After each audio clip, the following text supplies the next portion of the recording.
Alright gamers, welcome. This game we're going to be playing Aphelios Maokai into Draven Zyra. Could be a tough matchup since both of them are pretty strong laners. Maokai I don't think really offers too much in this matchup because him actually trying to engage here is pretty much unaliving himself. I was going to use a word that might get this video demonetized, but we're not going to do that because I would rather make money than not make money.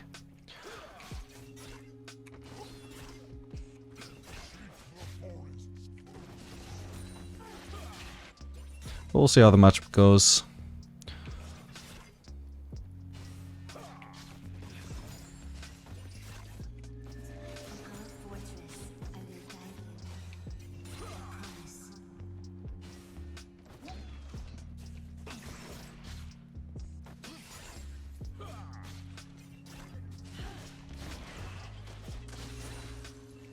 He wants to go for this caster, that means I can try and trade with him here.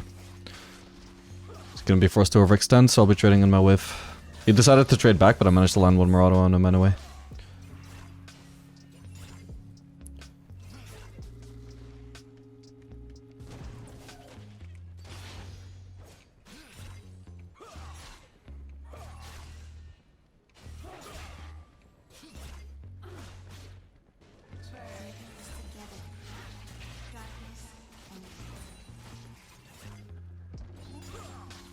I'm running Cleanse, by the way, because I would run Barrier if I actually wanted to try and win fights on bot lane to actually be able to compete with a Draven in stats, since he's going to be running Barrier.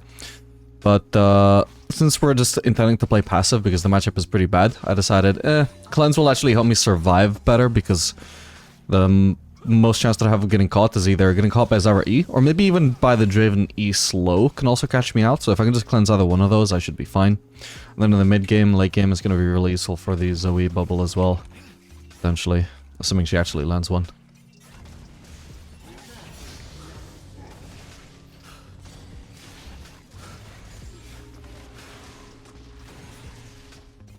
I think I'm at a perfect last setting so far, I'm not sure, I don't remember missing anything.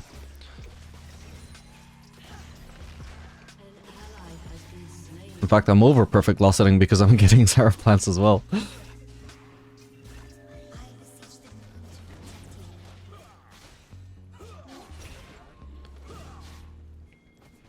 If we continue being shoved under turret though, eventually I'm bound to miss something. Yeah, speak of the devil. Yep, speak of the devil. Okay, that sucks. I'm still 1 CS ahead thanks to my previous perfect loss setting though.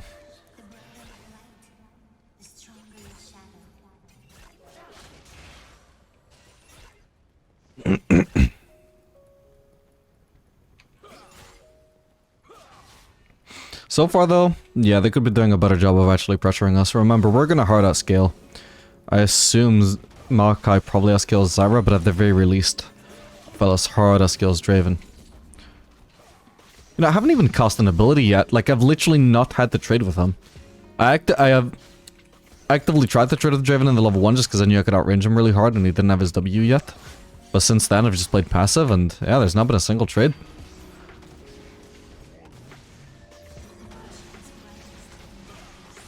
Oh, come on.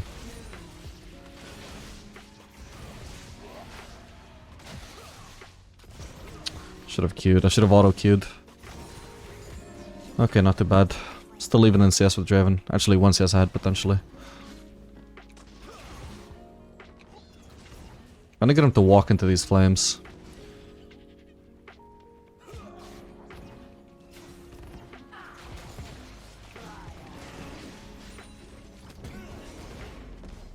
We continue harass with the flames while I'm not willing to walk into auto attack range.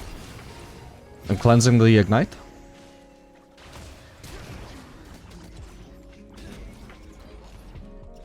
So I could have flashed ages ago, but I'm only gonna flash in once my root is actually nearly off cooldown. I could have flashed in when my root was still 4 seconds off cooldown. No point flashing in that early because I'm gonna be dependent on getting the root to actually kill him. So we'll wait and see that that's possible, confirm that it's possible, and then we will go in. Alright, that was pretty good. I think I managed to land overall like 4 blue flames onto Draven there before the fight even really started. So I started off with a pretty heavy HP advantage there.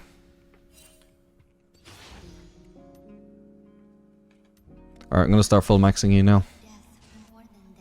This is gonna be Infinity Edge into Lord Dominic's game, I think. I don't want to do Yuntal in this lane.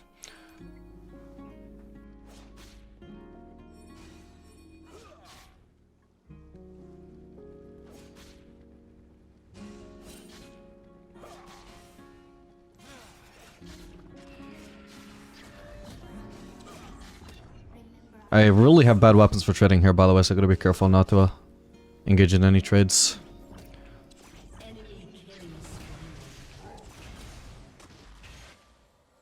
Nice. What is a Bomby Cinder? That can't be legit. But I don't play in Silver Elo or Bronze Elo for a legit. I want to carry the shenanigans.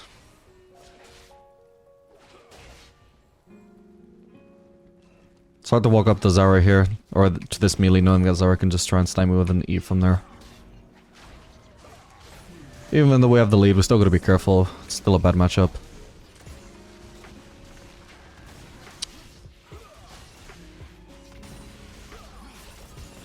Got it.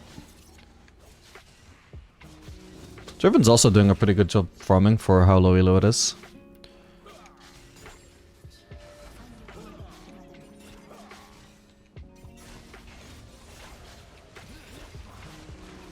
He's also level 6 right now.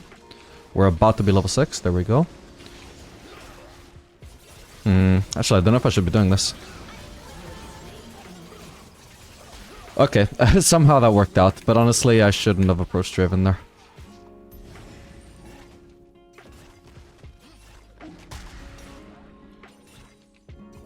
Should have let him come to me. Yeah, I was initially gonna go for the white ult, but I just got burst down extremely hard by Draven, so I had to go for the red ult just to not immediately get burst down.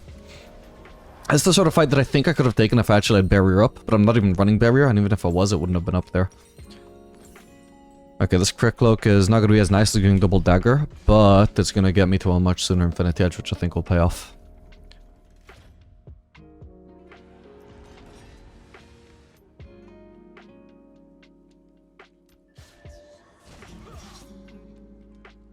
GG, game is done. See, I could kind of tell that he was saying that he was doing really bad. Although, actually, it looks like the entire team is doing really bad except for bot lane. That should probably be carryable, though. Oh, there's a really fat Darius, but that is exactly the kind of champion that we want to face. Although, I don't know about jungle Darius with Yomu's rush. It's not exactly the Darius I'm used to facing. We like facing a Darius who struggles to reach us, not a Darius who has that much movement speed.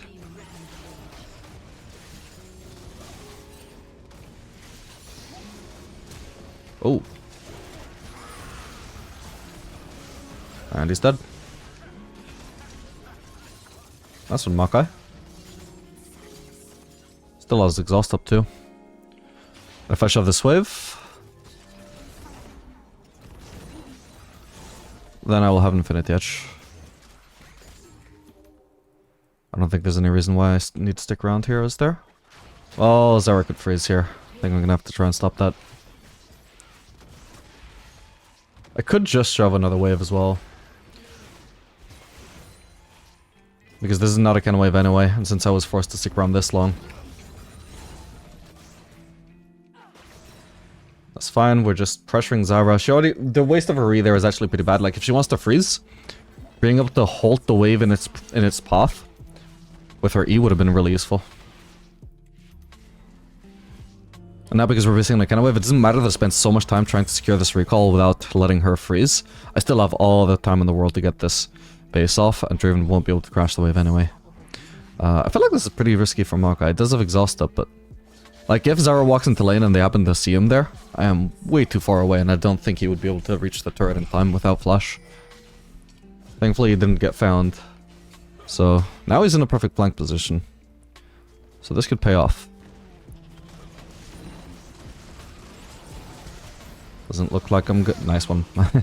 Doesn't look like I'm gonna need to use my ult there.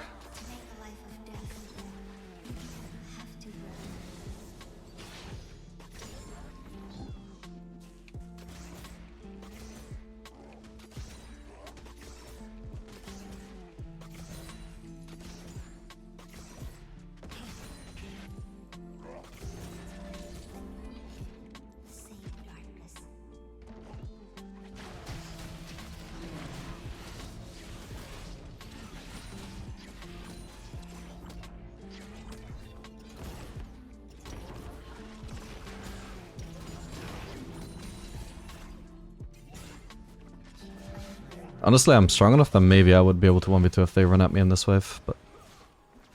no need to test that theory.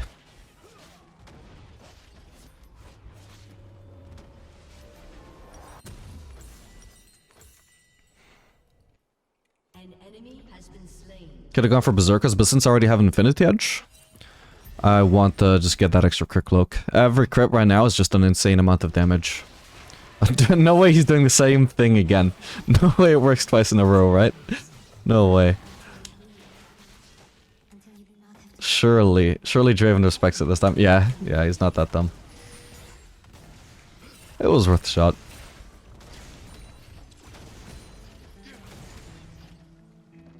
Alright, I need to play some vision. Oh my god, don't look at my ward score. I'm not gonna press tab again. Don't rewind to check when I press tab. Let's just say that I could have done a better job using my wards this game.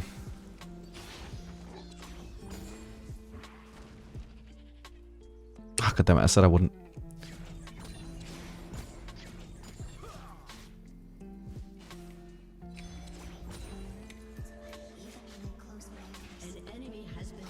Okay, Darius is currently top. Zara's got a pink ward.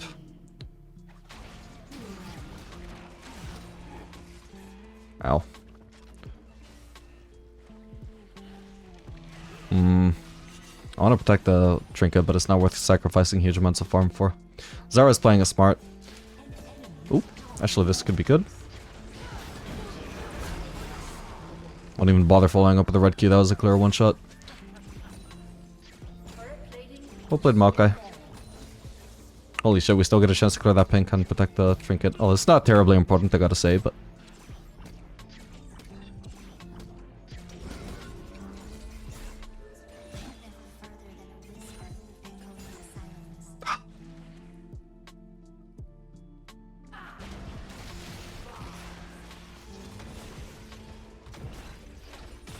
Holy shit, I got one plating right before plating's dropped. It's kind of weird actually that we didn't get a single plating before this, but this is not exactly a lane where we were meant to be able to pressure super hard. In fact, we weren't supposed to be winning at all, so...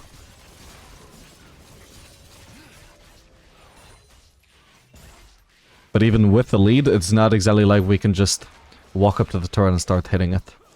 Because then we'd get comboed by Zyra, and Maokai would be useless because he can't turret dive. Unless they're low already.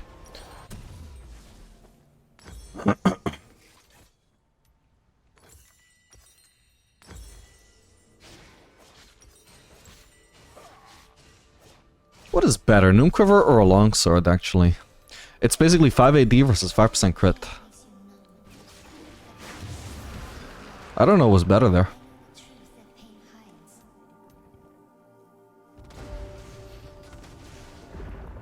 Oh, come on.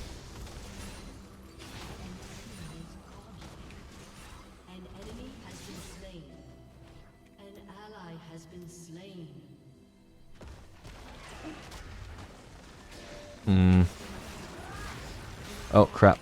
Wait, I should have cleansed. I forgot that I have cleanse. Okay.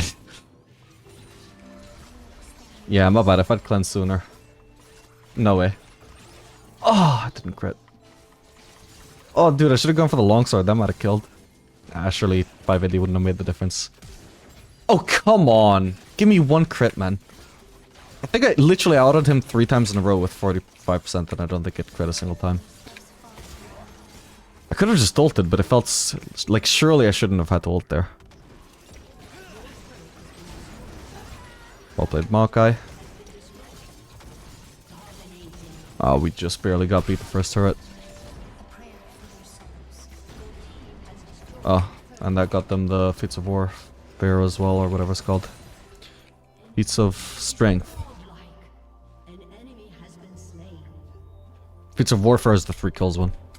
Whoa, hello Darius. Good thing I didn't keep on pushing. That was smart, actually. I don't need anti-heal this game, do I? And not that it's... I literally already committed into or Dominic's Mega Noomquiver anyway, but yeah, I don't need it. Should have thought I bought that before I bought the Noomquiver.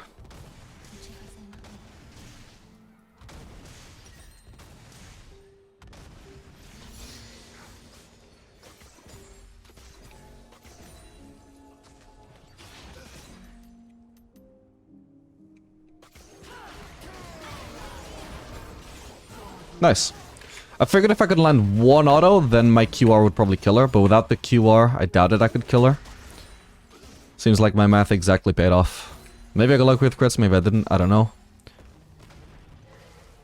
I'm literally getting a swap after this, so I don't want to hit that. Plus if I crit it, I could get really unlucky. Okay, Darius top, so currently nobody defending this. Except this guy, who we can easily kill. We should have Maokai engaging. Go for it, bro. Oh, well.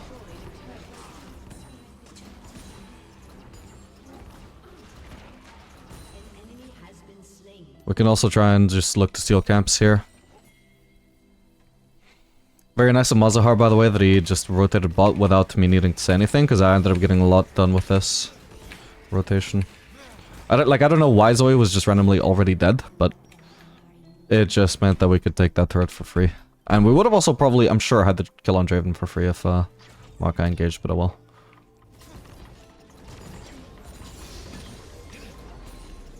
He's been playing pretty well, can't expect him to play literally perfect.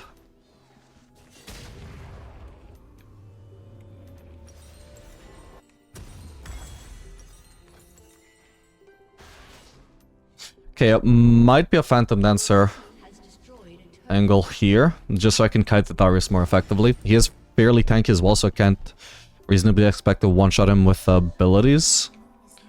Except with certain combos, so some DPS and kiting power could be nice, I think.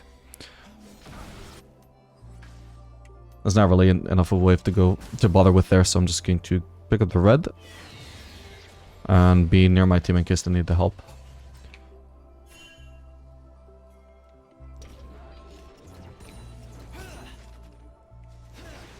Oh boy. Okay, he's just dead.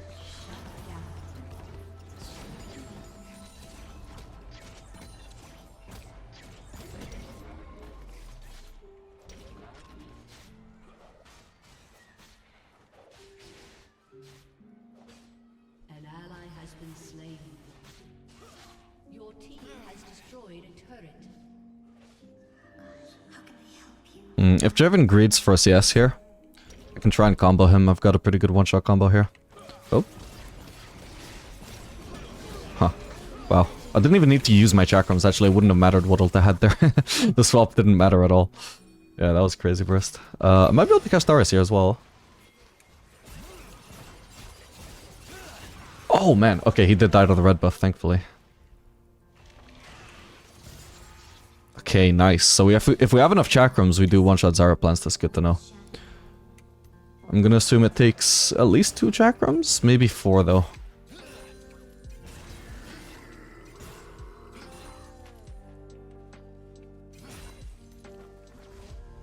Good base. Yeah, Master Yi is currently bot side. But if he's on the way top side, we could just go for Outcon right now, I think.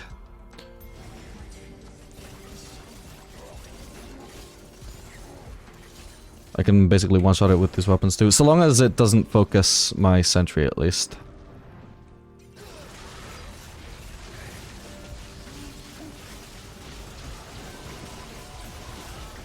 Perfect.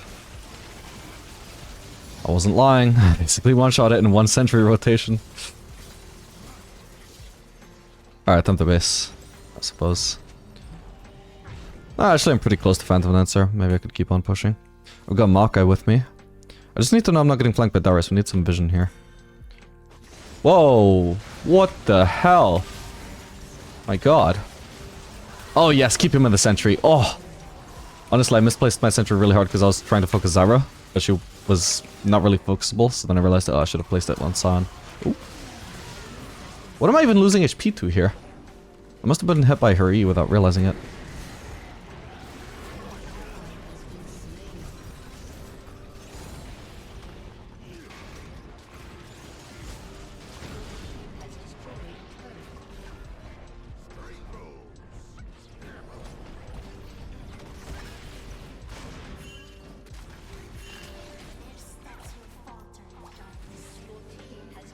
Nice.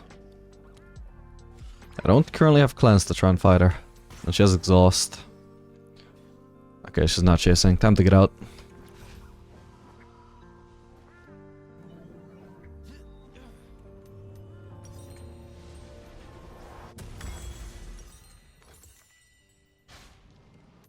And now we are Omega strong. 90% crit, which we all know is basically 100%. Lacking the last 10% could never possibly backfire.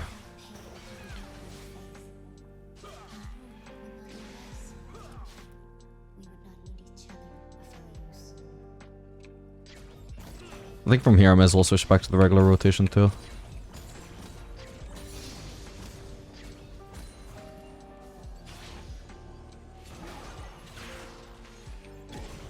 Ooh, shit. I don't think my ult will quite kill anybody there, so I'm not gonna cast it. Fuck, my bad. Wasn't paying attention.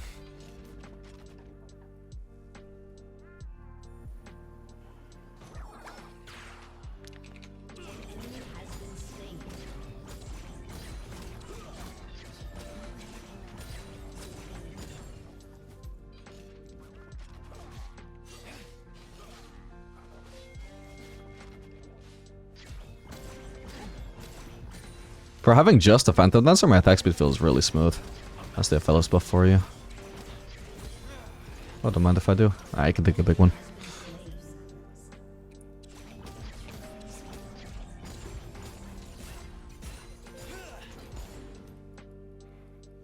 Alright, time to push.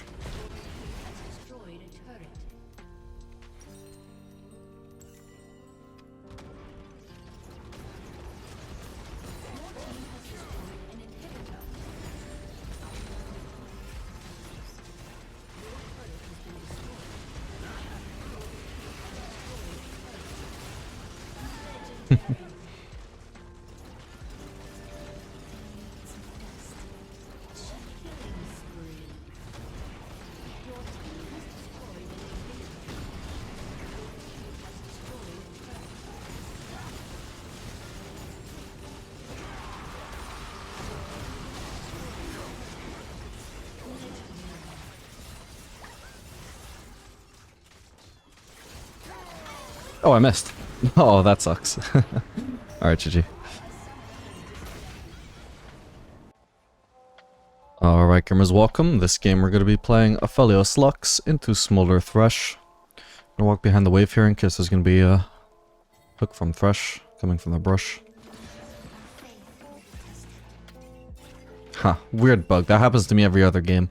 You see how I was right-clicking everywhere and it just wouldn't let me move and instead just kept attacking the minions? It only happens at the very start of the game, exactly there for some reason, but yeah, just so weird.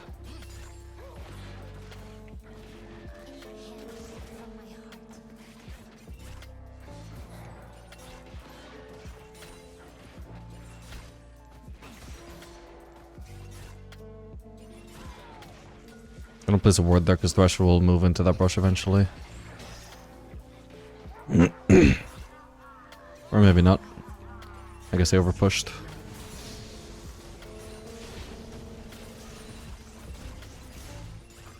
Holy crap, I actually got everything. And a good trade to boot.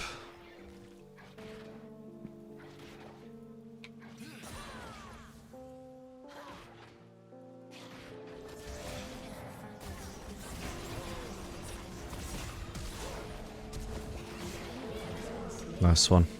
Not sure we needed to flash. I could still try and green Q him.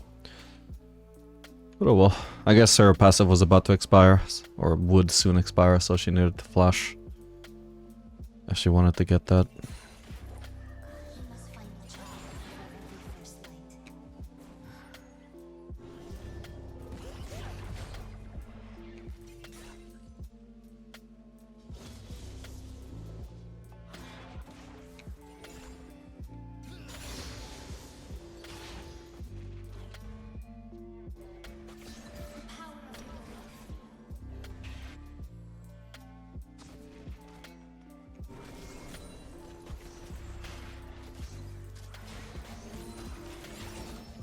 Go trade again.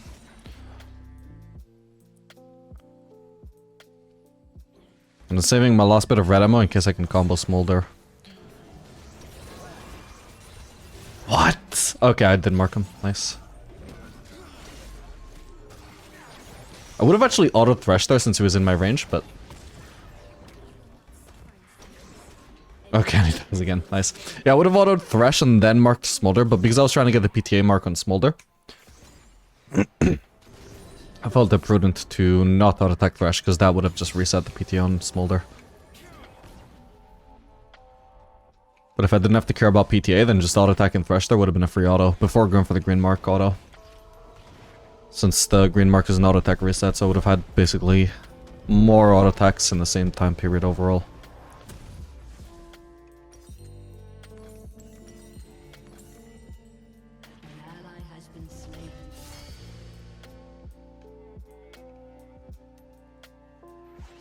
I'll put one more point in W, I think, before I start maxing E.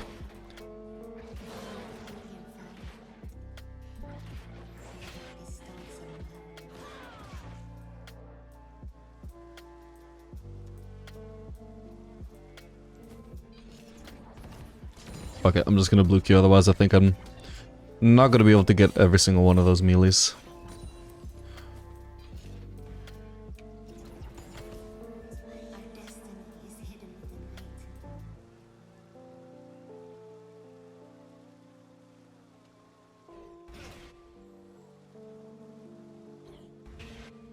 Where the hell are they? They're just giving up free CS here. Making sure this melee doesn't go any further forwards, because I don't want it to run into turret. Good thing it didn't run into turret, huh? Stupid minions. Okay, I don't think my help should be needed there.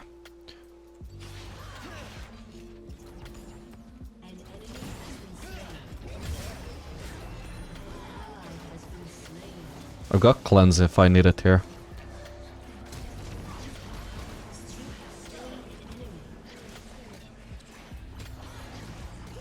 Trying to run back into the root. Sorry, not the root, the shield from Lux.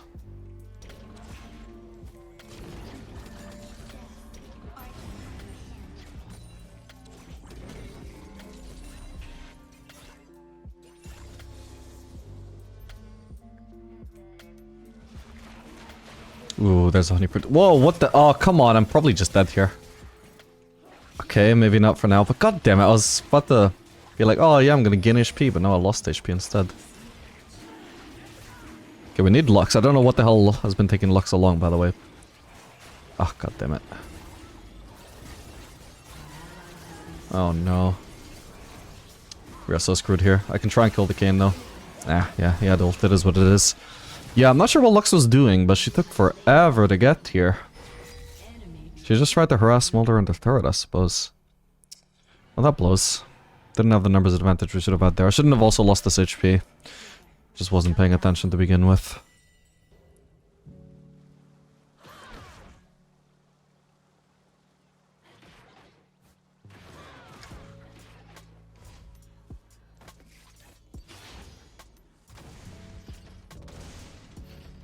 Okay, at least I don't lose too much CS here.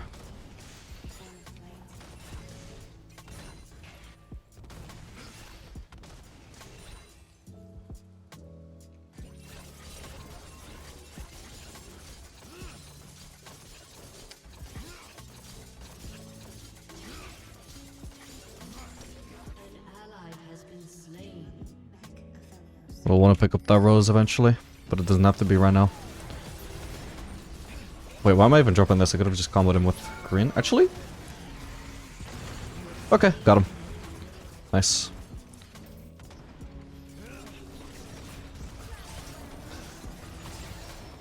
Oh, I just can't quite get him. No. Damn it. There's just minions in the way, so I couldn't actually mark him with green Q. Okay, I probably want to get out of here. Don't know where Kayn is.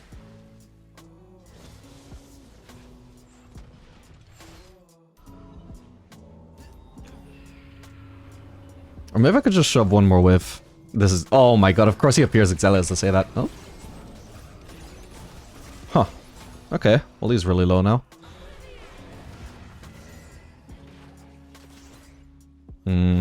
I could try and come back.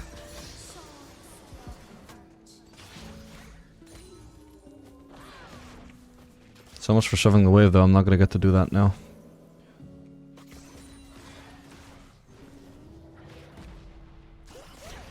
Since he's slowed by Lux Q there, that makes him a little bit easier to land skill shots on, so that's why I'm trying to land my Q there, and it actually paid off. He got hit. But usually I wouldn't bother trying to harass him in the green when he's so far away, and also when he's literally just moving sideways. So kind of a hard target to hit, but slowed, so let's try it, and it worked. Wait, oh my god, I actually based on Infinity Edge, I didn't even realize. Nice. Honestly, I didn't even have the base there, considering he's actually got quite low himself as well now. But since I've got Infinity Edge anyway, yeah, whatever. This works.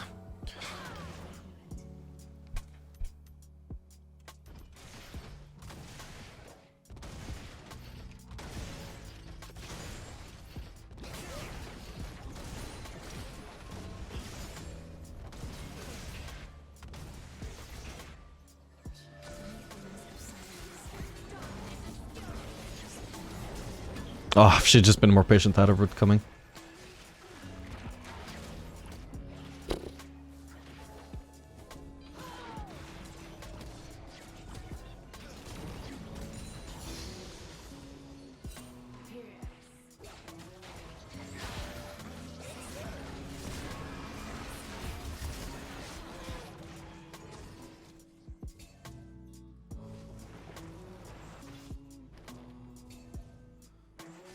He still has 2 pinks, by the way. He can clear wards for days there. Okay, if I shove this, it's awkward for them to keep contesting vision there. There could be a Kayn coming, though. We need Lux here, like, come on, bro.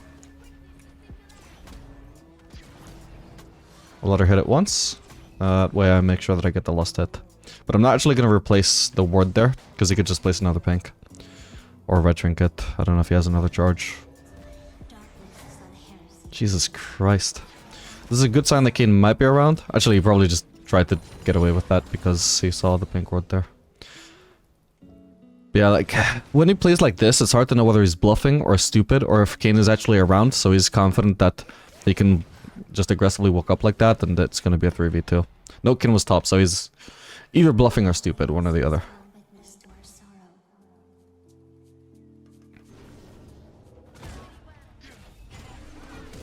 Ooh, nice try.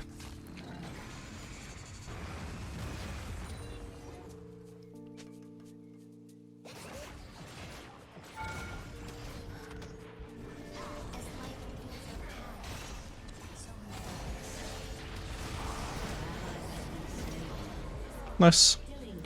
I've got 1 ammo on both of these weapons. Which cycle do I want? I get to literally just pick right now. I'll go with the one I was already doing. Okay, Kayn is still top. If Smolder doesn't base here, he's gonna die. Looks like he did base. That's fine by me. I got red-white. Should have placed my turret sooner, actually. I could have got like 3 more autos with chakrams. Okay.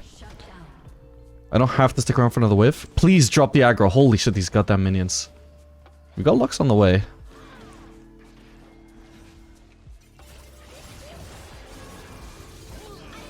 Oh, I missed.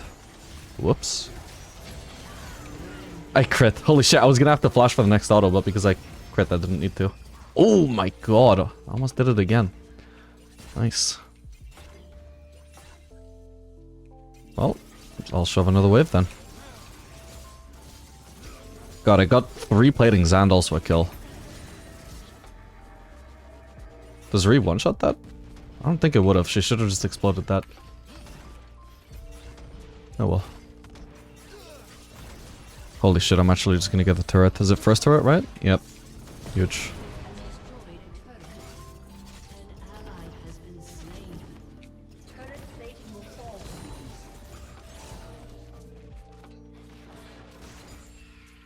Alright, time to get out.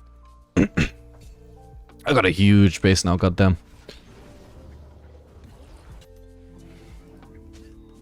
Won't quite be a full item, unfortunately, but...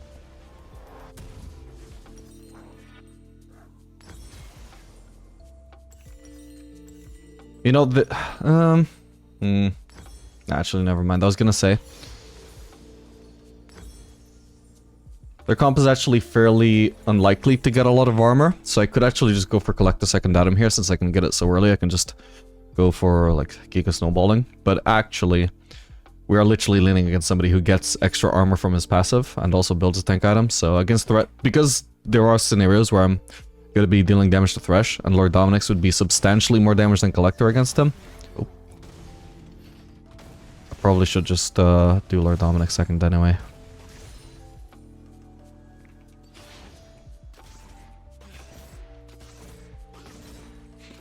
Anyway, since I could only get one longsword or one crit cloak, I'd rather just do basically double crit cloak, landing me on 60% crit, which is going to be huge since I've got Infinity Edge. I think I should be able to shove one more wave here. Oh. Or maybe not. I'm trying to snipe him with a Q, but it's not easy here. Ooh.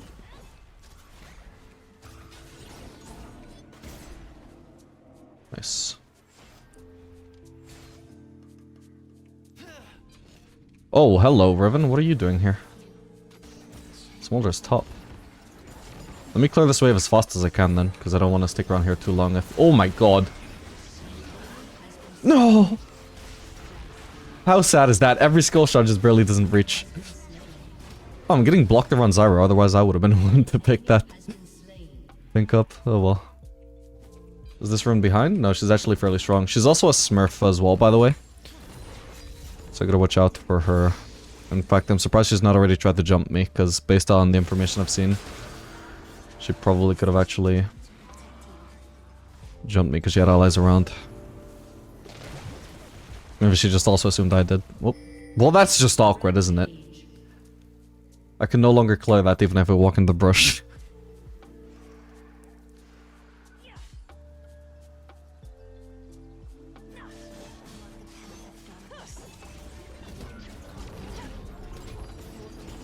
Nice. Off her HP down just like that.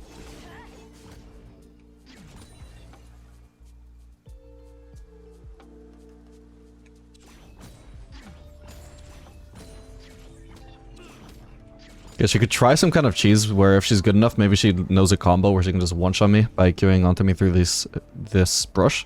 So that's why I'm going to kill the mini wave really fast so I can walk all the way around and just enter the lane. Through the river where she won't be able to reach me from her brush.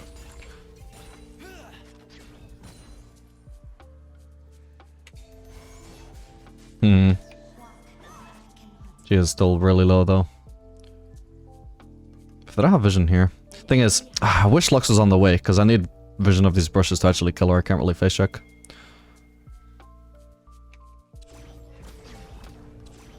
She might also try and... She might still literally just be sitting in those brushes. Just so that the like Keen ganks me from in front if I keep pushing forwards here. Then she can flank me as well. So just because this wave pushes forwards, I can't assume she's based. She might still be here. How do I communicate this to Lux? No, she actually recalled. Never mind. God damn it.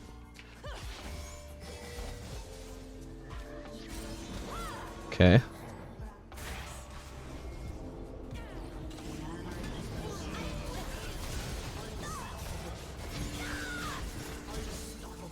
Okay, cool. I had a really sick combo there. The king couldn't afford to walk up to me. He basically needed to W me or smite me and just instantly ult to avoid all of my damage. The moment he gets caught by my root, like the rest of the damage is unavoidable because he couldn't escape my root.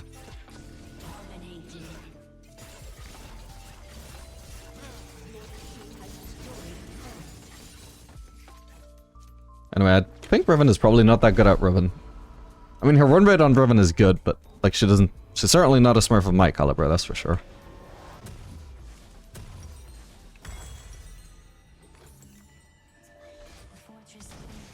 The players of my elo would be much better at Riven than that. I would not be outplaying a player of my elo just like that.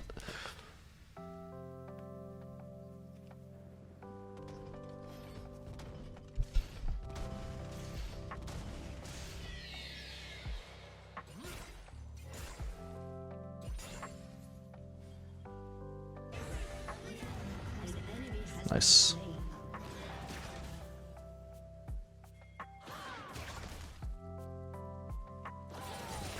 Bro, what is this block every time I try and get near Smolder?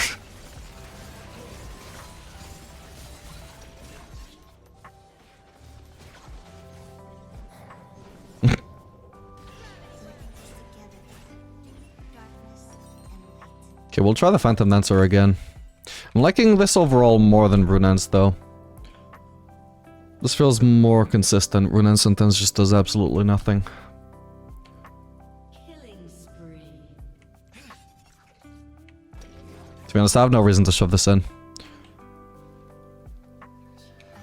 Smolder wants farm, you can walk up for it. Oh, Veigar's more threatening though. At least while I don't have cleanse.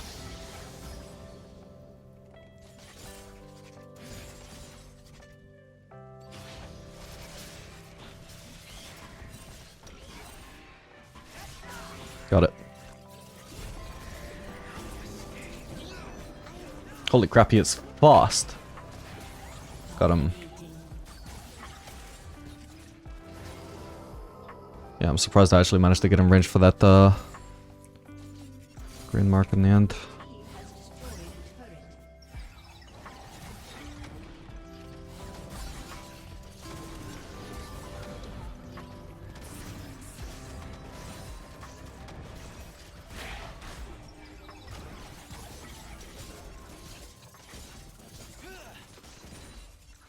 Got one more sentry to place.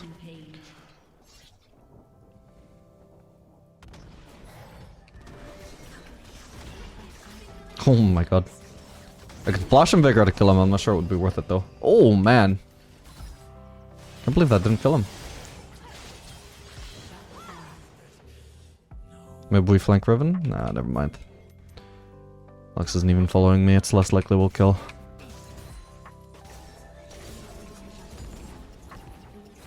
Where the hell is the rest of the wave? Oh, you're kidding me. Wait, she must have killed it with ult.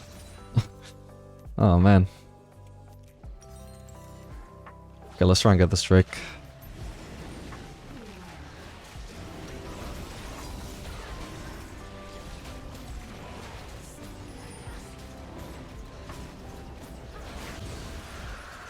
Not this time, bucko.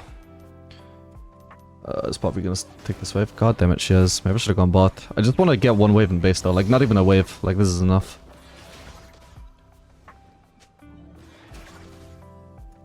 That's troll from Poppy though. Just quick rotation from top lane to go steal her ADC's farm. Great. And let me just go side lane against Riven. Thankfully I'm ahead enough that I can pull it off, but...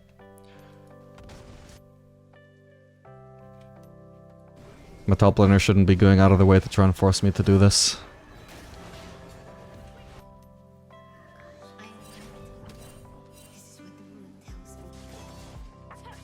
On the same level as Riven somehow.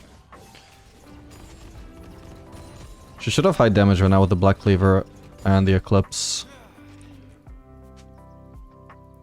Ideally, if I'm gonna fight Riven, by the way, I want access to red, so I should try and burn through blue here.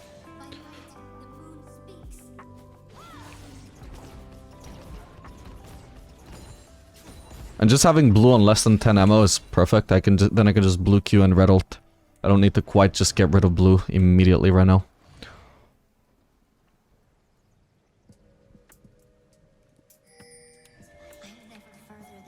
Thank you, I do prefer to be grouped here. Ruin, of course, being a Smurf, like usually if I'm doing this like whole side lane and low elo thing, it's the enemy ADC that I'm facing, right? Or ideally the enemy ADC doesn't even go bot lane, so I don't even have to side lane against anybody. Like, I'm just taking advantage of the fact that low elo players don't side lane. But against the Smurf Riven, like, my intention is, with this low elo strategy of side laning as ADC, is not to side lane against the top laner.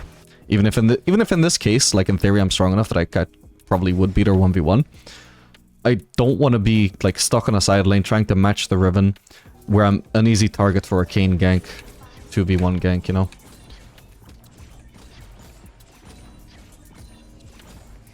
So the fact that Riven has good macro means that my side laning strategy is pretty much off the table.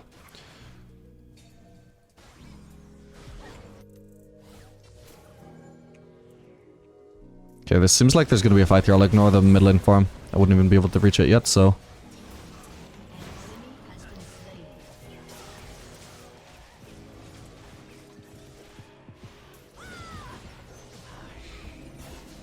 I'm using the wrong weapon here. My bad. It's meant to be using purple, but oh well. Oh. Hopefully he's dead. Nice.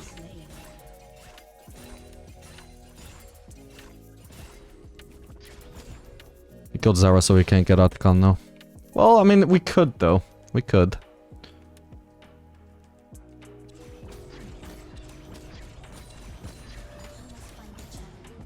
Yeah, I really do like the Phantom Dancer right now with this Aphelios buff.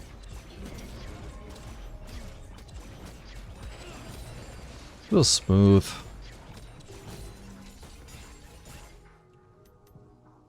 Honestly, I think I'll just start Atacon myself.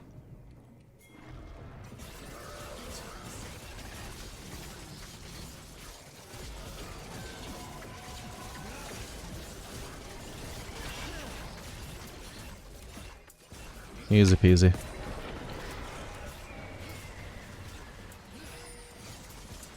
Okay, let's just switch to white for this. Much faster. Okay, Riven is currently top, so at least she won't be defending bot lane. Oh, there's much to push here. That turret is already down anyway. Ooh. I can go for another wave though, a cannon wave at that. Don't know where Vigor is, but probably not on this brush.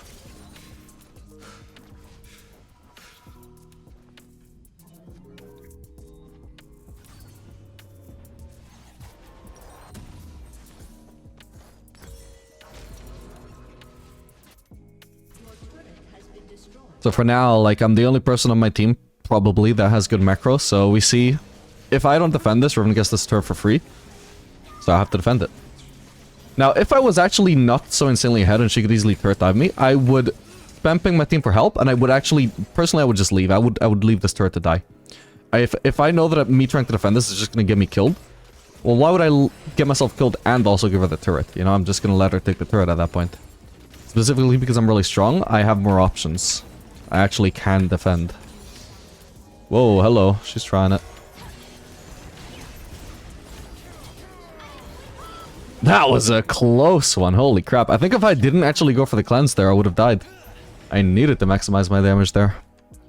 Hey, see what I mean? Like, she's certainly not as good as me overall, but she's a Smurf. Like, she knows I'm vulnerable on the side lane. This is, like, the fact that if I wasn't probably, like, almost 2 items up on her, that would have worked so insanely well without her even needing to flash. Even with me using both of my summoners. Like, that is why ADCs aren't supposed to go side lane. So me having to go side lane because Riven's macro is good and my team's macro is bad is unideal, but again, because I'm fed, I have options. Like, it is actually working. I have the option to actually outplay and make it work. But otherwise, I'd be screwed if I wasn't already fed.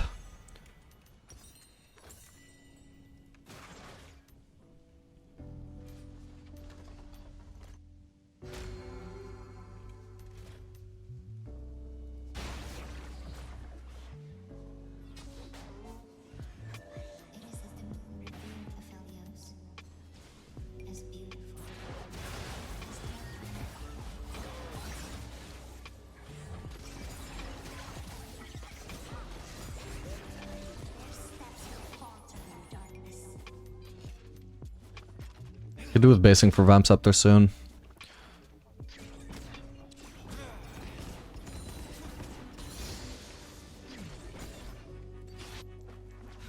Okay, I'm basing. Could be trying to help my team kill Riven, but I figured probably nothing was really gonna happen. Maybe I could have killed Riven though. Okay, nobody's taking this farm. I may as well. 2 cannons, goddamn. If only I was there slightly faster.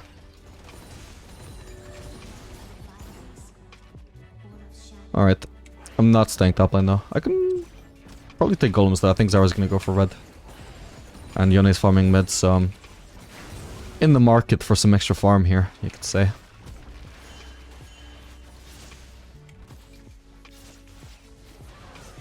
I can probably one-shot Riven if she tries it. I fucked it up actually. Okay, I got Smolder at least. Fucking hell, where was Yone though? My bad, if I rooted Riven in time, maybe that could have gone better. I needed to root her before she was actually in W range, because if I just auto-Q her from max range while she tries to E stun, I don't think she would quite be in range for the stun. Oh, Yoni was just chilling, recalling. What the fuck? I guess he didn't have ult though. Oh, I didn't even notice he used ult though. Oh, he tried it on Smolder and... Oh, he lost all of his HP trying to kill Smolder and failing. Oh, damn. I suppose he didn't have E either, so yeah, he couldn't really do much here. I didn't know that at the time. Yeah, I've really failed at keeping Riven from gap closing onto me anyway. Failed my spacing, I suppose. It's more like actually she spaced me, so I didn't actually get my auto when I meant to.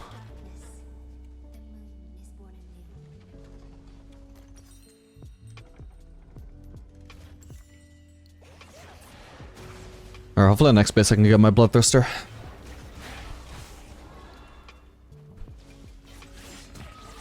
Ooh.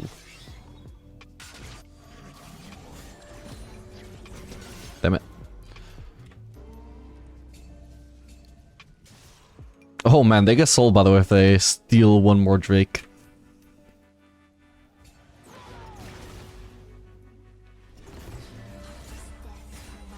I didn't notice Poppy. Well played, Poppy.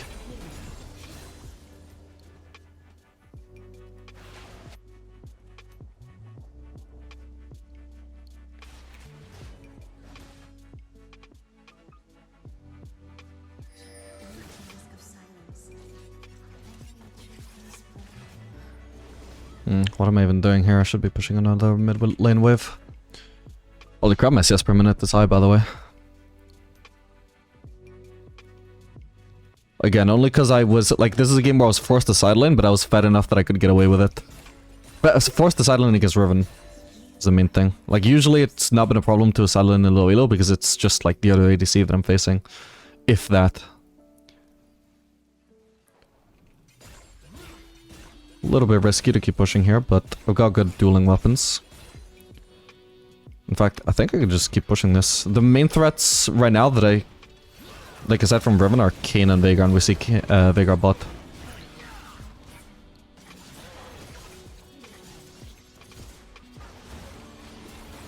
Oh, I didn't see the cage.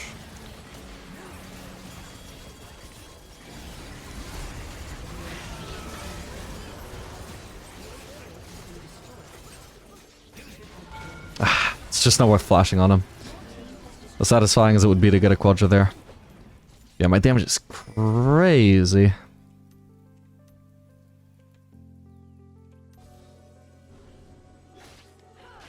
That's just fed Aphelios in general, but that buff sure didn't hurt.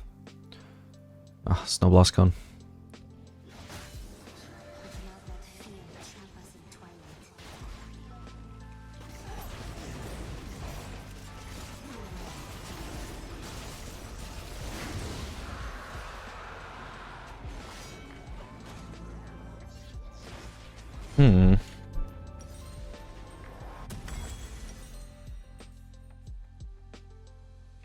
I might be able to solo Baron. I shouldn't risk it though, but we can definitely do it with Zara though. There's a Blast Cone.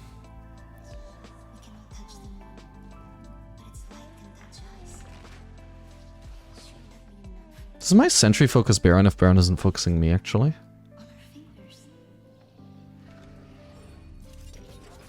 Oh, it does, okay.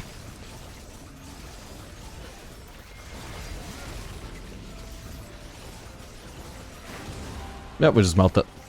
Barely even need my team's coordination. Bear in mind, when Baron focuses sentry, it counts as Baron not focusing me, so my damage isn't halved. So I can like solo Baron in like twice as fast as anybody else would be able to. I couldn't kill him in 3 autos. It's because I went an attack speed at him. Doesn't even matter that he has the blue thing there. Like his damage with these items is just not high enough to kill me right now when I'm level 18 ADC with Bloodthirster.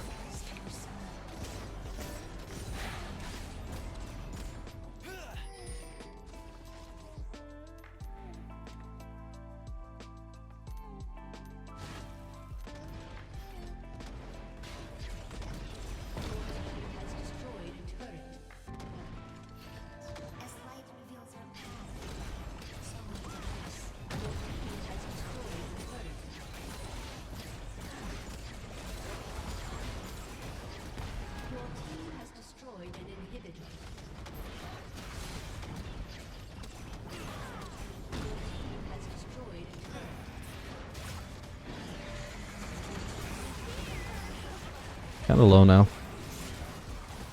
How'd I cancel it there? I didn't cancel it, it just cancelled because I ran out of range.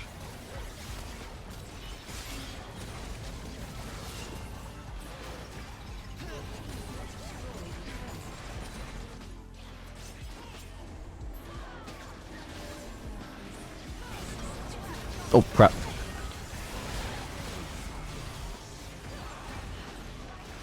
Ideally I can get rid of purple here.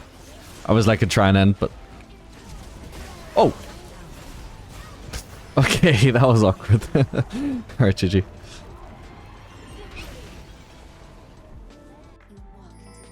Alright, gamers, welcome. This game we're going to be playing Aphelios Brand into Nila Blitzcrank. Come on, I doubt they're sitting here. Still, there's also not much reason to be here either.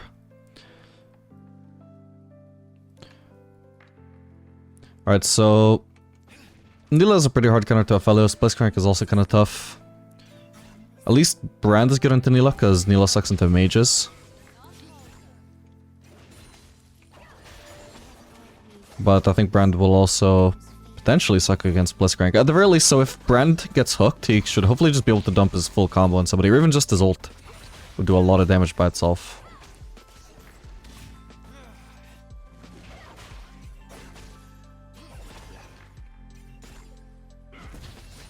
So hopefully it's a manageable matchup, but certainly on the Aphelios side it's not great. Since all of my abilities are basically autos, so Nila is a hard counter by having a dodge. And also because most of my weapons are fairly low range. And Nila likes facing low range. Right now obviously I've got green, so we're chilling. Hence why Nila's struggling so hard. She could be doing a better job of avoiding poke, but she would have to play really safe, so obviously level 1 is pretty advantage to me.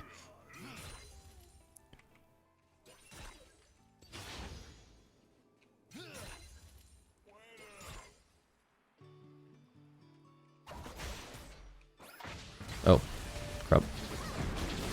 Wait. Okay, I think she's dead. Nice. Well, that worked out nicely. Tried to consume my potion, but it didn't go off. That's fine.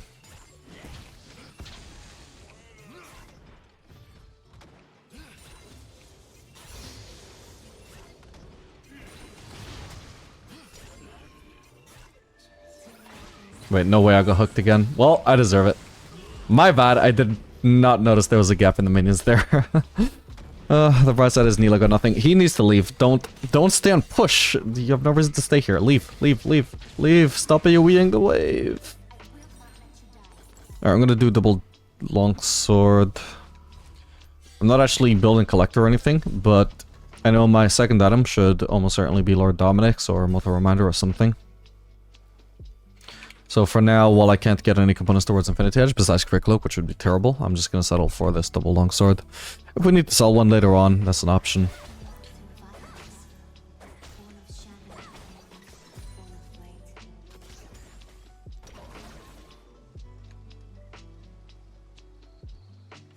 I assume Blitz actually based.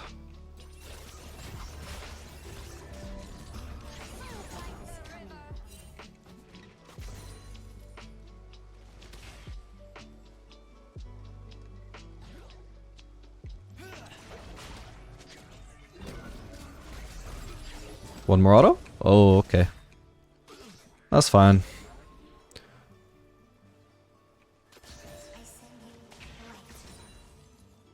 Not gonna be able to crash this wave in time to make her miss farm, I don't think. So I'm just gonna slow push instead.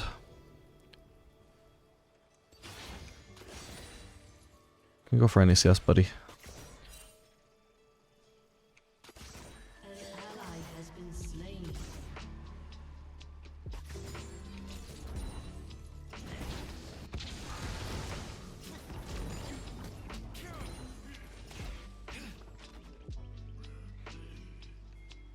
Hopefully we don't get ganked here because I want to push this plating.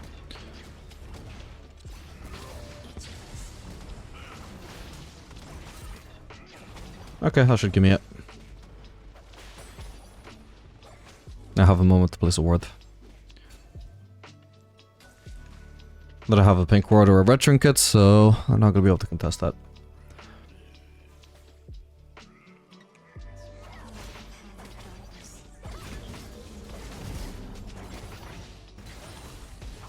Okay, Nila's really strong against me right now, by the way. Okay, this is actually really good.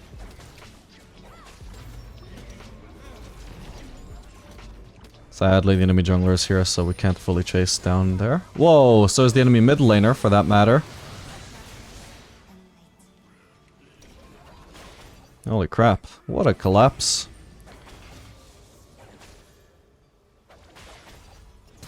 Oh, come on. Ah, I accidentally moved my screen there. Can Brand do nothing there? I think she should have been focusable, but...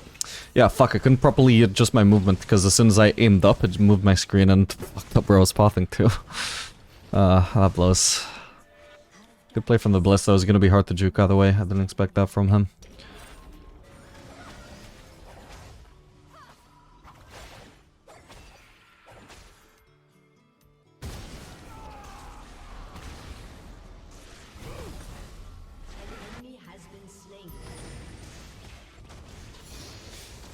Well, he just messed that up for me.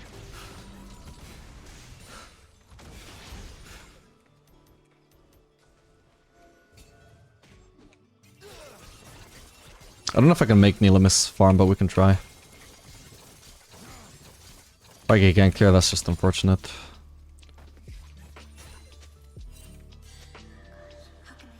I gotta path around because we really just don't have vision. Okay. Now we see Blitzcrank. Did I have any more pinks aside from this one? So it should be good to place my ward here. I mean, so far, well, it could be that Nila comes back at the lane with a pink ward, but... It's unlikely. She's an ADC. We don't buy pinks.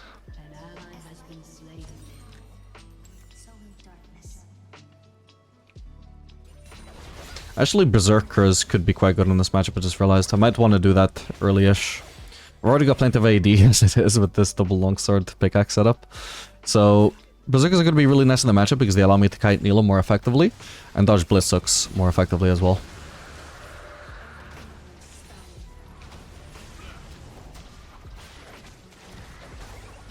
Ooh, that's a good Brand ult. Dude, I am like one minion away from 6. And not that it matters because they weren't going to fight me anyway, but if they were going to fight me, like, wow, imagine being 1 minion off of 6 there. Bro, I was under turret. If he keeps pinging me, I'm gonna meet him because he is delusional.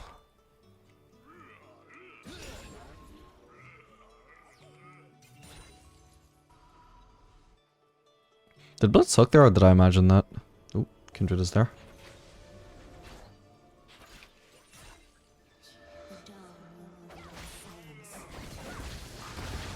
Nila's good ult for sure, I feel like. I can't fight back here. Blitz will just hook me. Notice how he's holding hook.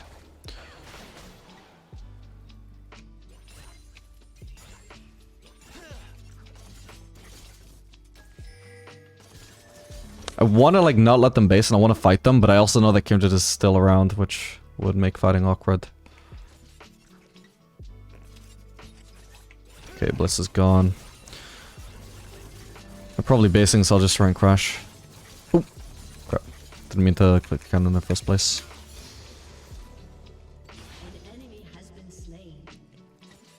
Oh, Nila's choosing to stay. Whoops.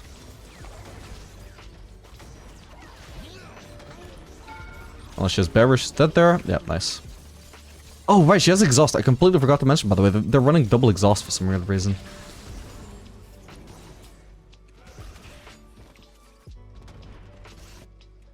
What do I go for here? Berserkers or BF Sword? We could stay for one more wave, actually. We can also just try and harass Blitz right now.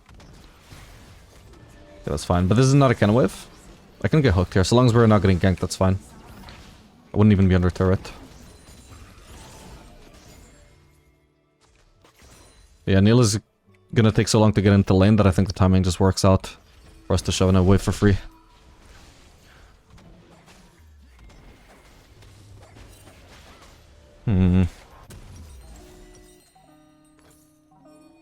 Fuck it. We'll go for the BF sword. I think it's too strong a component to pass up on. At least I've got tier 1 boots. That's something.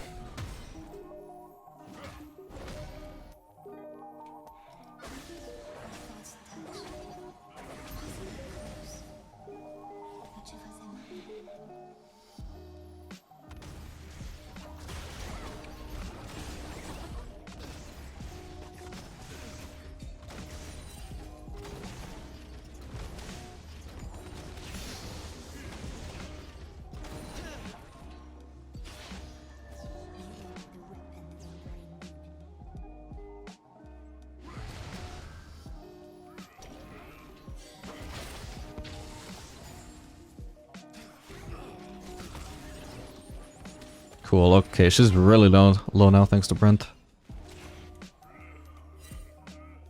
Okay, that's a big gank again.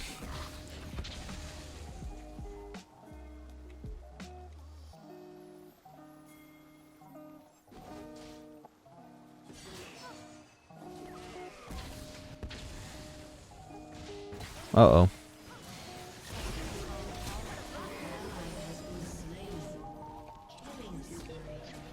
It's gonna hook though.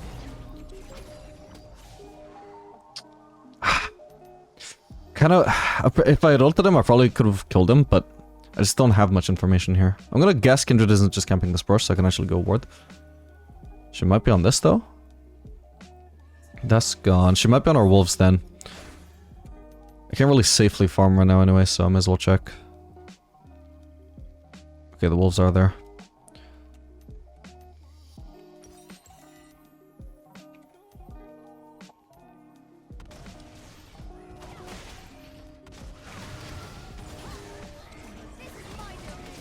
What is bro doing? Nice, I got the kill. Didn't need to do blue ult there, of course. The damage is never going to be an issue there, but the purple ult to slow her. Very useful.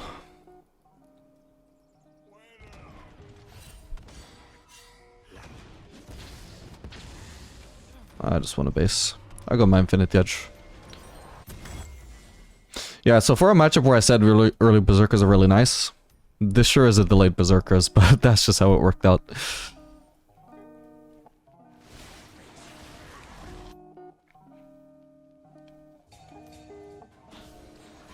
And you can see the double longsword strategy as well worked out perfectly. By going for that early double longsword, it kept me having strong components without actually compromising my ability to build, because it never once got in the way of what I actually needed to get. Oh. Got him. Oh. Maybe I can get Kindred here too.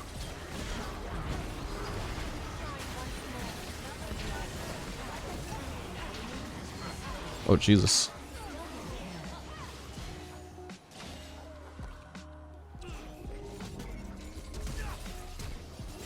I don't have a ward.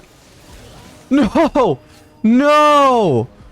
Fuck, why does she have Ignite? I could have just blocked her earlier damage. Oh, that's so sad, man. Fuck, man. Oh, if I just had a trinket to place in the brush, she would have died so much sooner, too. So sad.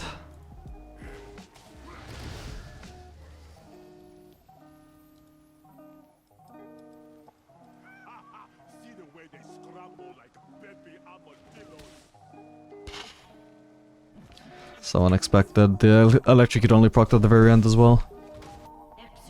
Oh, oh well, shit happens. Just wasn't a good play to flash into Ahri just to trade 1-for-1 is the thing. I would have much rather just stayed alive and farmed. Obviously losing barrier after that, separate mistake but also not ideal.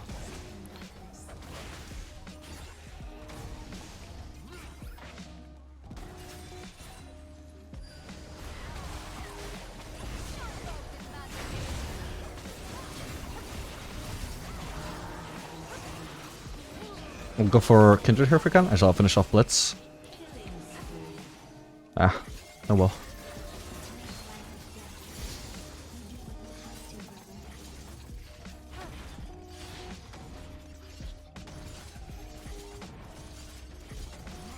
What is Ahri doing? Trying to get Rise, I see.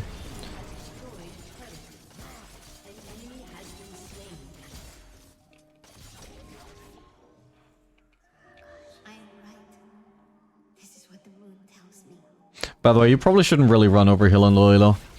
Like, I'd definitely be getting better results if I'd gone Triumph. Loyalo is just so chaotic to be running over Hill.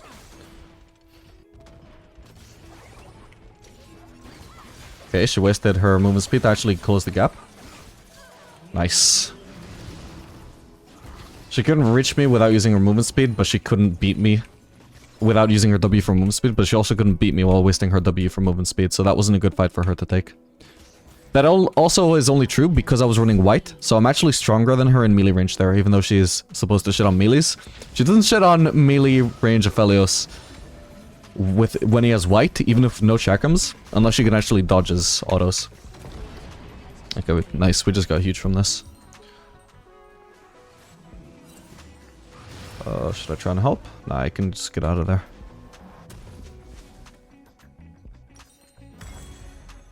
Huh. This is really delayed berserkers for a game where I said early berserkers are really nice.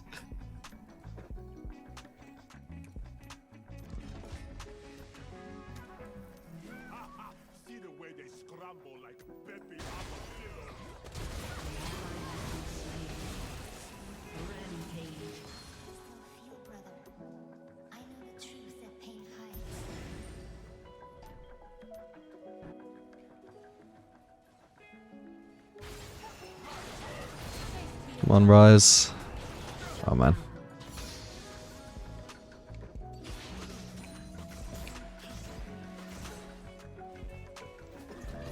Might have to leave after this. They're all headed bot, just chasing my top laner.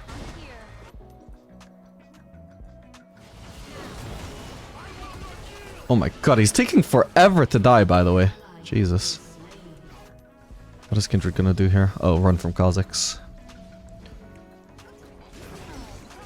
Dead.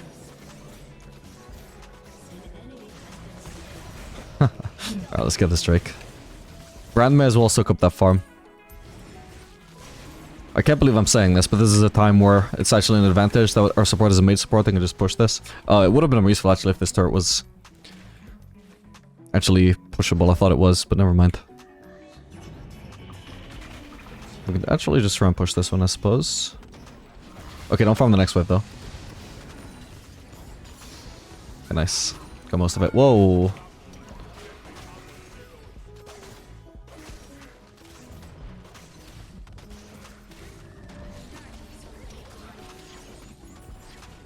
Nice. Cool, cool.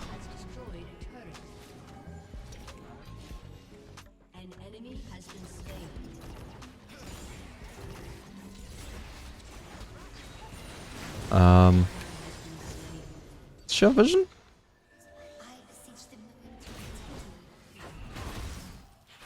Okay, she does have vision.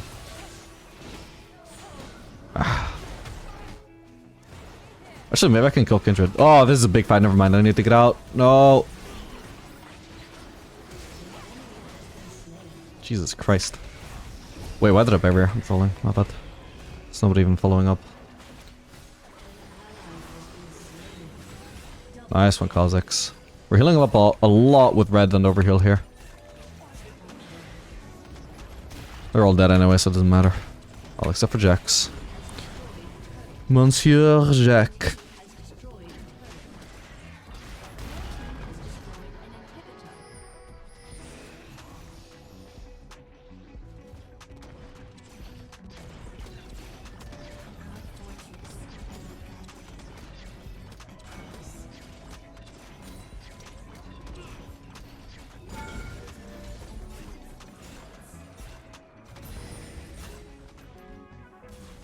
Probably want to get away from here. Oh, this is a nice speed boost. Very convenient. Don't even have to coin flip. Dodging the hook.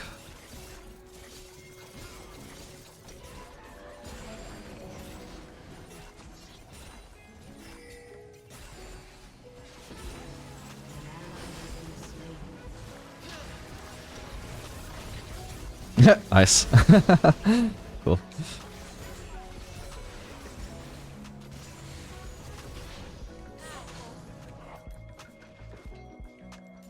Yeah, let's get out the con.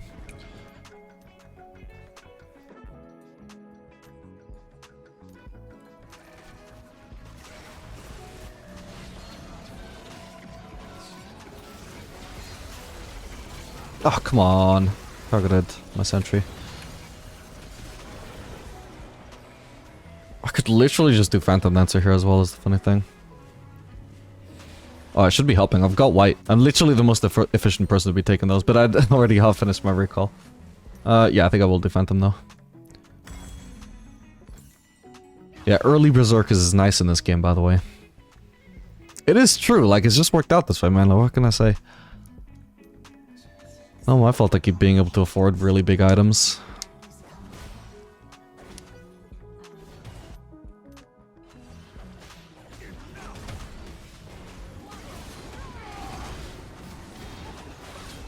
Wait, what am I even doing here? I'm trolling. Yeah, I don't know what the fuck I was thinking there. You know what actually confused me there a little? Is that I saw my Infernum icon here on the HUD. And I thought I had blue, and I saw them grouped up. I saw them grouped up, and I was also seeing blue, and I was like, oh my god, like, this is gonna be such a huge Infernum ult, but I didn't have fucking Infernum. So as I was walking up, I realized, wait, I don't have blue. And I was like, wait, what the fuck do I do then? Because I just planned on just blowing them up with blue. And then I just got hooked. So yeah, that's kind of awkward. What should I have done though? I suppose green ult was the best I could do. Just green ult and just try and one-shot Nila with it. Because aside from that, I couldn't really afford to walk up. Even if I'm paying attention, it doesn't stop blitz hooking me. Enemy double kill. Enemy triple kill. All we ask is for a witness to our skill.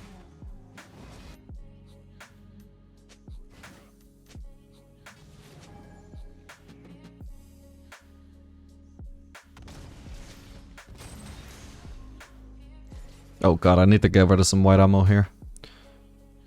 A lot of white ammo.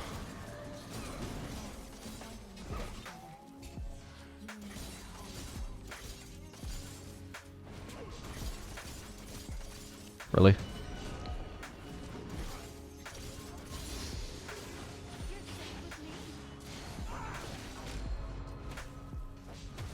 Your turret has been destroyed. Remember our promise. Oh crap, they got Drake.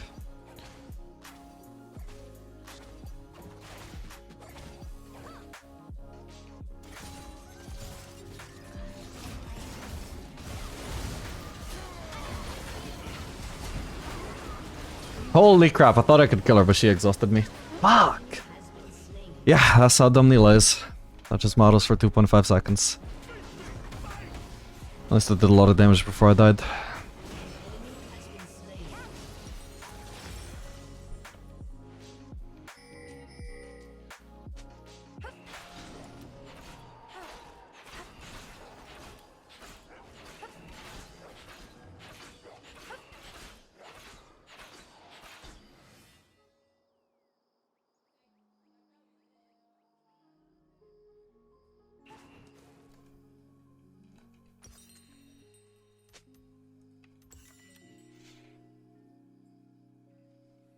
The enemy's inhibitor has respawned.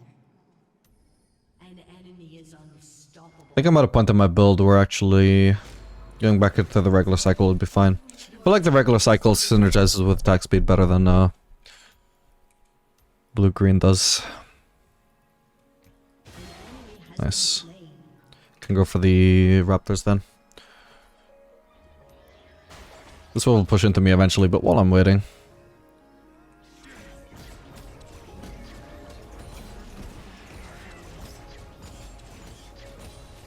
Okay, he's not threatening me. Zoning me from the lane.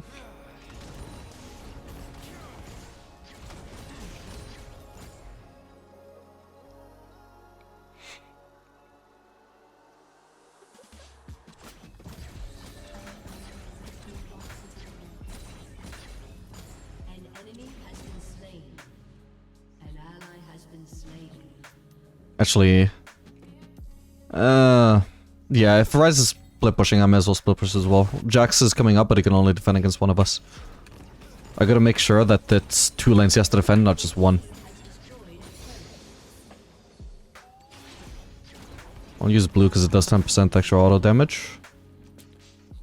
Okay, so if Jax defends against me, then now Ryze should push.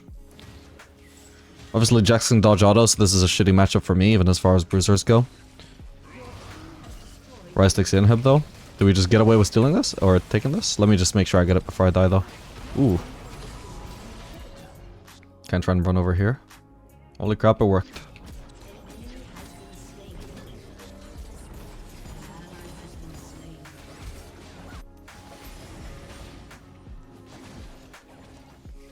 No, let's vision. Oh, come on. Oh, I killed her anyway, nice. Whoa, hello. Why am I so dumb? That was a really bad blue Q. Oh well. I can maybe try and steal all the camps on the way out.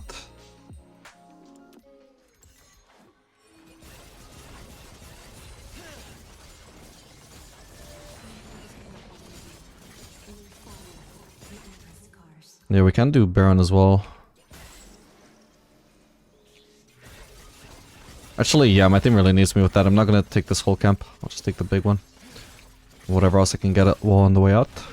Oh, they actually got it. Okay, never mind. And like I said, I need to hold red.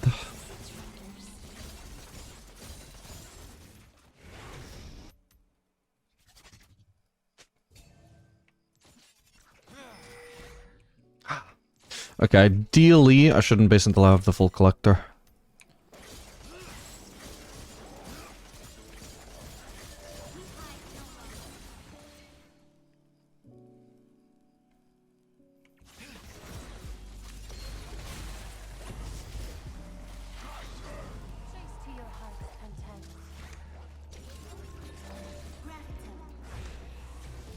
Still don't got it, so let's go top.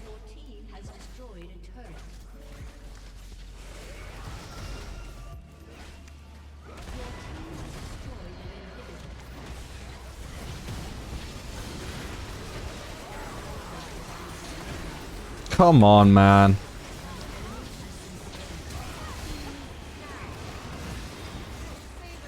Jesus Christ. Hang on. Okay, cool. I didn't get an assist on Kindred because she technically didn't take damage because of her ult.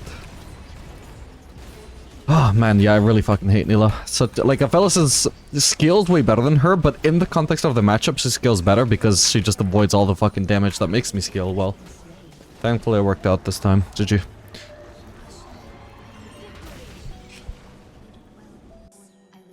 Alright, gamers, welcome. This game we're going to be playing Aphelios Zyra into Draven and Yumi. So my support is apparently going to be leashing this game. I guess we'll continue testing out my test of what happens when I just try and push for level 2 without my support. So far the results were... Oh, it happened again. What the hell? Why does this only happen at the start of the game? What? At least that's the only time I've noticed. Weird. Yeah, so far the results have pretty much just been... Aside from one time where I got cheesed literally just entering the lane.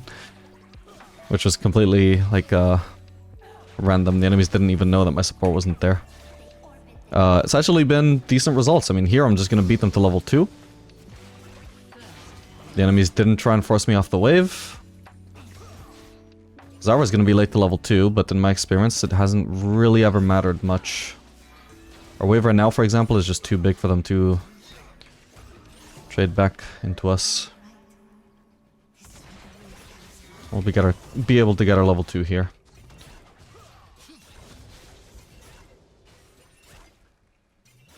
Although if she's not in lane, she won't be able to get the level 2.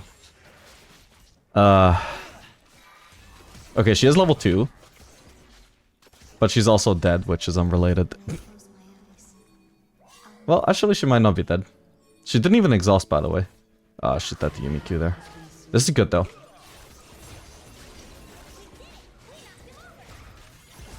Oh, you're kidding me. There's a goddamn Shaco here. Okay. No, I didn't get the mark him in time. That's sad. Alright, well, it worked out pretty nicely in the end. Draven only got an assist, not his passive. So even if he didn't have a lot of passive marks, it still gives like a base gold, like I think it's like 25, so still really good that it didn't go to Draven, even if it wouldn't have been a disaster if it went to him, of course, but it's still very nice that it didn't. Alright, on time to base. This is definitely not a game where I would ever go Yuntal unless I just really wanted to play for scaling for some reason. Because this game they have pretty much no melees at all. I mean, they have 2 melees, but they're both assassins, who if they get in my range might just one-shot me anyway, and they both have invisibility, or some other mechanism, as in Shake Hold, to avoid taking damage even while they're in melee range. So it's not exactly a game where I get a free hit.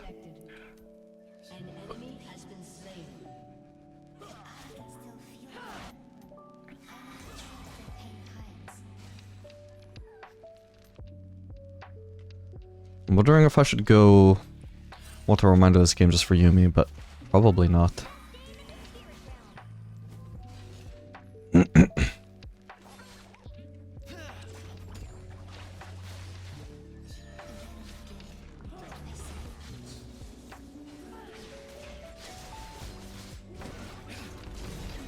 Ow, ow, I'm taking a lot of damage here. Jesus. Oh, Draven is just dead. What? Wait, he had barrier still? Of course, I flashed on him in a way that he didn't react in time if he did have barrier. I completely forgot that he might still have it. Fuck. Oh, but that's so sad. He almost died even through the barrier. My bad. I wanted to make sure that kill went to me instead of Zyra. Fuck. That's sad. But that, yeah, I mean, that is absurdly unlucky though. He had like 11 HP. He did not calculate that by any means. Didn't even use this potion. At least the wave state is actually quite good for us.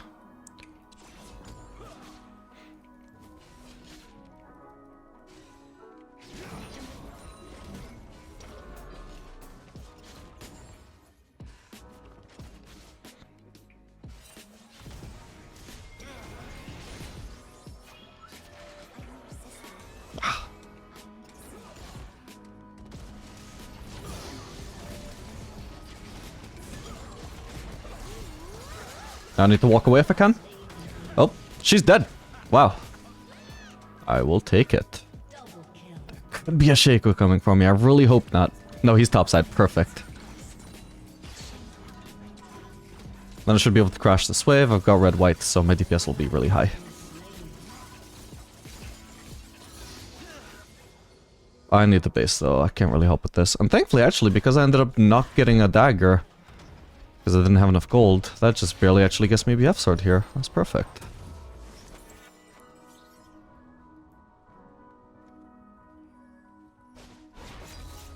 I'll just use one red Q to get into the lane faster. I could do with getting it on lower ammo anyway here. Alright, so I'm currently level 6 to Draven's level 4. This could actually be huge. Especially with red-white, I easily win even just a 1v2 in lane right now.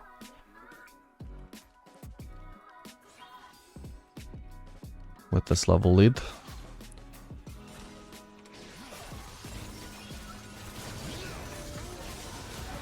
Perfect.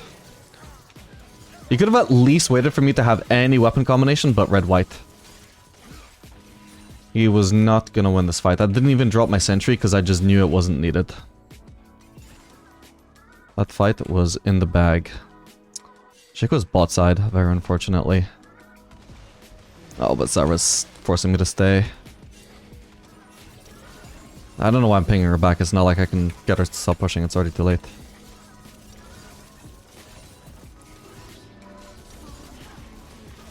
Okay, that's gotta be good enough. I've got barrier if I need it.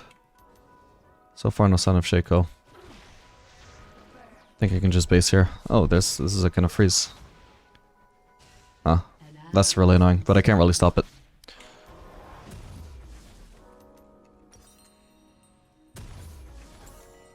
I don't think Berserkers are too important in this lane.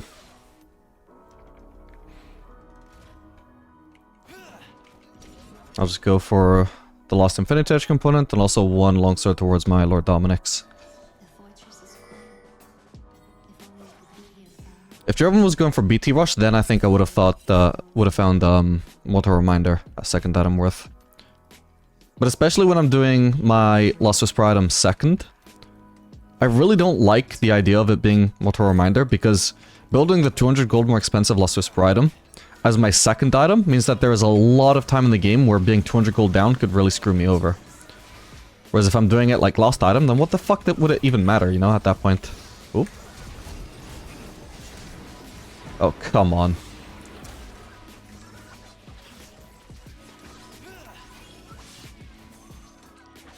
If only I could stop getting perma-slowed, that'd be great. Jesus. I fucking hate the Shaco clones so much, man. Okay, we are alone though. There is no,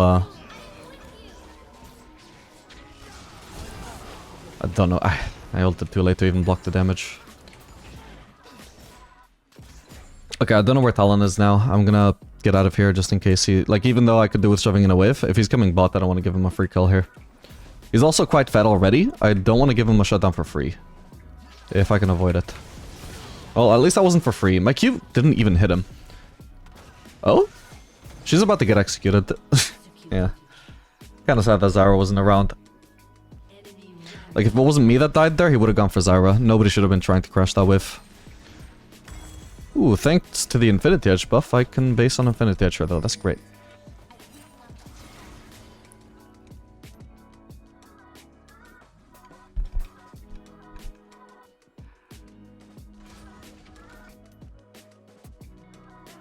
Ooh, I was gonna say I should ping her back so she doesn't shove. I did it too late. She was already on the wave. Just cost me at least 3 CS there. If not more, because Draven might have just chosen to shove it in. Hang on, we can try and cheese him. Let's stay out of sight. Okay, Zyra might be about to root. Okay, he's dead. Sadly, he also kills Zyra, but that's fine. No one of value was lost. That may sound rude, but so is taking my wave. Okay, we see Yumi and Talon mid, although we no longer see Talon. Getting the plating and then I'm leaving because they might be on the way already. I should have pinged, by the way, that Talon used flash before.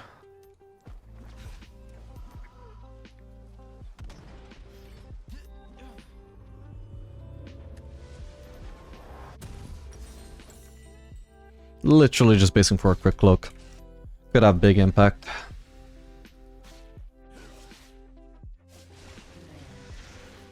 I also don't think it would have been too bad to just stay and just sit in this brush and just try and choose Draven.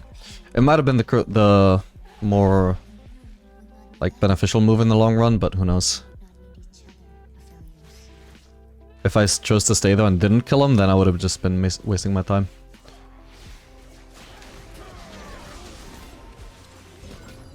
I think this guy might be trolling, by the way. Some of these fights are just not reasonable to take.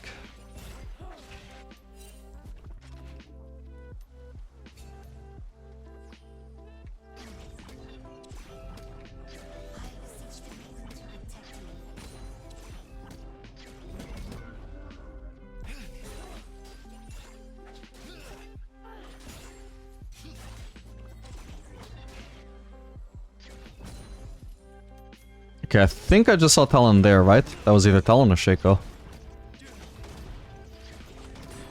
Okay, we see Shaco. Oh, I just barely got him. I don't know what he was thinking there.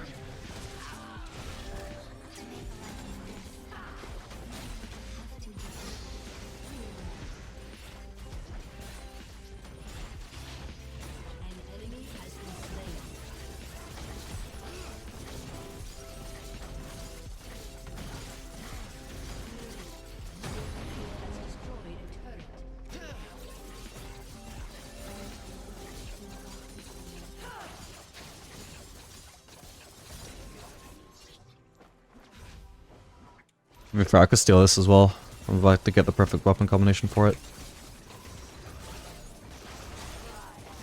She could have stolen that because she placed her plant there. I've still got 6 Chakrams? Oh, he got marked, but okay. Even if I could flash an empty kill him, it's not worth flashing, I don't think. Also, I don't know where Talon is right now, actually. I know where Draven is. Oh, I'm dead. Or am I? Huh. I guess he doesn't have ult. It's possible that I could have killed him even if he did have ult, but... surely with Yumi. I would have gone for it if I was him.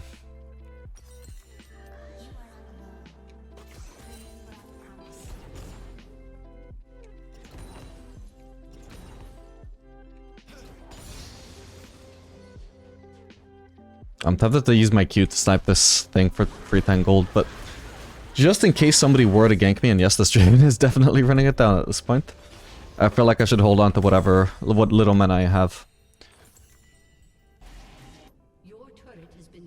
My attack speed feels absurdly low this game for some reason. I think it's just because I've built not even a single dagger for such a long time. Because I've definitely put a lot of points in my W, it's already more than halfway maxed.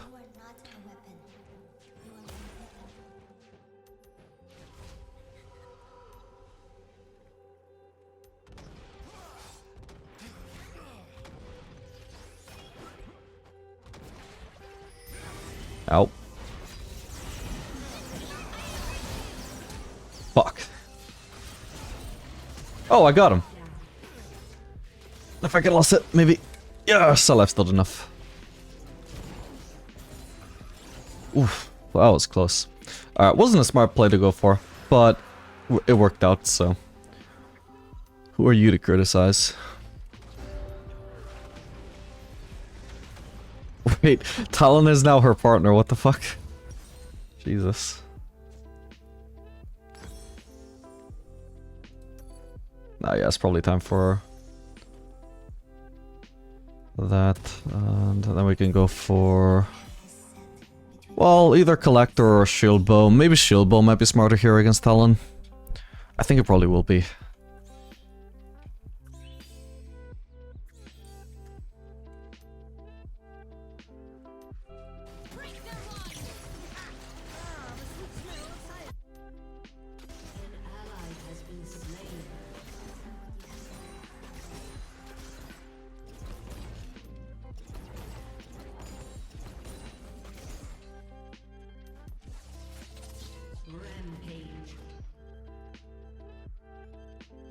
I'll just farm these while I'm waiting for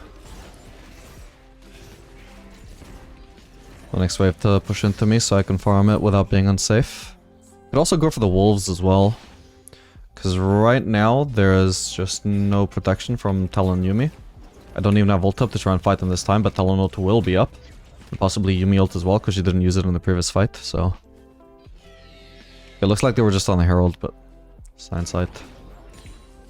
For all I know, they could be sitting in some brush waiting for me to jump out. We've got Vice protection here and she's got ult, so... let's hope that if they come for me now, it would be enough.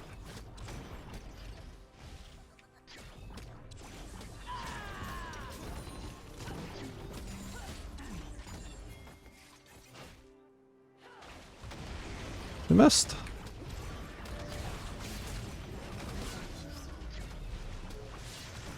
Just can't quite finish him. Talon should not try and burst down by here. Yeah. He needs to go for me and me only. Vi was just bait there. Well, it's clear that despite his good start, this Talon is not a Smurf. It's made some... like, that was just a mistake that I think a Diamond Plus player would not make.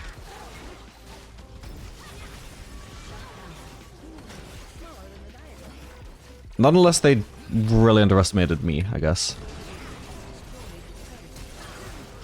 It's possible he just thinks I'm a bronze player who wasn't gonna make the best of that.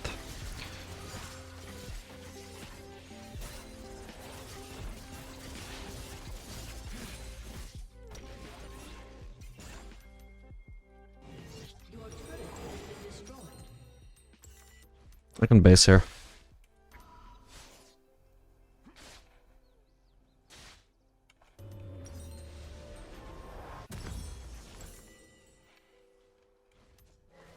Got a lot of components.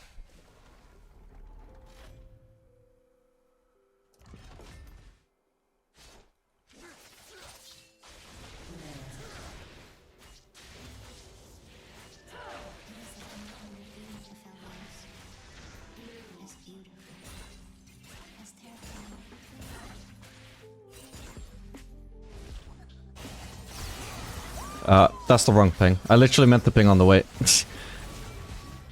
Holy shit, that was BM. Oh, man. Need to focus Draven here, although I doubt he has enough items to really be a threat anyway. Fuck. Okay, I live. Barely. No! Okay, Zevra, you could have rotated with me. This is bizarre. She stayed mid to farm. As the support. Bro is not supporting. Bro is just mage on bot lane. But I mean, in all fairness, like, one thing you gotta understand about the support role is that it's not the support role. There is no such thing as the support role. There is the role that goes bot lane, and he allegedly doesn't farm, and takes the item that was designed for supports, or an item that was designed for, mainly for supports, and allows them to get gold income without needing to farm. That is literally the only like defining thing about the role. It's not, it doesn't have to be support, right? An AD Shaco, that's not a support. A mage, it's not really a support. But so long as it's viable on bot lane, and it is, like AD Shaco is probably not the greatest pick on bot lane, but it's viable. Like mage supports are extremely viable, but they're not supports. We just call them supports because it's the easiest name. Like what else would we call them?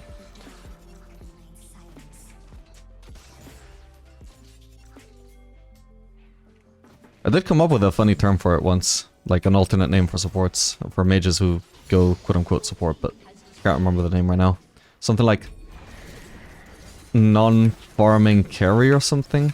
I think it was smarter than that, trust me, but...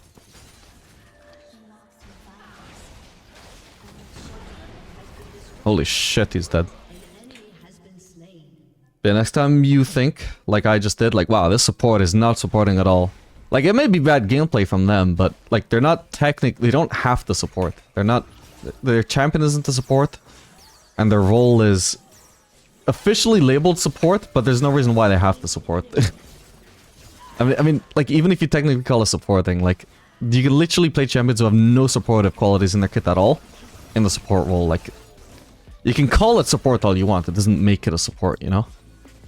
But it's viable. Like I said, mages are viable, quote-unquote, supports. It's just not really supporting, though.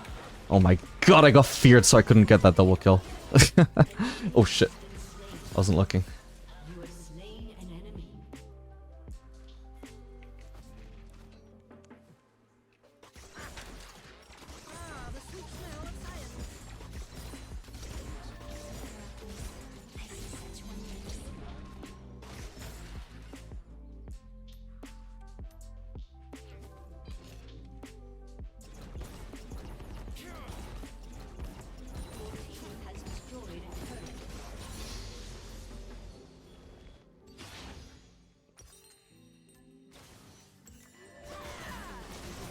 She can take the big one, I'll take the small ones. There might be a fight here, so I'm gonna start rotating.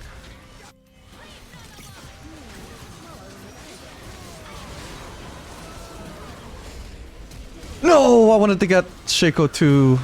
Oh, it would have been so clean. I could have just gone for a blue ult there, but I was like, nah, rooting 3 people here is gonna be so much better. I think it was actually 4 if you had the Draven. Swain got barrier. Probably can't stick around any longer though. By the way, didn't I base with enough gold for something? I swear I just didn't. I forgot to buy or something. Whoops. Because I don't think I just farmed 2300 gold. Well, if I stick around for a little bit longer at this point, I may as well. It's gonna be no mid lane farm for me though, because my quote-unquote support, and not the actual support, but the guy who queued for the position support is taking all my farm. But it's viable. You can carry games taking your ADC's farm. But it's not exactly supporting, is it?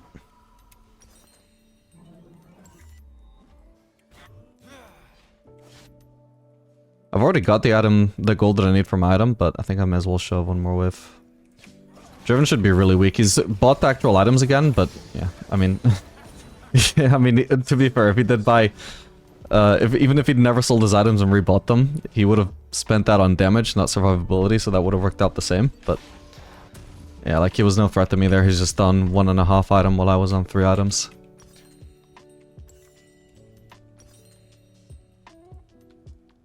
Okay, in the name of just testing attack speed of Aphelios still more this patch, even though I would... Usually I would definitely go for Collector here. But we'll just test Phantom Dancer. I don't think Renance is super necessary. We'll try Phantom Dancer.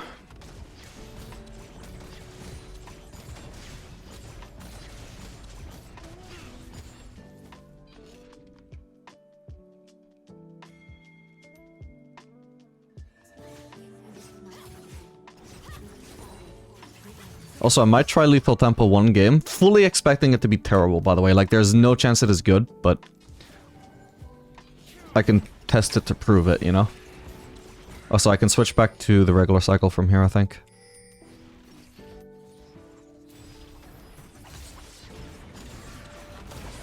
Ah, that's the wrong one.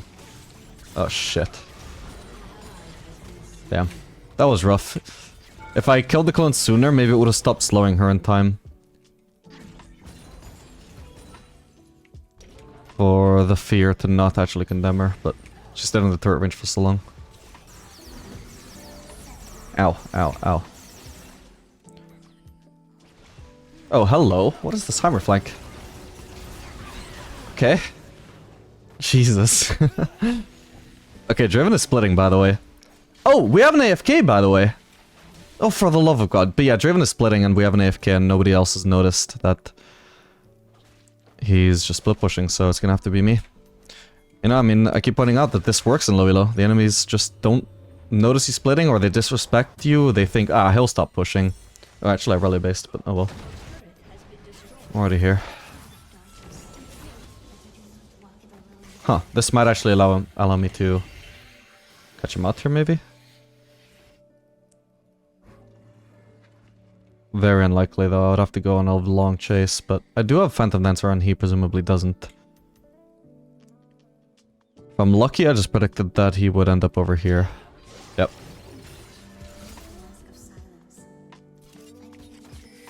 Perfect.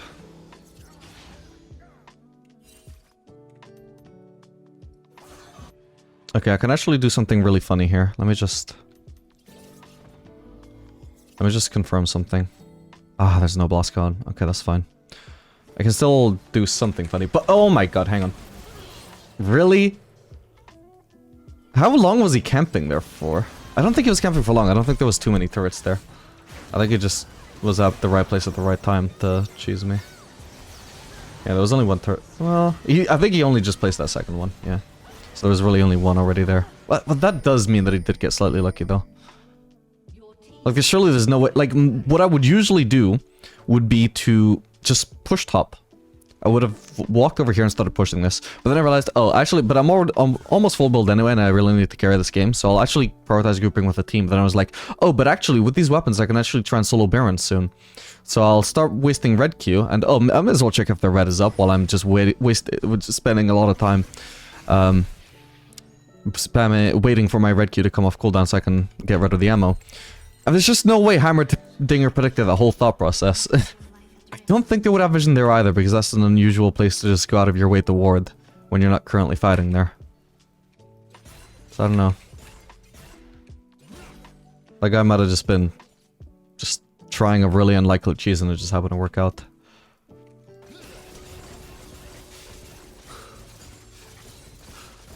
Alright, could solo Baron now. If the enemies aren't going to be in position to defend. Oh, they got a Drake. Alright, let's try this.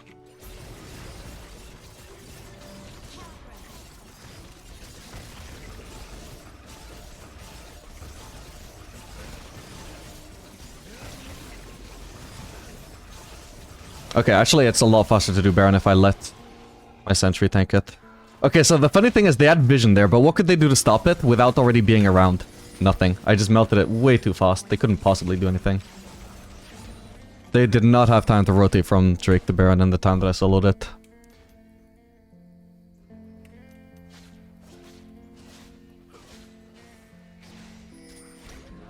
I could have ult him to guarantee that I kill him, but I don't think that's gonna be worth, and it also doesn't look like it's gonna be needed.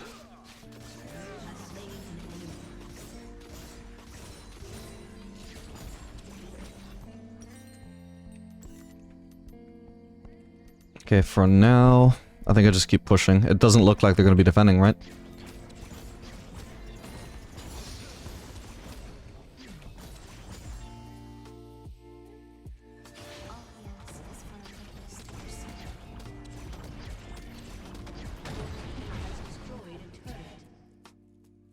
You know, it's possible that Talon got really screwed over by Akali going AFK, because I was wondering earlier, like, whoa, that Talon has 4 kills super early. That guy's gonna be a problem. And then like 10 minutes later, he still only had like 4 kills. And I thought that his snowballing just like paused naturally, like he just failed to find any more kills. But it's possible that his lane opponent going AFK just didn't give him somebody to kill anymore. Like all he could do was roam, and I just never gave him opportunities to kill me in roams. So it might have actually secretly benefited us. Like, it's super unlikely for that to happen, but I do feel like there is scenarios where one of your teammates going AFK at the right time for extended periods, even if they never come back, could actually be beneficial. In certain games, I think that could win you the game, if that teammate was going to be enough of a liability while alive anyway. But obviously you'd rather they AFK before they give over 10 kills compared to them AFKing after they gave over 10 kills. Okay, we should be able to easily collapse on Draven here.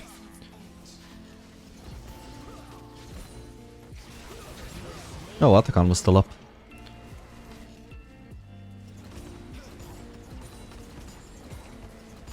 Well, Phantom feels fine. Like, I don't know if I feel any significant difference anymore between going, like, Phantom lost item or going Collector lost item. Obviously, in burst there would be a difference, but in overall performance... don't know.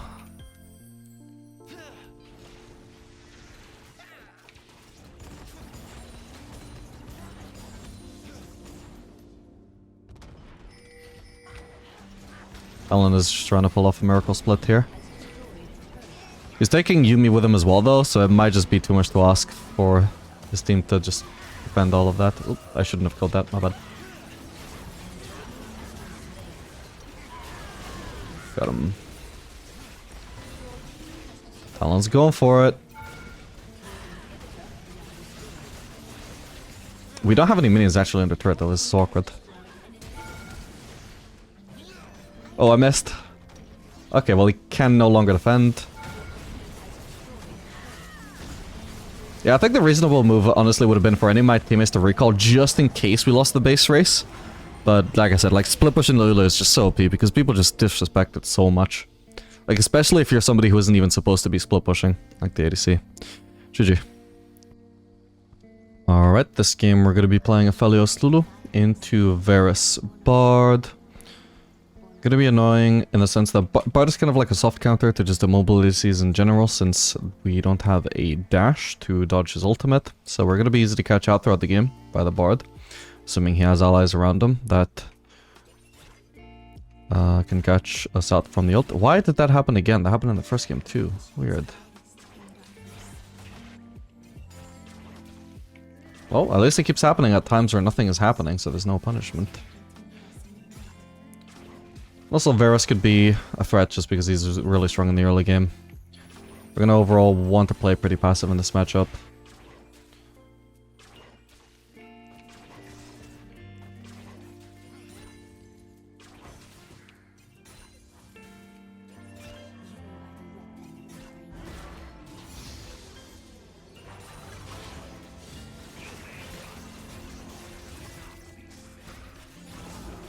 Got him. Wasn't sure that second one would hit. Bro is flabbergasted. Just sitting there like, what the fuck just happened?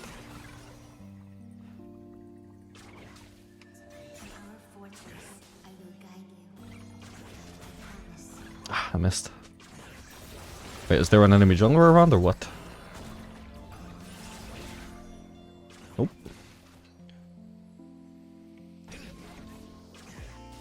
This felt weirdly aggressive from Varus, but he does have a strong early game, as I've said.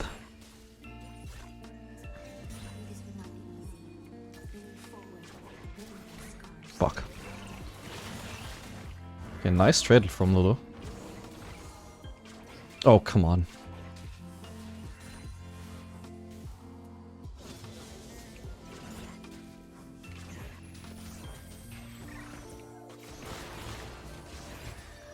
I remember as well actually that I'm running cleanse, so... Oh, come on. So if I get caught up by a Bard Q at a bad time, I can always just cleanse that.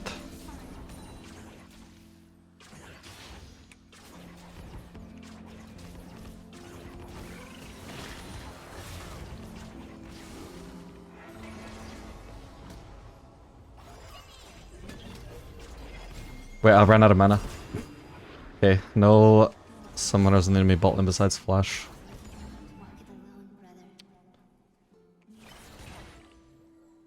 If I can Flash auto Q Varus, he might die to that. He wants to base there though, that's fine too.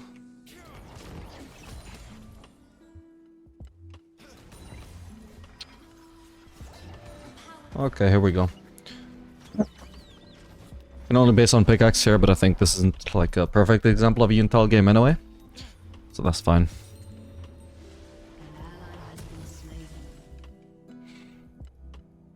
If I wanted to go for a stronger early game as well, obviously there's the choice of Collector or Essence Reaver, but I think especially Collector right now is not strong enough to really justify delaying your scaling like that. Personally, I would rather rush Infinity Edge even before it was buffed and made cheaper.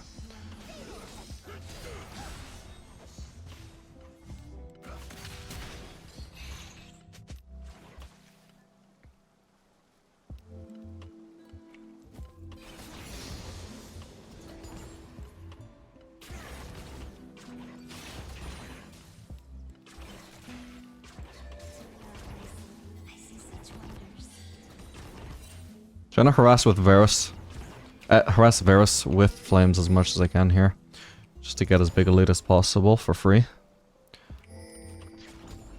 Okay, I've actually got way too much purple ammo here. I kind of forgot that I'm going to be getting white next.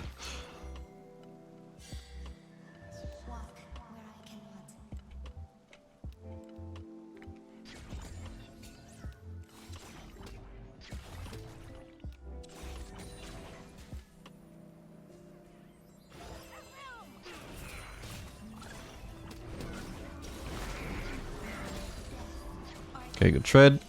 Now let's just try and get rid of purple as fast as we can.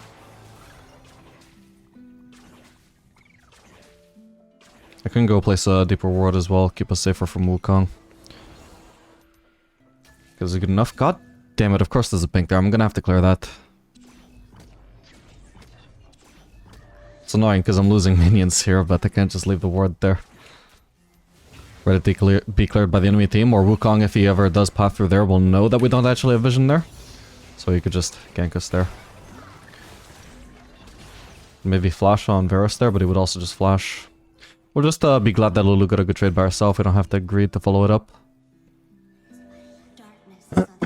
Personally though, I don't actually want to base until I've got BF sword, so even if they base here, I'm just gonna freeze the wave and keep laning.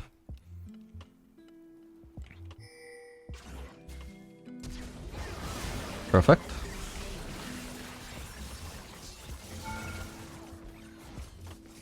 Ah, missed the cannon. How sad is that? Of all the minions to die, it's the cannon.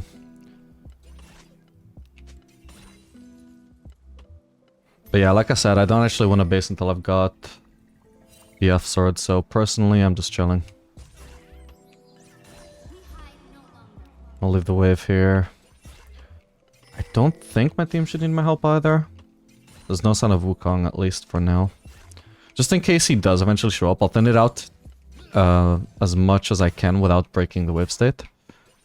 So if I have to rotate and I have to miss some farm, it will not be as much farm.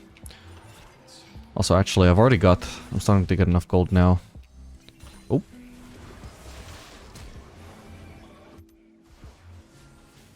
Can try and do something here.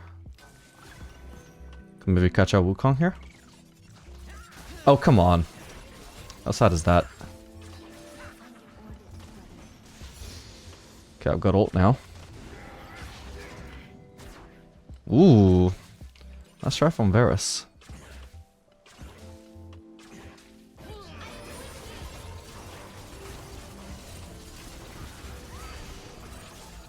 Got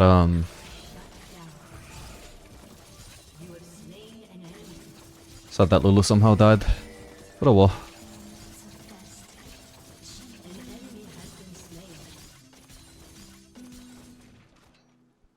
Well, now I've got more than enough gold for ABF sword.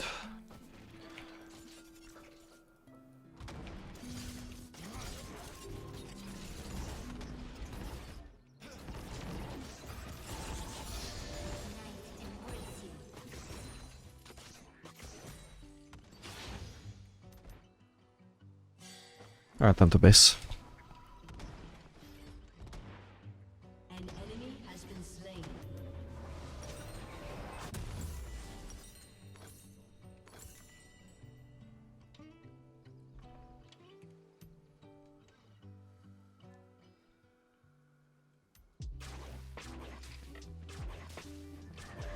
If pain is what awaits us in the darkness, brother, we must run to it, unafraid.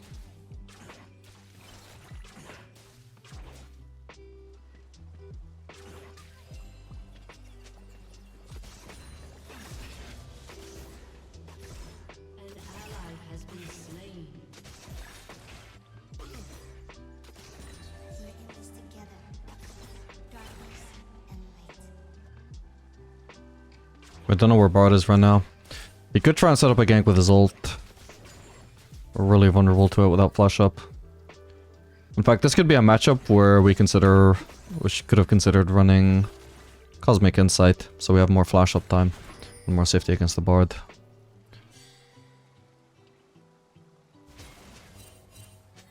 All we ask is for a witness to our sorrow. Okay, I think Bard is probably actually going to turn out to be topside doing grubs.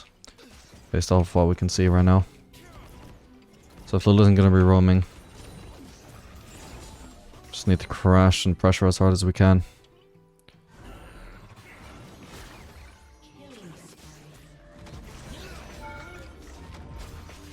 Okay, well he's below half HP just like that.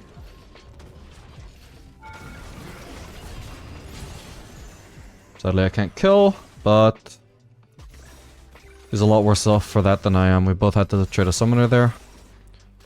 If he didn't have Barrier, he would have died to that combo too.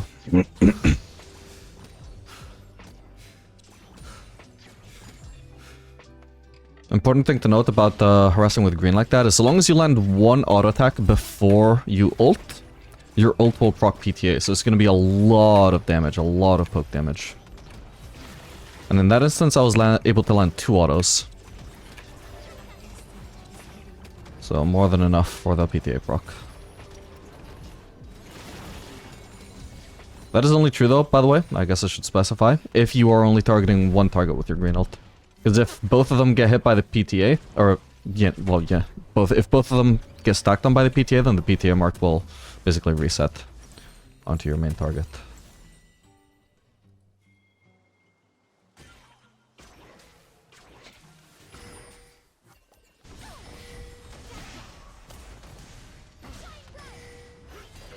Garen mid versus Lux mid, that doesn't look fun. Garen is good against melees, not so much against mages. Oof. Oh man.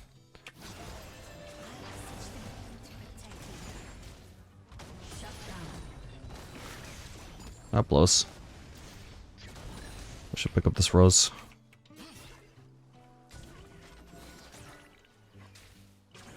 We see Wukong mid still, so for now we know we're alone and I have a pretty big lead over Varus. I don't have ult right now though, so just pinging my ult cooldown. But especially as I start to get lower on purple ammo. Oh, I think Bard thought I was engaging there.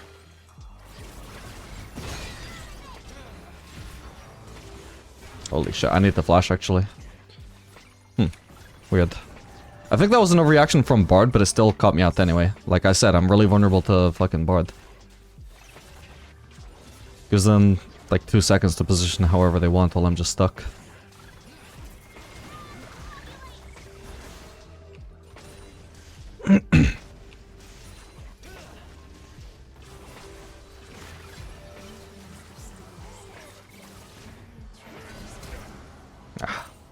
Couldn't reach.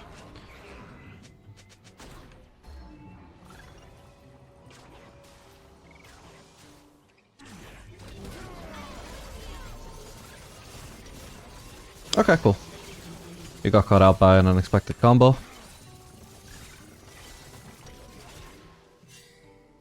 Oh, and we're getting caught out by an unexpected gank, potentially. Okay.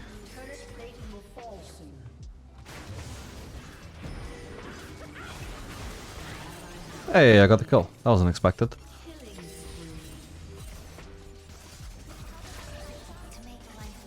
She just took so much damage for free by walking through there. I had 6 chakrams. Well, 5 chakrams at the time. Oh man, Zed. He lives. I really misaimed that, but it almost actually landed. Yeah, fuck that up.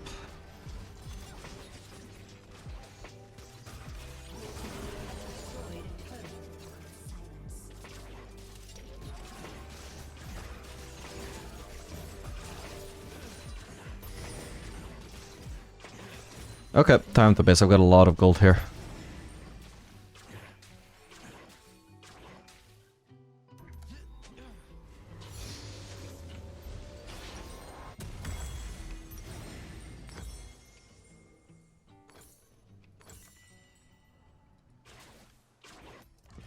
Okay, once I hit 2 atoms, it's gonna be huge. And before we finish Lord Dominic, since we have Infinity Edge first item, so our synergy with crit is increased, we could potentially go for the double crit cloak.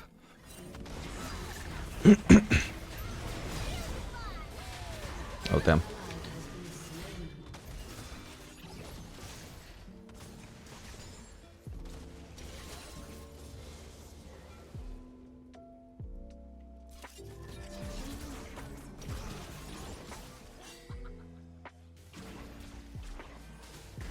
Okay, hang on, I can't overextend here. If Bard ults me, I'm gonna be in trouble. Oh, damn. Props to them.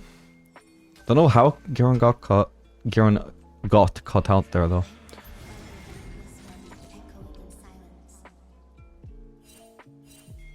What do you want me to do, bro?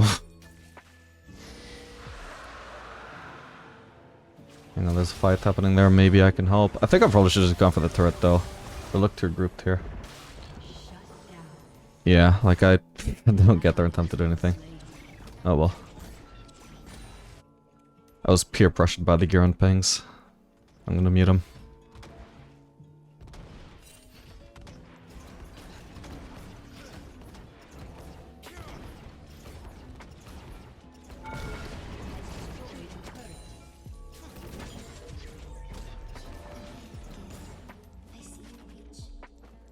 I could do with shoving another wave. So long as Wukong isn't around, it should be fine. And if Bard is topside, then Wukong is for sure a topside as well. Lulu should pick that thing up. Nice. I could have picked it up too, but I didn't notice it in time. But she can actually afford to turn around for it. I can't really. Oh, need to stop using blue because the flames are gonna get me aggro.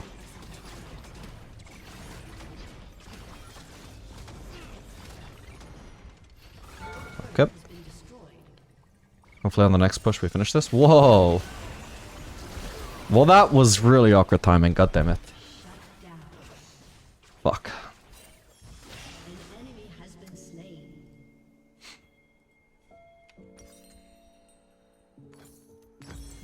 And yeah, we're gonna do the double quick cloak thing.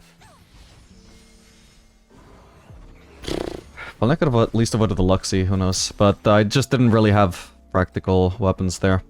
Ideally, I need to red ult if I'm gonna survive there, but oh, did Lulu? Well, I suppose Lulu maybe could have done more there as well, but on my end, ideally I should have at least one of these weapons already on less than 10 ammo, so I could just immediately red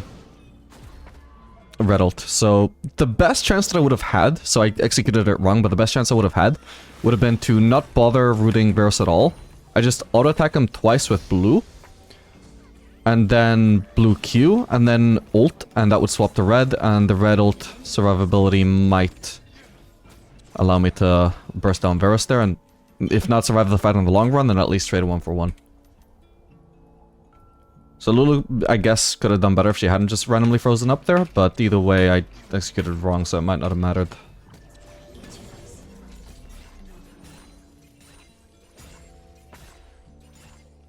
Kind of crazy timing though, if Lulu actually froze up there at the same time as I just randomly got caught out at the worst possible moment, exactly as I was gonna ward. Because I could take that, I was going to, but... Maybe I can catch up Varus here? Okay, I get exhausted, that's fine.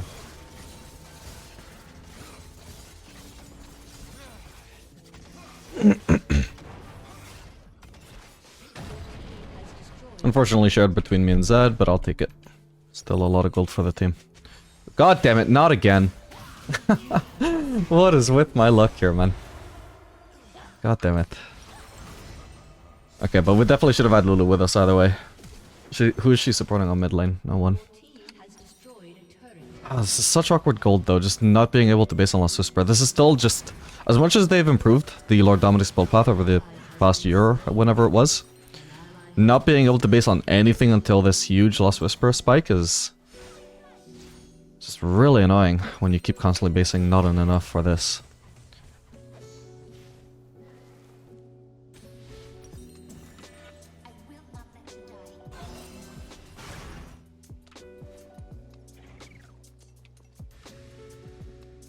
Okay, Garen is still going mid, so for now I'm gonna go bot.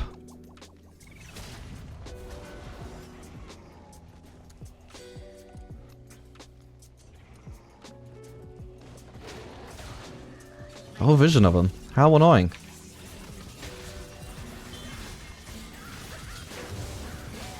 No, no. Fuck. No, but my chakrams. What? He should have been executed there. Oh, but something really unlucky happened there. I already forgot what it was, but hang on, let me check again. Oh, exactly as I was gonna flash the Luxie is when I got knocked up by Wukong. So I got hit by the Luxie. God damn it. Yeah, Luxie wasn't gonna hit me, that's fine. This one I see, oh, that's gonna hit me, I'll flash. But hang on, you can see exactly... My flash click, where is it? Here it is, flash. But this is when I get knocked up. No, like that's so unlucky, man. So unlucky, fuck. And again, I can't base on anything, it's so annoying, man.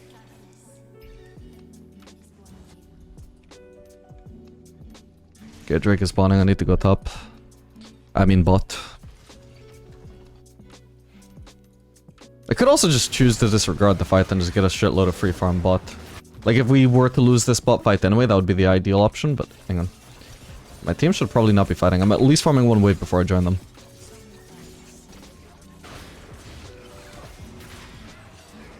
I'm gonna ping them back. No, okay, this fight is already over. So I might as well have been top because then I could at least pressure that lane, which is on the, like, too far away from Drake for them to be also defending that. Huh, somehow the fight is not already over. Now it is. Or is it? Oh man. He ulted too early, he could have done it. He could have killed Varus. Fuck it. I guess I push. If I had more white ammo, I could actually solo Drake.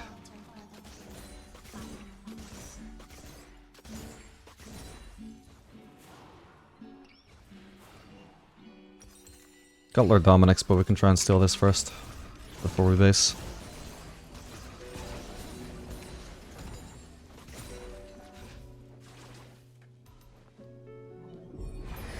Or I could try and choose the Varus as well. That might work. Let's see. Oh, Bard is around though. But if he goes for another wave... Oh, no way. Okay, I may have revealed myself too early. Revealing myself already. I should be trying to collapse here. Okay. Lulu's just not moving, by the way, though. I'm looking at her on the map and she's just not moving at all.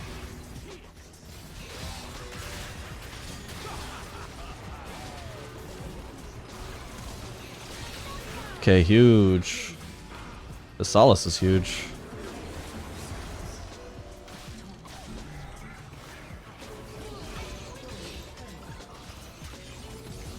Oh, come on. Ow.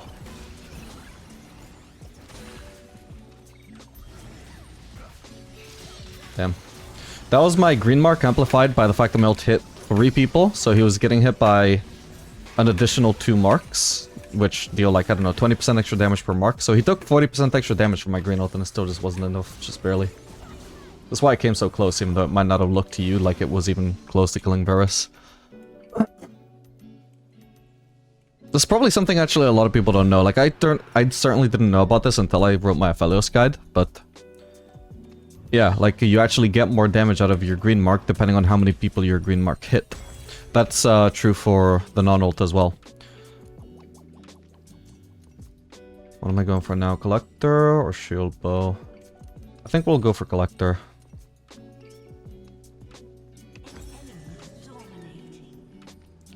Yeah, like say I have this exact combo and I blue Q like 4 enemies at once and they all have a green mark on them. Whoever I choose to target with the green mark, they will take their green mark plus an extra 20% for the other 3 people are marked. So that would be 60% extra damage. So green marks don't do AoE damage, but they are rewarded for hitting multiple people. They are rewarded with more single target damage.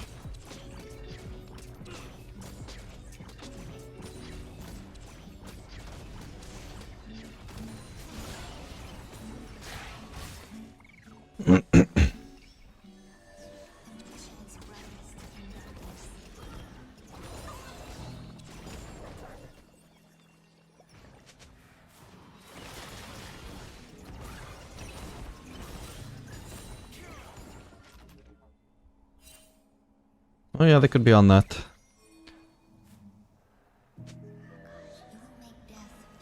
They're not starting it though, so that's fine. We'll shove in mid. Ooh, I shouldn't have backed away there. He had to be more scared of me than I had to be of him. In fact, I could try ulting him, but then he's gonna ult me. But then I could just cleanse it. Oh. Okay, she didn't expect me to cleanse. She wouldn't have locked herself down into auto attack range of me if she knew I could just cleanse that and walk away. Or walk into her.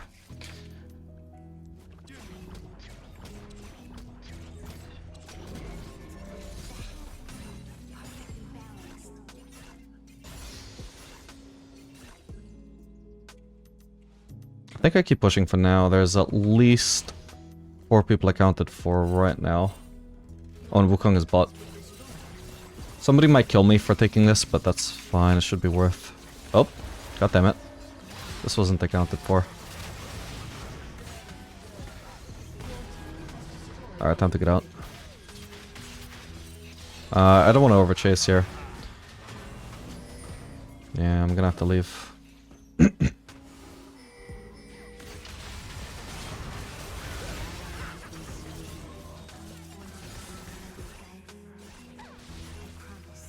Damn. If only I had green already. Then that probably would have killed Bard.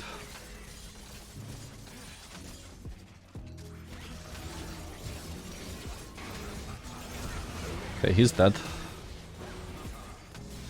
Varus didn't even follow up with anything, so I'm just fine here. Okay, cool. Wasn't my plan for Darius to run in there, but he certainly couldn't afford to just face check into me like that.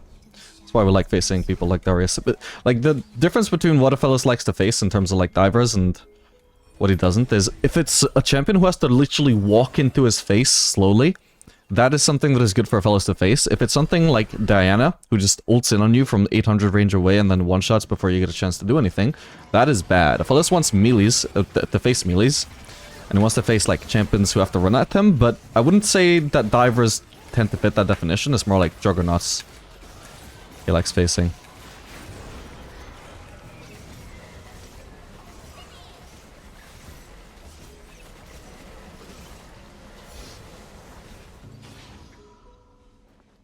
Oh, hang on. This fight shouldn't be happening considering how much gold our ADC has, and possibly they have as well. Oh.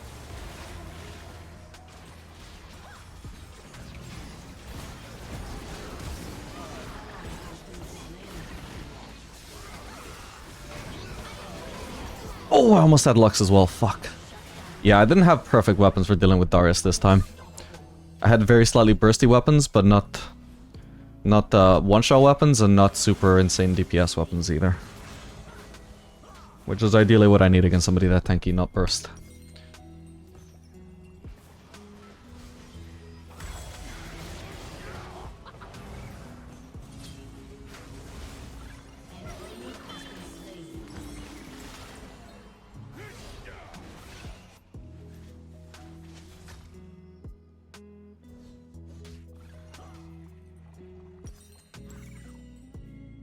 Alright, but Phantom Dancer should give us some DPS.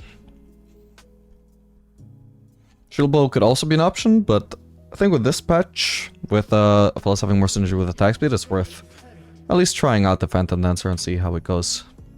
How it feels. Ooh, by the way, I forgot to say, there's actually data out now on Aphelios on patch 25.5, which there wasn't when I started this video.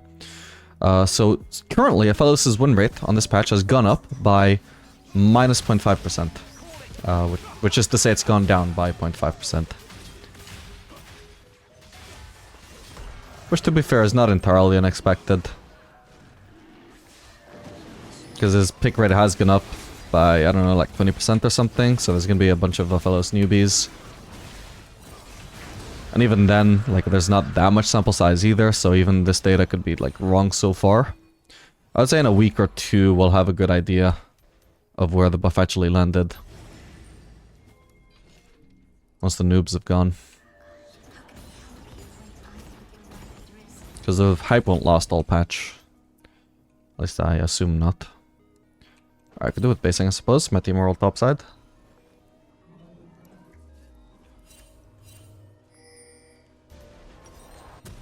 It's a bit late into the game as well to be trying to side lane as an ADC. Even in low elo.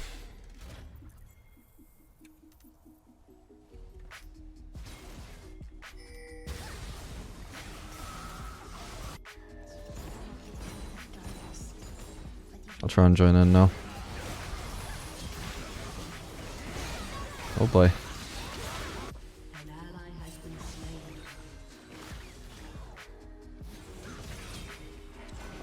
Oh, Bard flank. God damn.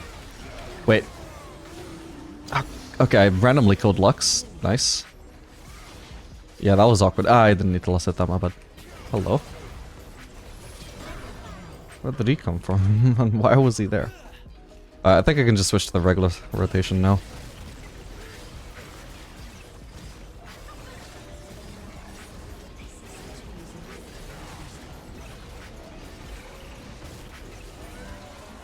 Let's see if I can just cheese this inhib again before the enemies revive. Because I'm probably strong enough to 1v3, especially with Lulu by my side, 2v3. Okay, and we know the only two people alive are bot and also on our bot side jungle for some reason.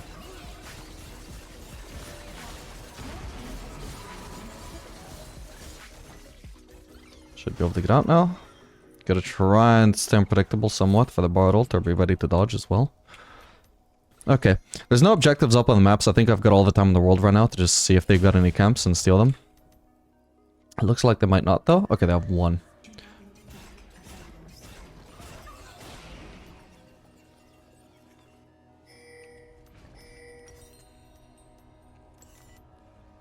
Okay, I would have chosen the base here to be honest, but there's already stuff going bot side. I'm clearly not going to be able to... What the hell? I couldn't right click there. Weird.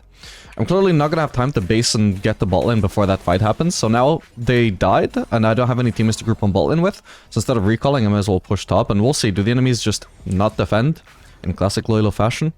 Hello. Close, close. Oh, he actually died to red buff plus collector. And I just melted him with that. Bard shouldn't be taking this fight. Okay, he dies. Okay, from here we can probably just end. Oh, okay.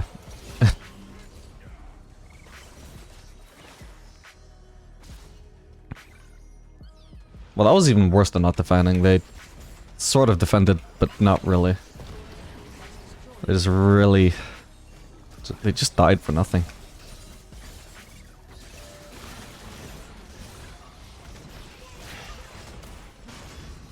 I do have good weapons for Darius here, by the way, so long as I have white. Oh, come on. You interrupted me in the middle of the combo.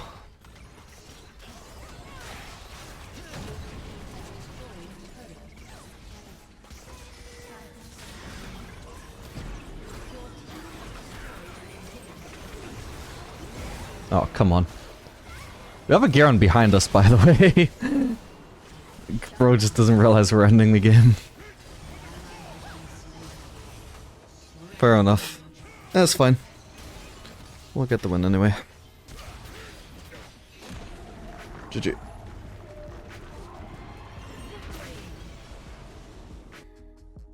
Alright, gamers, welcome. This game we're going to be playing Aphelios Brand into Tristana Swain. Definitely going to be a Conqueror lane because Swain gets really tanky in lane, where early game Aphelios certainly is not going to burst him down before he gets much healing, so we assume he's going to heal a lot. And therefore the fights are going to be long, therefore they're going to benefit Conqueror.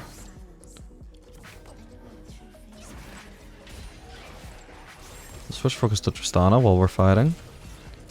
Oh, well that sucks.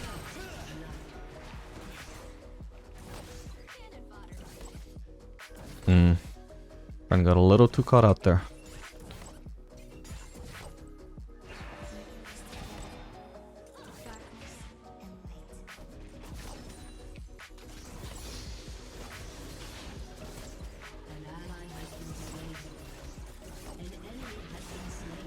Oh shit. I'm gonna have to flash this overall. If I get slowed, I'm gonna... Well, even if I don't get slowed,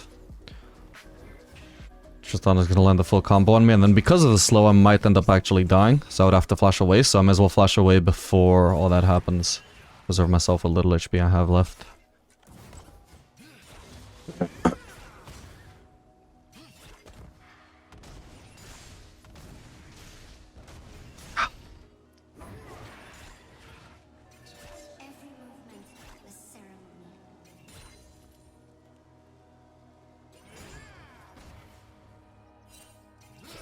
Oh, Tristana's actually around. Thought she would have based. Okay, well now I'm concerned we might get ganked. But I don't have any vision. And I don't have flash for the Nunu snowball.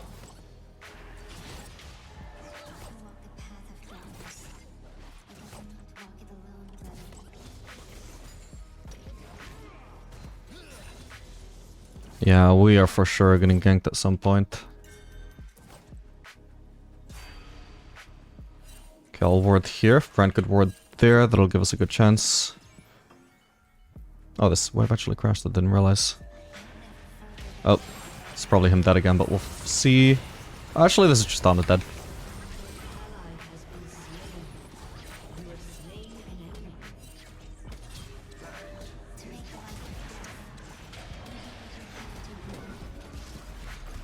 And he's dead.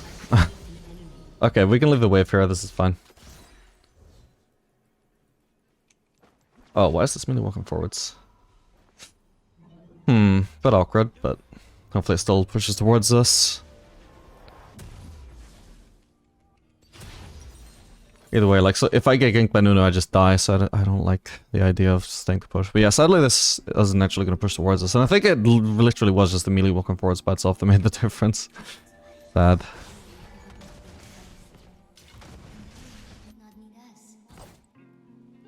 Still, we don't miss out on too much farm now that Tristana's here to thin it out.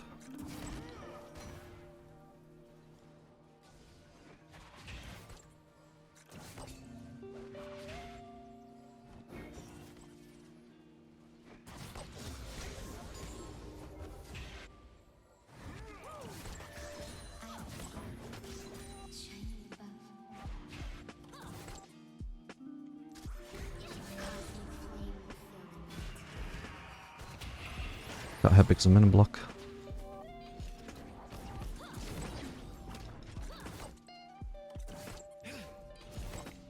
Okay, we see Nunu mid. We have a terrible bot lane for actually surviving Nunu ganks, so it's something we've got to really keep track of here.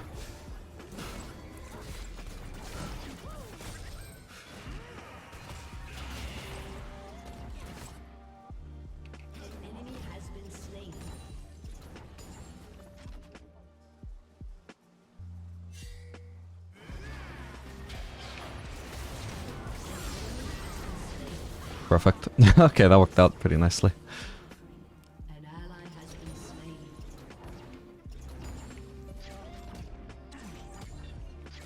Okay, the next wave is a Kino wave. I should be able to crash that since I got blue, but so hope I don't get ganked by Nunu in the meantime, because that'll really impact my ability to crash this wave properly.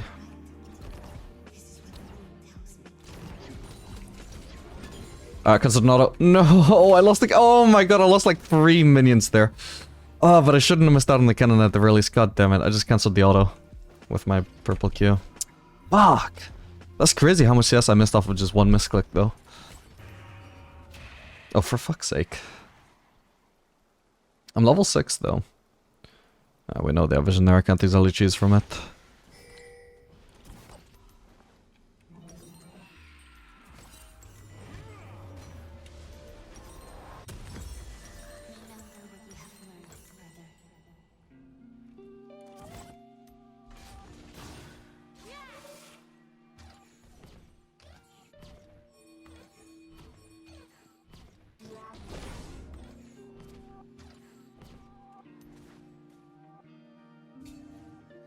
Our destiny is hidden in the night.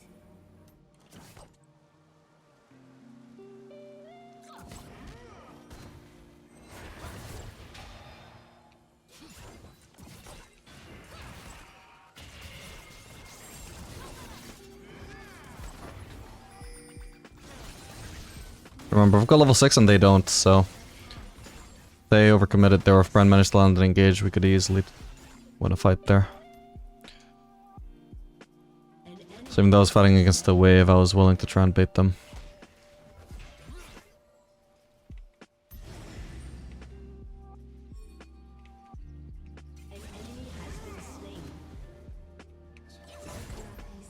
I see such wonders. They're still both level 5. How do I have this big of a XP lead? I don't even know. They should be hitting it fairly soon though, right? You would expect. Oh crap. Oh, wow, I actually still dead. If I buried, maybe I would have lived. I didn't think I would die to that throw shot. Fuck. Alright, my bad, I was hoping to dodge that. Well, at least we got the 1-for-1. I was lucky enough that the final shot actually killed him. Yeah, Jesus, how much HP did I have? Because that throw shot did... Oh wow, it just barely had enough to finish me, fuck. Oh well. Gonna ping Brand away from the wave, so it doesn't touch it.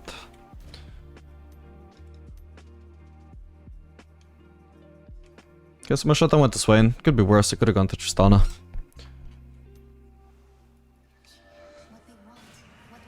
But yeah, in the end, the level 6 advantage is the reason why I can even win that, or at least tie in it.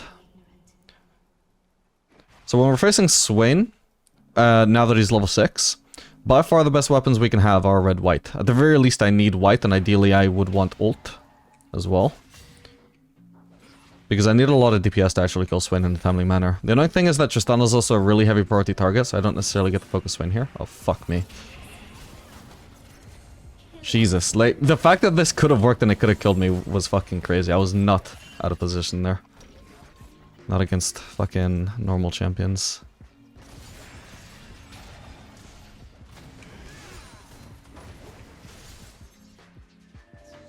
Shines brightest in darkness. I was a minion blocked away from fully hitting that minion, so I only got one chakram from that. That's so annoying. Well, he kinda needs to ult there, or he can flash away, sure. Oh, wow.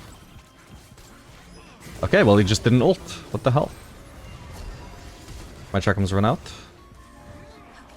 Man, she just barely lives. Oh well. Still a pretty good fight though. I don't know why Swain didn't just ult. Maybe it was on cooldown and I didn't realize. It's possible I just didn't notice. Alright, do we want to go anti-heal this game? Honestly, probably. It probably should be a second Adam auto reminder angle since we're facing Swain. Oh, hello.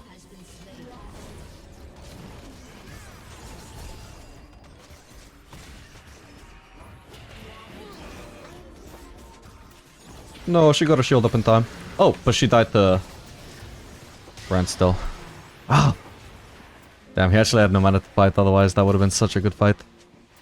Well, Swain had ult up here. Yeah, I don't know why he wouldn't have used it before. Has been slain. An ally has been slain.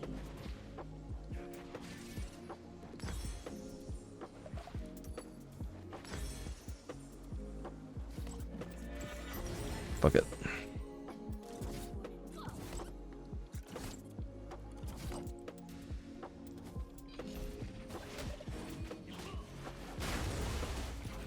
Did he just smite that? Surely not. It felt like the grub got burst hard enough that it must have been a smite.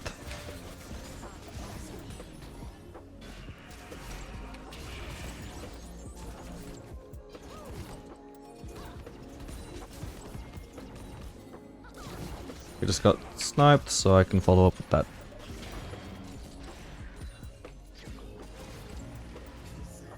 Let's try and clear some vision. We know Nunu's mid for now. He's full HP, so he could be a big threat if he does gank us. Enemy bot lane is quite low though.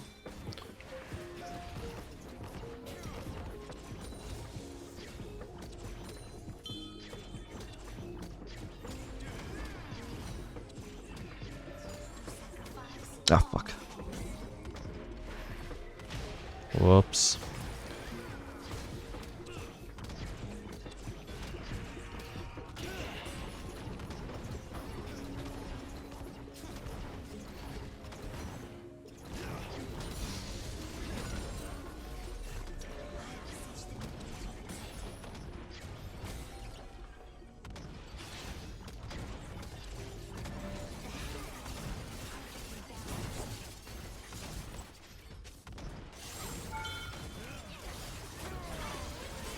Arguably, Rattled would have been better there, but for now I'm fine. Dude, I thought that first shot was a Jinx rocket. There's not even a Jinx in the game, but I just dodged it by reflex.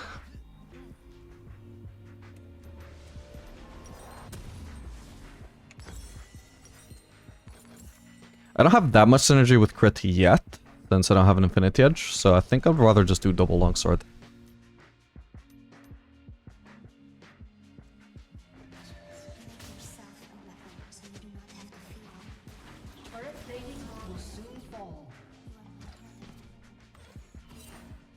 Oh, did I I'm assuming I just stole that by accident. Whoops. Yeah, my gold definitely looks too high unless we just got a turret, which we didn't. Yeah, I tend to walk into lane with attack move. It's just a habit I have. Sometimes, very rarely, like, I don't know, like every 100 games or so, that just... Probably even less, actually, but every now and then I do accidentally just steal the Gromp as I'm walking past. Smart champion just targets it.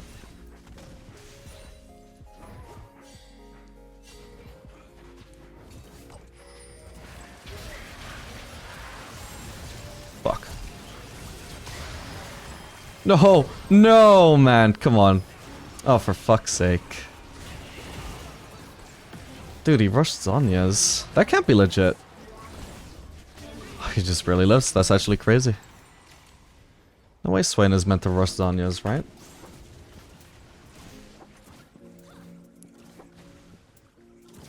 Wow, holy shit, nobody does this.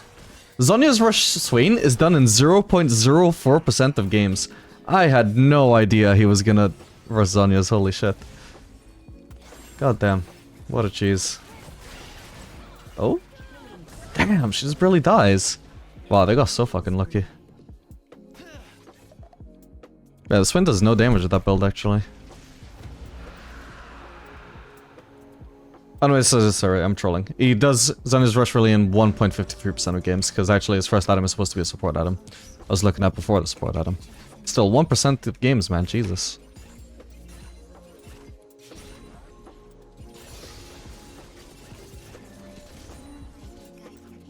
I guess I'm gonna get this turret in the end. Is it first turret? Yes, just barely first turret.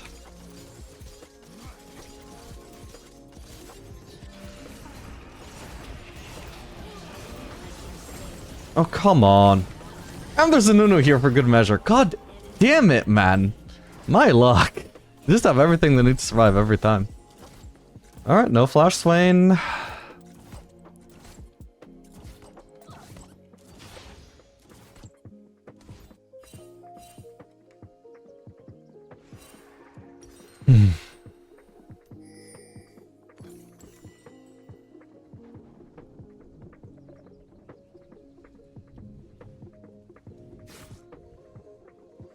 Yeah, I knew this would be a really annoying matchup.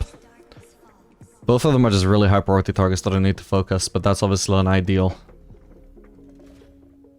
Like if I focus Tristana in a fight, that's a huge mistake that I'm not focusing Swain, who's getting so much healing. And if I focus Swain, it's a huge mistake to not focus Tristana, who's literally about to one-shot my ass. And it's especially bad when whoever I'm about to kill just keeps flashing away, or using Zhonya's.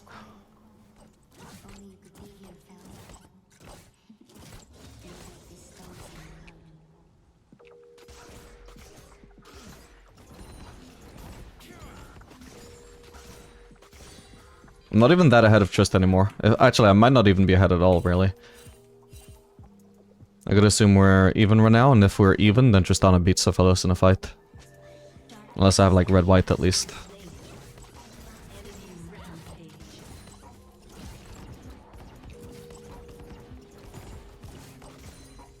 Trying to sniper through the minions with blue. I was getting minion blocked so hard, though. Couldn't actually position where I wanted to. Okay, she's not trying to cheese, at least not from here, maybe from there.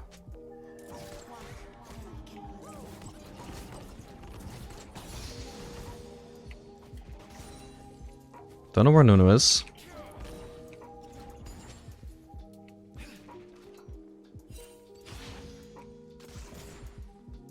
I need one more wave from my Adam. God, I hope I don't get ganked by Nunu here. Swain is reviving. Okay, we see Nunu. And I just need to shove this wave as fast as I can, ideally.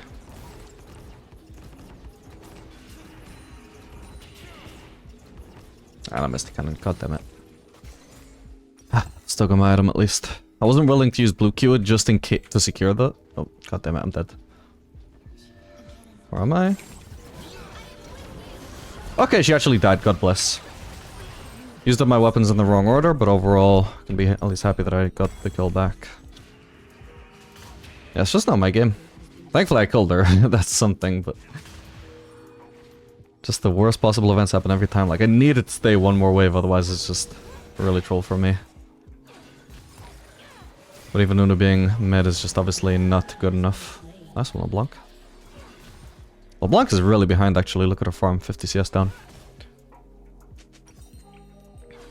Alright, here we don't have any better options than Quick Cloak, so we'll settle for Quick Cloak.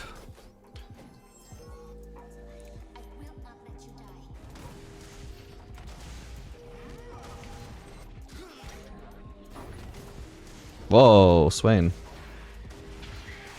Brand should probably get out from here, though. Remember, Swain still has Zhonya's. Wow, wait, okay. Apparently Swain didn't have Zhonya's, or Swain forgot he had Zhonya's, and even then he still traded 1 for 1. That's crazy. Still, it worked out okay.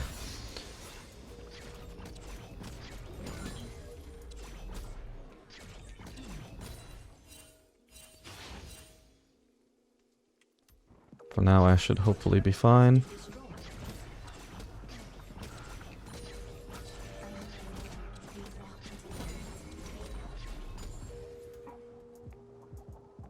An ally has been slain.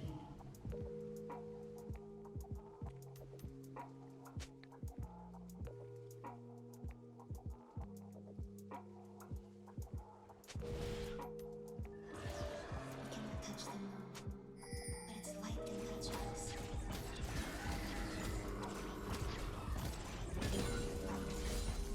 On our fingers.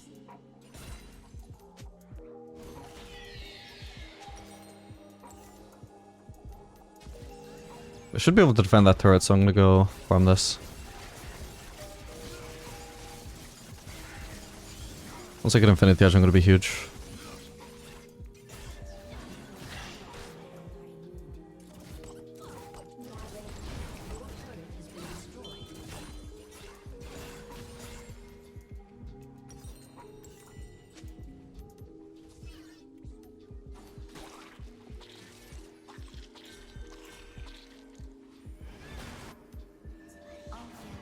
If LeBlanc is willing to go bot, I wouldn't mind letting her go, but I don't know if she actually will or not, if she's just rotating because my teammates are here.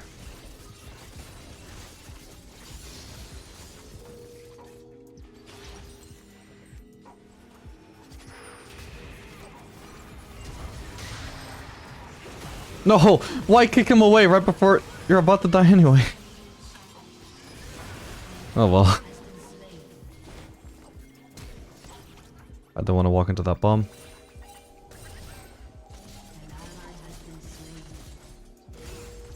What do you mean play? I am playing. Oh my god. Fuck. What am I even meant to get next, actually? Holy shit. Right, I'm supposed to get rid of... white here. Yeah, I'm gonna meet this Lee Sin.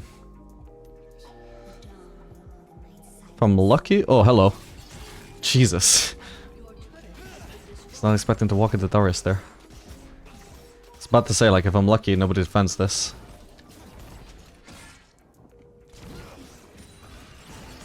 Oh, come on! Okay, he dies here if he steps into that. Oh, it's not even the Chakram one, but whatever.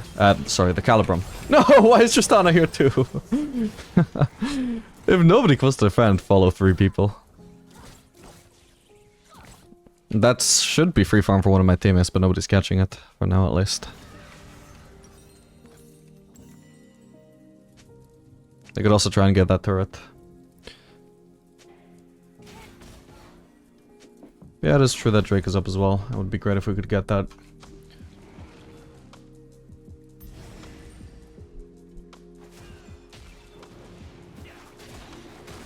That being said, I mean, right now it's just 4v4 on the map. We don't necessarily have an advantage here. Hopefully Nunes doesn't just steal. Ideally we should have Brent placing a ward over this wall, and if there's a boss, clear that as well. Looks like Nunes is not going for the steal though. Interesting.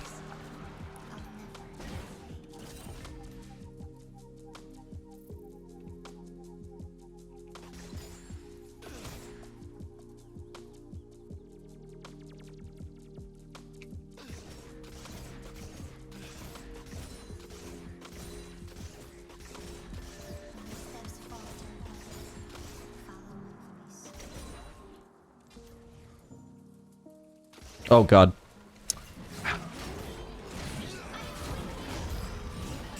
Okay, I live for now. They did Atkan though, which I'm assuming was topside, so Nuno should be around as well.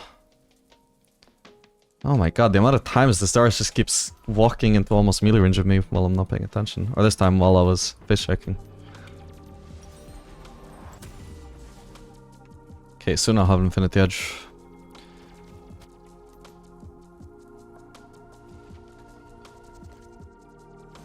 Okay, Malphite is going bot, I will go top. Right now my teammates are doing a horrible job of defending this, by the way. Like, at least Brand is there and he's got wave clear. Imagine if that was just a Janna trying to defend this wave while LeBlanc is sticking around. What? Why is he here as well? Oh my, I just accidentally used the wrong weapon again. God damn it. But what the hell, man? Okay, my teammates need to defend this now. Holy shit, that was a really random place on the map for Nuno to be. Maybe he was stealing our golems? No, he was like ready to cheese me. God damn. An ally has been slain. Enemy rampage. Enemy double kill. Yeah, that Banshees was kind of a cock block. There's no ability I could hit him with, and I couldn't just one-shot him with autos. Oh, my team just lost the fight as well. Oh, this is bad, man. I think I've just been cheesed way too many times in a row. Haven't been able to actually do much.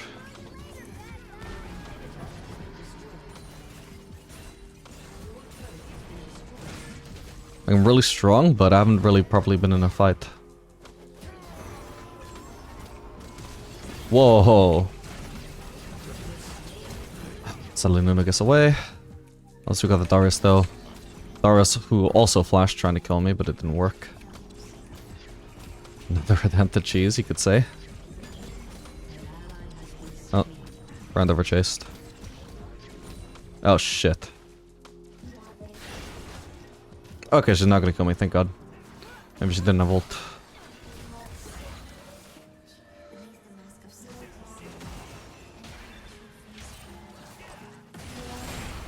Well, she does seem to have ult there. I don't have Jackham stacked up, unfortunately, so did my best, but...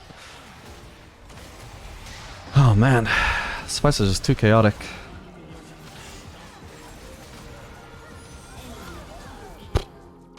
Hopefully they don't end up with this. We have a brand about to defend at least.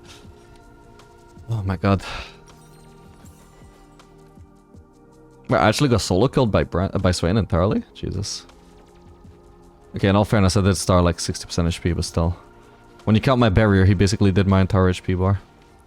Yeah, with the red-white, that would have gone better. Like, well, I mean, I did have red-white, but I didn't get to stack my chakrams, so I didn't get to use red-white. If I got to use red-white, that would have gone better. I would have 1v1 them even from low HP, maybe even without using barrier. Okay, for now, the game is not over. We're still in it. Darkness and light.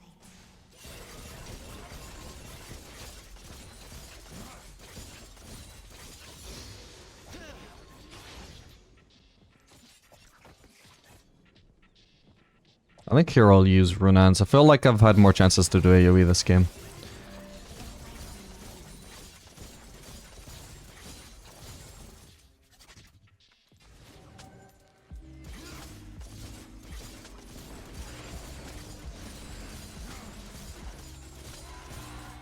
They got Baron. Surely they're recalling, right? Ah, but I can't take the risk. I can't take the risk. Can we see Orianna? Surely by now. Oh, actually, maybe I just get to cheese Darius here. This would be sick. Oh, he just left.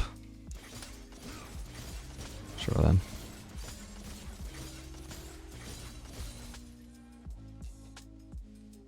Okay, from here I think I definitely can't take the risk of staying. If Nunu decides to join up with potentially Darius, who potentially didn't recall, I easily die here.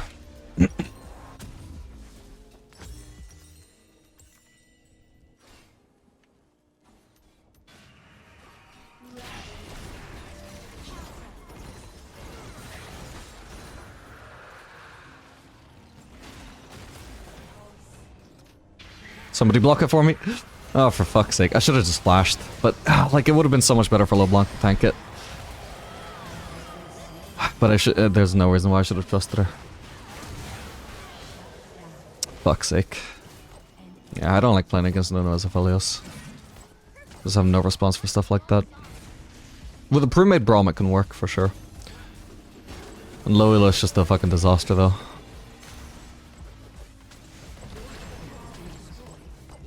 Because obviously, even if LeBlanc was willing to tank, that's not even an ideal champion for tanking Nunu Snowball. She would survive it, for sure, but she would get massively chunked out, which is not what we want either. But yeah, for me, though, I should have flashed. That's what I could have done better. GG. Also, I just noticed I didn't have the KDA plus win rate on the screen. Whoops. Alright, gamers, welcome. This game we're going to be playing Aphelios, Nautilus, into Jinx. Vel'Koz.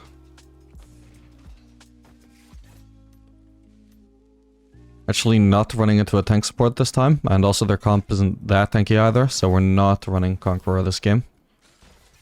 It had a good streak there though.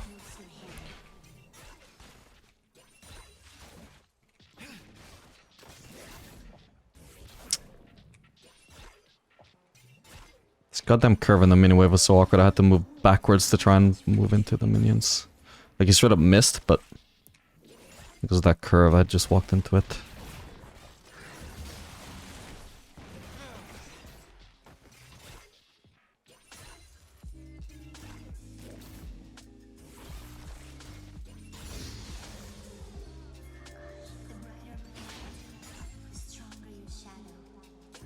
I'm still putting my first 3 points into W so long as I don't need an early point to lost it under turret.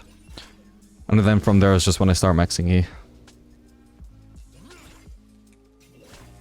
At level 4, in the short term I would deal more damage if I put a point in Q instead of E. Oop. Okay, at least I get to perk my PT on her, that's a really good trade.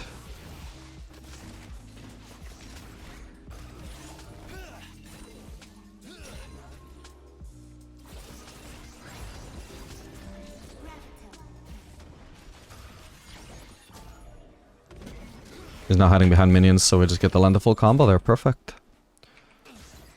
Yeah, in the long run, I'll get more damage if at level 4 I start putting points into E.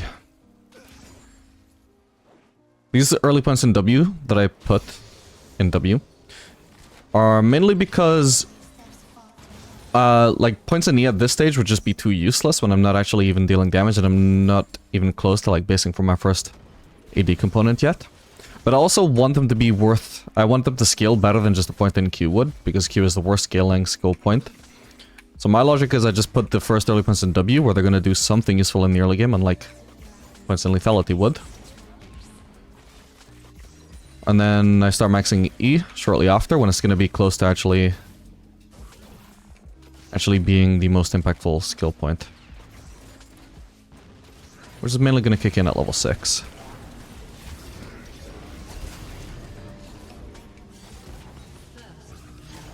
Cool.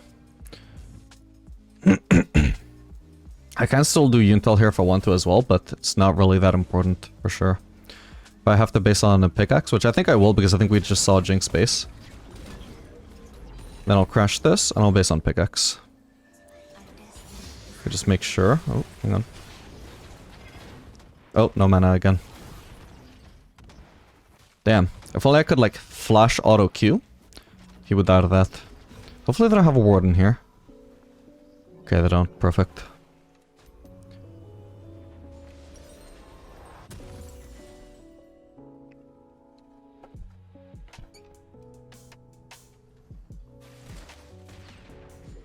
Probably could have looked to make better use of my wards. I haven't done anything with them, but oh well. We didn't get ganked, so it's fine. What you must do. I am the ignorant.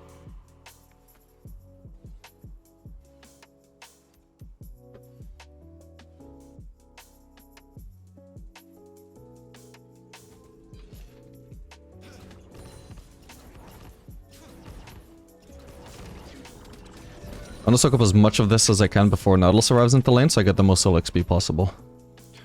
There we go. Didn't want it to crash either way. Would just make me lose the necessary CS under turret.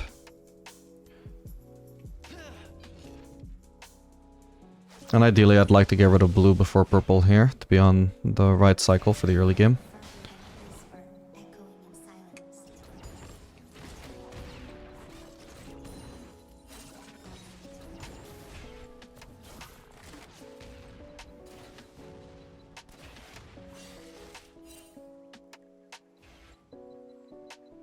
Well, Zinzal's not on Drake. I have a feeling Zinzal may be there, though. Because they seemed, like, as we were walking up into the river, they were just walking away from the wave to try and follow up something. So either they were trying really hard to protect the pink ward, or Zinzal was in the brush and they wanted to be ready to follow up a gank.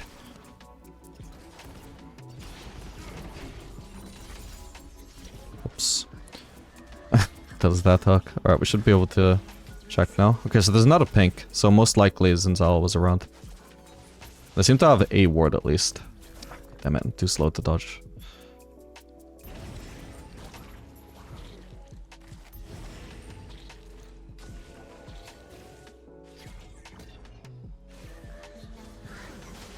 These Nautilus hooks are terrible so far, by the way. Jesus, they're all extremely far off.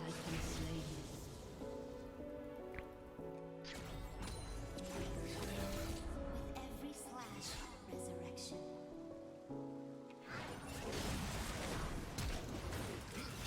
Nice. Okay, if we just shove in a wave now, I should be able to very easily clear that pink ward. Which, by the way, I think was a mistake for Volkos to place, unless he was actually setting up a near future Zinzal gank, which we now know Zinzal is topside, so no, that was not his intention. He just wanted to clear that trinket that I placed, which is just overall pretty pointless. Unless he's gonna get a gank immediately. Yeah, with red we just clear pink wards extremely easily. Was a perfect time to clear that. For now I have to play safe, where we see Nautilus roaming.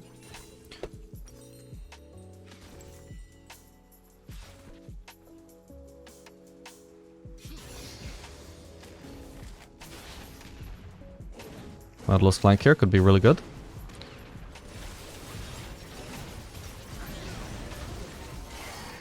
Beautiful.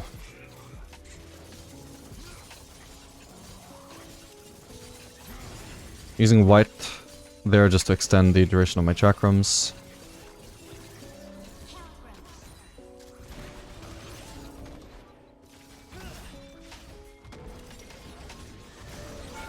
Oh, hello, Zinzal. Okay, at least I got Jinx. My bad. I didn't realize I was getting ganked. I saw somebody behind me, I just assumed it was Nautilus. Oh well. Give her a small shutdown, but overall, Jinx missed out on a lot of farm, I assume. Uh-oh.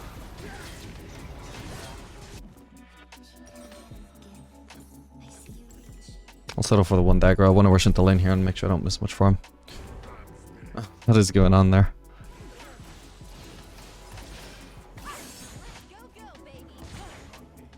Ooh, are we just... She just did 3 ults in a row, which did 0 damage to Akali. That was really bad usage of her ult in my opinion. Nice.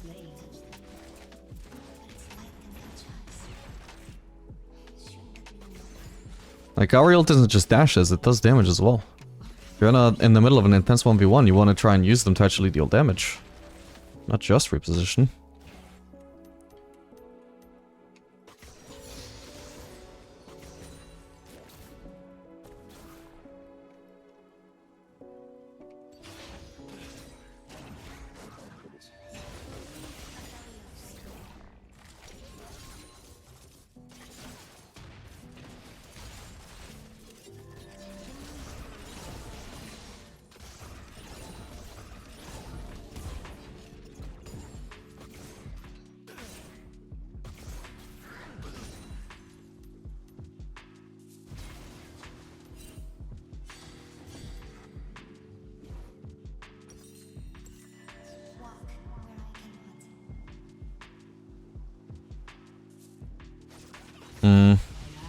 If I was Nautilus, I would just be playing around bot right now.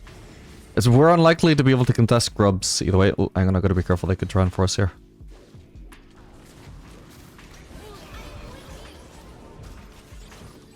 Oh my god, he actually died. I was just going for poke. That's crazy. That only worked because I had PTA. Conqueror would not have killed there.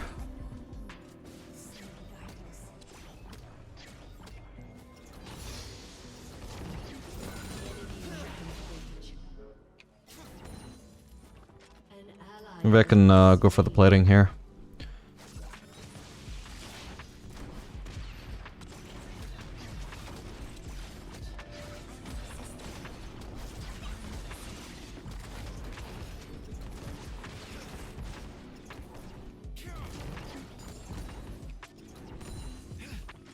Okay, that's good enough. I've got enough for Infinity Edge now, so I don't want to keep staying.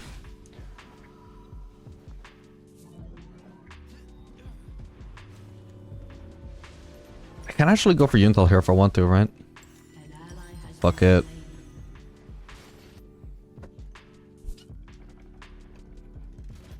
It'll pay off at the 3-item point, even if it's a bit of a slight nerf at the moment. Possibly close. Which of us am I?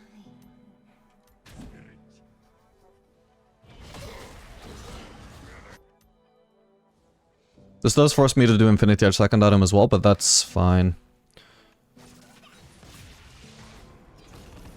Oops. I beseech the moon to protect you.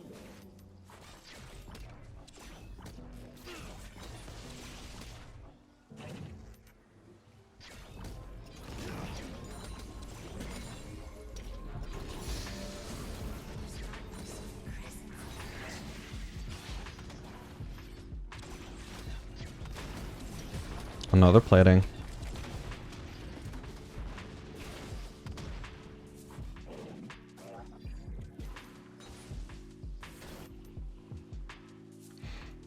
Okay, we want to let them walk up and potentially overextend here. But I want to keep pushing waves under turret when we got Nautilus.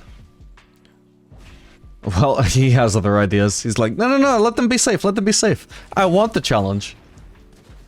I'll engage on them under turret. Oh man. This is not gonna be smart to help with, I think. Her I can kill really easily though, she doesn't flash away.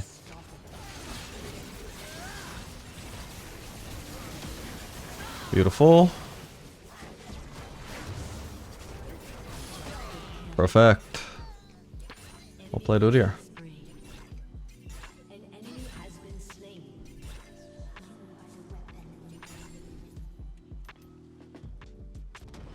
Oh. Can't really push this turret if Vox is here to defend. If I push another wave though, I get to base on a cannon wave, which I think will be worth, so let's do that. Even though it's a cannon wave, I mean, I've got enough wave clear with red-white. It may not be AoE, but it's just such insane single target damage that we do clear this wave insanely fast, so... Remember, DPS is wave clear. If you don't have blue to shove in a wave, red-white is the next best thing. In fact, certain waves, especially cannon waves, red-white might actually even be faster in clearing than blue. Especially early game.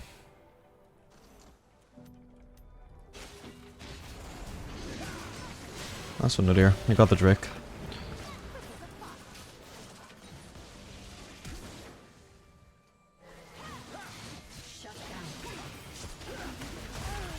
Damn.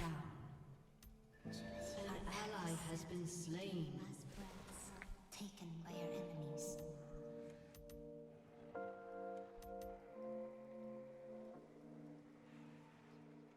Gonna ward behind me because I'm gonna get flanked. I was also trying to see if I could ambush Jinx there, but she pothed too safely.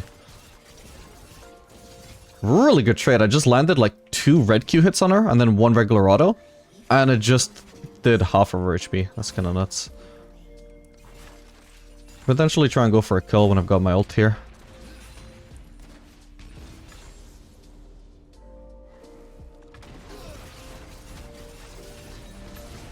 Oh.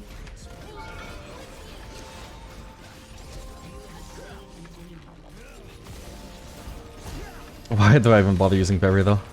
Oh, but I almost got him. It was so close. It was so close. Fuck. Only there wasn't such a big collapse on me out of nowhere. No vision of it anywhere. Yeah, Nautilus I think is just kind of trolling by not playing around a super strong ADC, by the way. Trying to roam too hard. Like, there's times for roaming, for sure. But the stronger your ADC is, the less you want to consider roaming at all. Like, at all. It doesn't have to be the correct move in every single game. Especially if, like... Actually, I guess Udyr did just get grubs.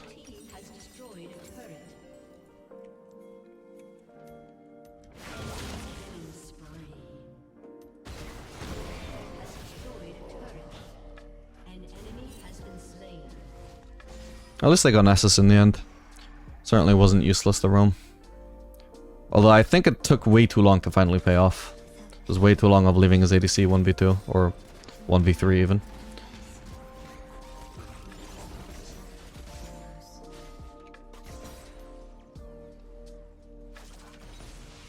Nice, no reason to give her that cannon.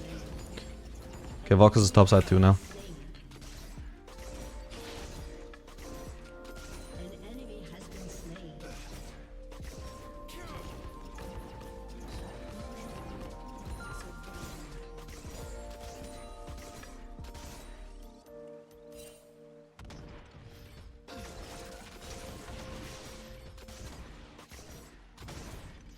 Ollie's dead, I don't have to worry about a gank from her. There could be something from Zinzal though.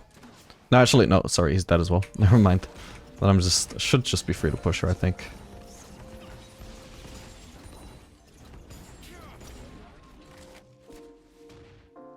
Okay, perfect.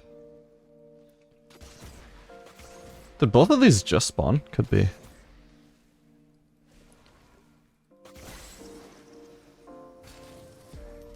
Alright, time to base. I've got Infinity Edge. Oh man, it would be so nice if I just had 70 gold more. But I don't, so double dagger it is.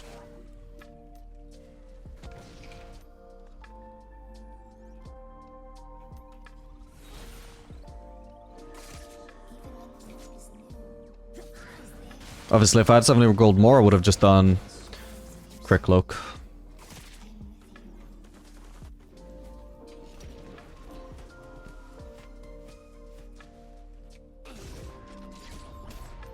Which, since I had Infinity Edge, would have been a pretty big deal.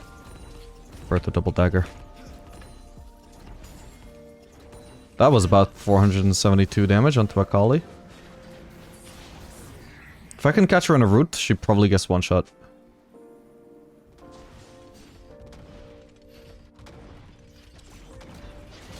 Wait, Nautilus? Holy crap. Well, he should have been peeling me from the Zinzal, but oh well. At least I live. This is how to ult to live. Subbing Jinx would walk into those flames.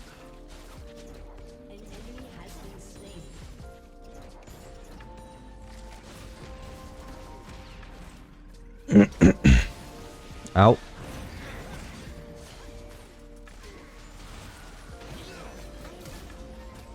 Oh, that was the wrong ult, but whatever. I guess I'll go for the purple Q, that's fine.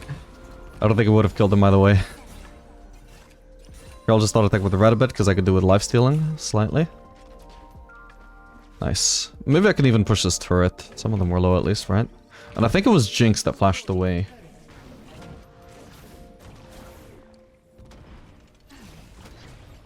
Okay, it doesn't have his knock-up, I don't think.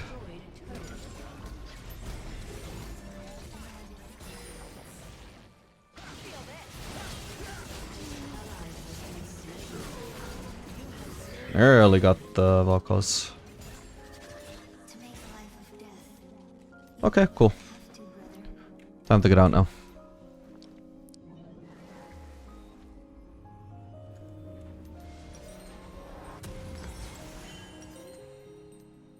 Do we need anti-heal this game? It could be somewhat helpful against Nessus, but since he's not strong, fuck it, I'm just gonna go for Lord Dominic's. And we'll see if I regret it. If he turns out to be dealing a shitload of anti-heal, and maybe that might be a lesson. But otherwise, I just don't see it being necessary here. Even though Zinzal also has healing, it just shouldn't matter. Like, I don't want to handicap my build path, and also just go for the 200 gold more expensive item. Just because we might end up needing anti-heal against people who don't even heal really that much. Except Nessus, but like if I can one-shot him anyway, then he won't really heal much either way. Like, there he actually healed quite a lot. So you might say, oh, but see how much he's healing, like, anti-heal would be so worth. Okay, but if I was there, he would have... When he was already that low, he would have just died in literally less than half a second, you know? He would not have healed much at all in half a second. He only got to heal a lot there because the damage there was fairly low. Nobody could finish him in time. Holy crap, what a one-shot. Told you this build would pay off later on. Ah, crap. Didn't crit.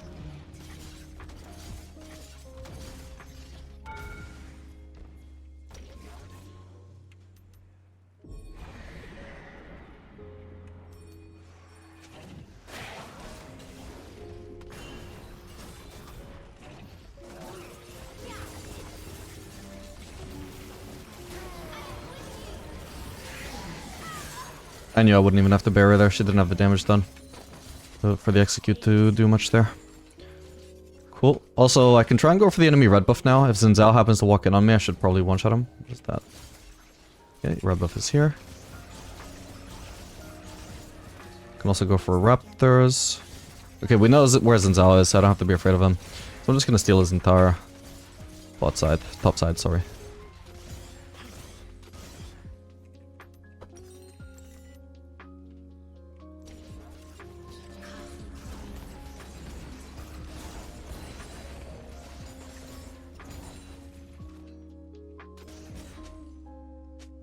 That wave is already dead, so I don't care about that, but it's a shame I can't intercept this one. It's making me chase it across half the map to farm it. But it's a kind of wave, so it's super worth.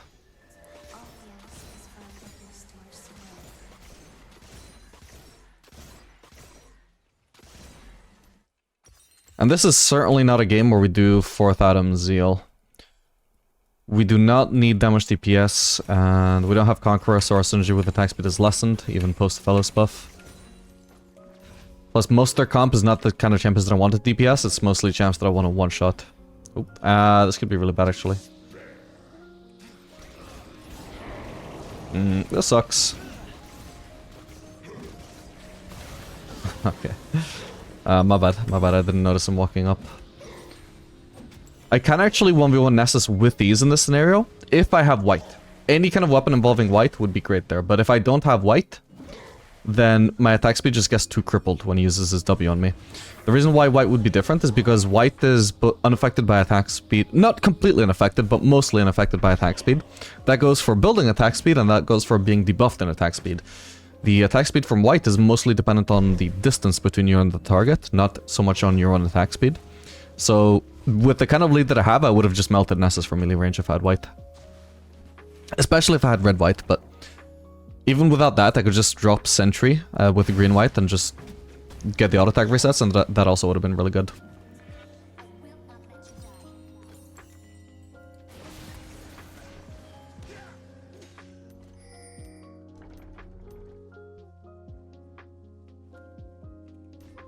Yeah, otherwise, Nessus is just too tanky to actually get one-shot by just my abilities. So I need white. He should stop trying to farm this hip, by the way. Okay, Ari's gonna get it other way, so I should go for the red buff.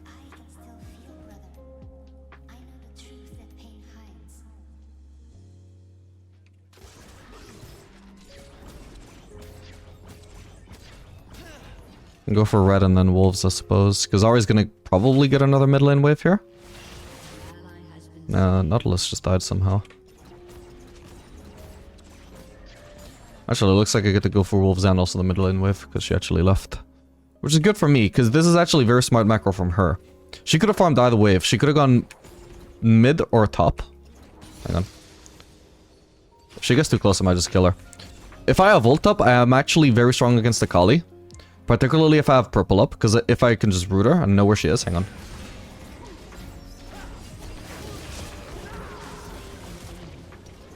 Okay, so that was a little bit less clean than it could have been because of Xin Zhao being around as well. But generally, because I can just root a Kali onto the spot, like particularly when I have blue, purple blue, I should say, is like the perfect weapons for dealing with a Kali. Fuck it, I'll stay. Because I can root her with purple right before she goes into invisibility, and then I can follow up with blue ult and blue Q, and that combo should one-shot her. She doesn't need to be visible for the last part, she just needs to be visible very temporarily while I root her, which is gonna also do a lot of damage by itself. And then it just holds her down for the rest of the blue combo, which will land while she's invisible. So it's just really good weapons for dealing with her invisibility. Obviously I need to have a certain amount of items, like it wouldn't matter much if I was first item Aphelios and she was ganking me, but when I'm 3 to 4 item Aphelios, she will get one shot by that. So she needs to try and ambush me when I have, like, any other weapon. Now, obviously, because Xin Zhao showed up there, it only ended up working out for me because I was really fed. Ended up having to use some of my combo just on bursting Xin Zhao and not saving it for Akali. But it was still good enough.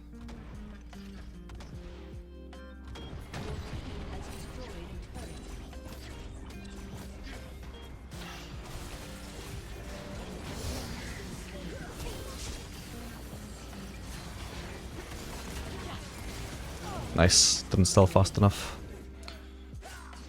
I could flash on him to finish him, but it's just not worth it at this stage of the game. I want to save my flash for something more impactful than just killing the support.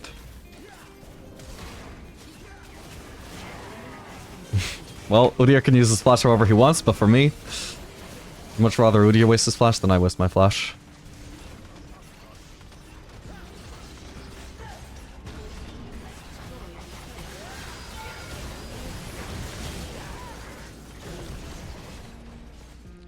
Wait. Oh, missed the first one. Okay. Alright, GG.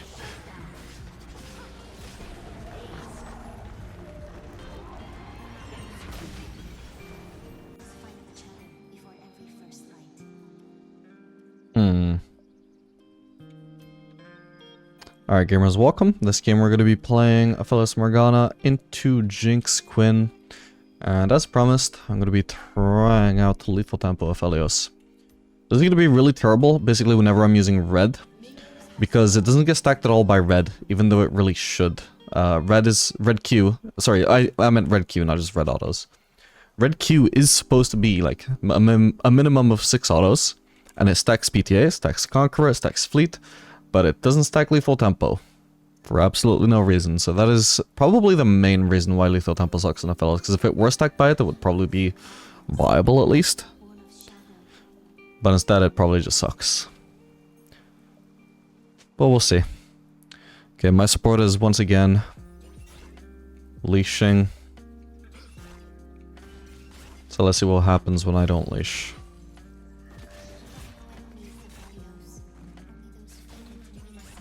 And I guess I should probably just do full W max with this playstyle, because, like, on the one hand it sounds not ideal to just max W when I'm gonna be getting so much attack speed from lethal tempo anyway, but also lethal tempo these days, a lot of the value is in the on-hit you get from it when you get full stacks, so getting to those full stacks is important. And so is actually having attack speed, which is what the extra damage scales off of, right? So if we're gonna be testing a lethal tempo, it should be while leveling W, maxing W.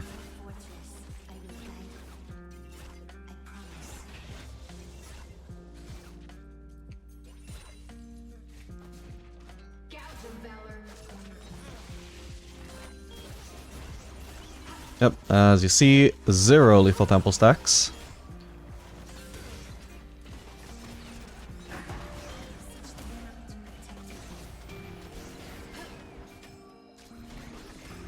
Yeah, hit her blindly.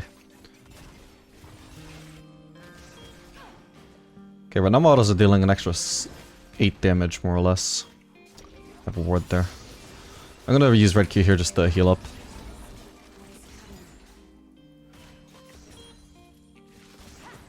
Oh, well that's awkward, Morgana. God damn it. Ooh, man, if only I had saved my green Q.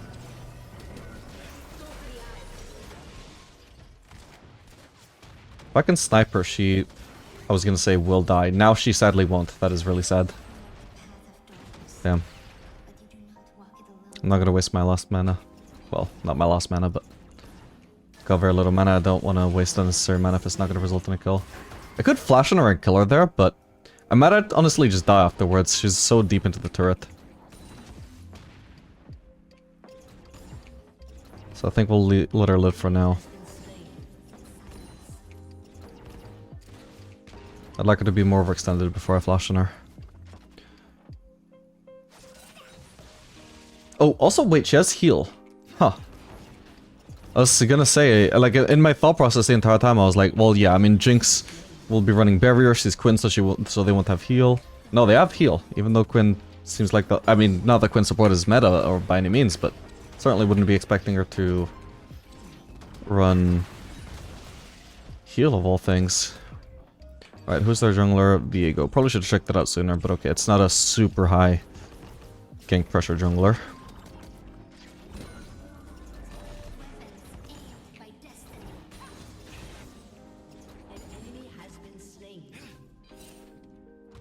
Okay, if I can shove one more wave, which it seems I probably can, should be able to get the F sword. Oh, actually this is a solo plating, so I can either way. Okay, then we won't take the risk of shoving in the wave, perfect. Right, honestly I took it for granted that Morgana would tax my plating, I didn't even consider that maybe she just wouldn't. So that's fine.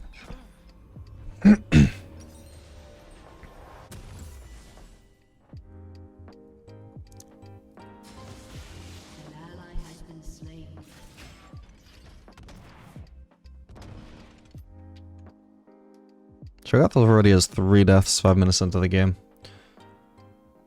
Looks like it was 2 solo kills. No, actually no, all 3 must have been solo kills from Fizz, because Viego's 1 kill is actually Jack's. Yes, I had 1 kill in return at least. And 1 gank from Nocturne for 2 deaths on Fizz, but yeah, 1v1 he seems to be struggling. Oh, she has the Aftershock, by the way.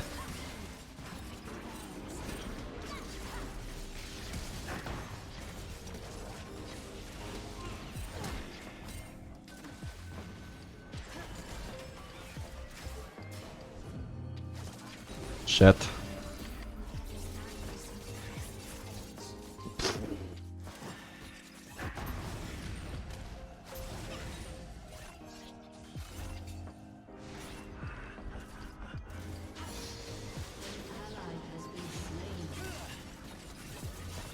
Got her. Oh my god, I'm very lucky. Be alive right now. Ah, sadly I can't place the sentry in the brush in time before she could walk up to it. Oh well. Yeah, there are some scenarios actually where there was at least one scenario there where I was actually outperforming PTA or Conqueror because of lethal tempo. Because I was just auto-attacking, like particularly when I had white, and I was just, or when I had purple, I should say, and I was just chasing them down with autos. Lethal tempo was much more useful there since I was just auto-attacking. Like, if there, in theory, like if there are scenarios where I'm literally just auto-attacking and not really doing anything else, lethal tempo is good. It's just not the majority of Aphelios scenarios usually. But obviously I'm a bit more reliant on playing like that because I'm running lethal tempo, so it has caused me to adjust my playstyle a little bit.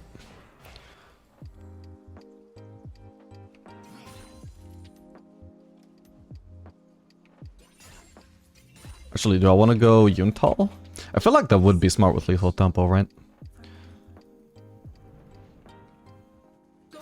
Alright, she's bone plating, so I'm just hitting her once and I'm backing off. I'm not going to go for the red key, which to be fair, I mean, red key would not do much damage anyway since I'm not running Conqueror or PTA. Wait, I'm level 6. Wait. Wait, I'm trolling.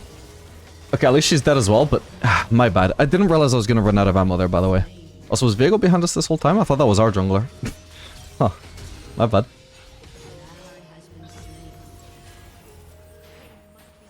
Yeah, I thought I was...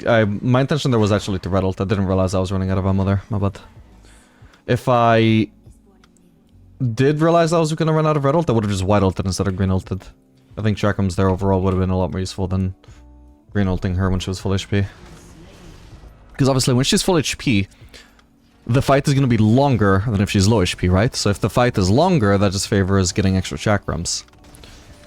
Unless I have enough items to actually one-shot her, but I'm not even a one-item Aphelios. Of course I'm not going to one-shot her. And yeah, it seems like the jungler that I thought was our jungler sneaking into the back of the brush to come gank the enemies, like lane gank them, was actually just Viego flanking us. Whoops.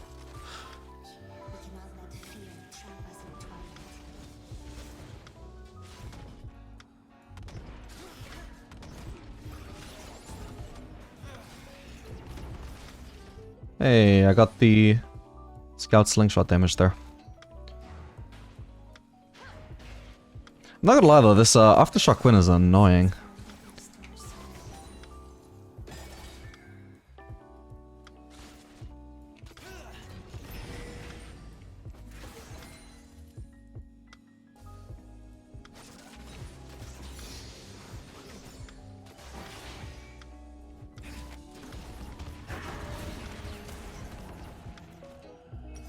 Okay, if I shove this wave, I go Yuntal, I'm just gonna shove.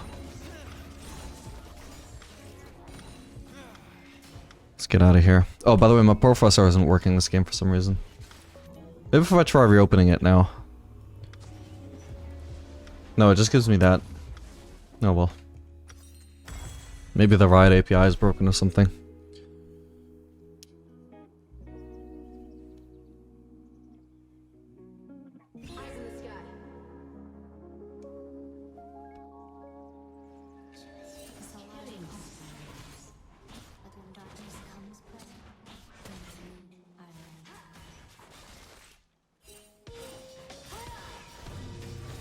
Could be good. Quinn just wasted cooldowns. Oh. Maybe I shouldn't have ulted her because it was just too obvious she would flash away. I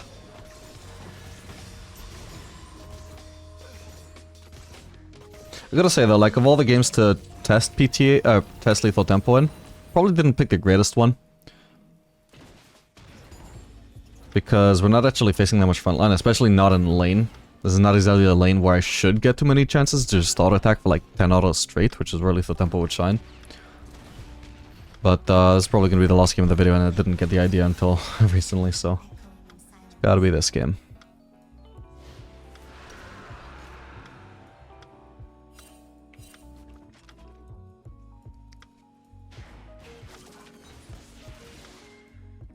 Okay, nice. My melee's betrayed her by walking in front of her W. She didn't snipe the one that she wanted.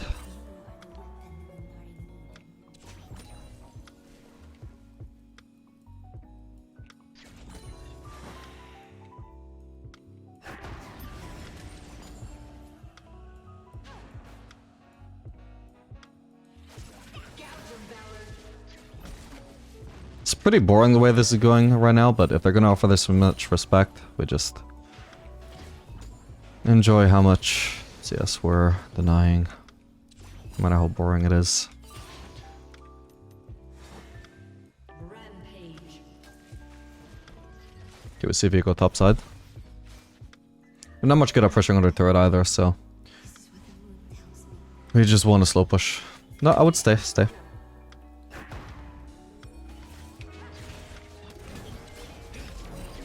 trying to trade back onto her if she's actually... continuing to walk into me.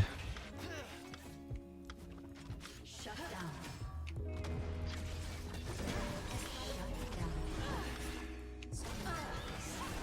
They're deliberately avoiding using red Q there because I know how useless it's going to be considering it won't give me lethal tempo stacks.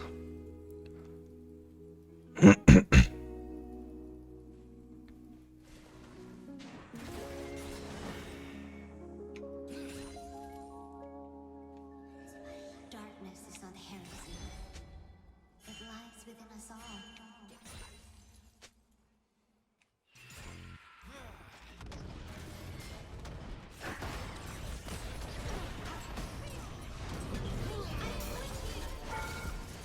Oh, I forgot about the heal. Oh well. That sucks.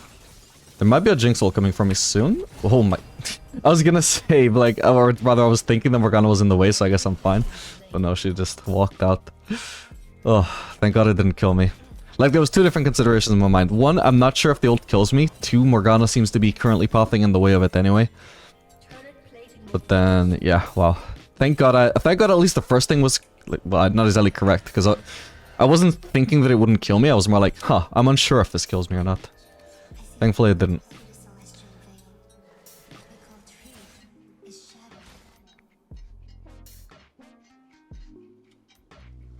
Anyway, I'm gonna try Infinity Edge second item. Since this build forces me to play like really auto-attack dependent instead of focusing so much on my abilities, we might as well fully cater the build towards our auto-attacks by going Yuntal Infinity Edge instead of going Lord Dominic's, which would be more based around abilities because it would be amplifying our base damages more. Nice. Beautiful. Oh, she did not have to flash. Ow, ow, ow. Okay, how much do I heal if I just red Q here, by the way? On 660 HP.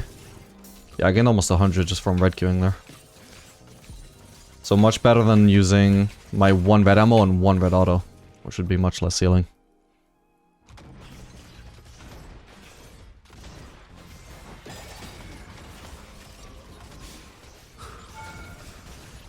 Oh my god, the turret shot.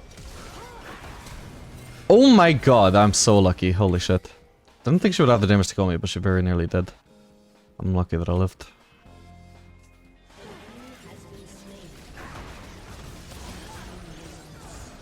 Oh man, I just barely can't kill him. Okay. No! Wait, shit, what the hell is that item? Okay, at least I kill her. And she had a shutdown while I didn't, so this is actually worth for me. But, okay, that was an unexpected shield. But yeah, my hope there was she would have backed Alpha out of the brush, so that I would be able to walk up and ward. And then if she decided, oh, actually, no, what, maybe I can't kill him, and she just face strikes into the brush, then I could kill her. But obviously it was a flip. Because I don't know for sure that she's actually leaving the brush. I was just making an assumption about what her behavior would be, which turned out to be incorrect. Thankfully I didn't get one shot, so... ended up getting the kill back anyway.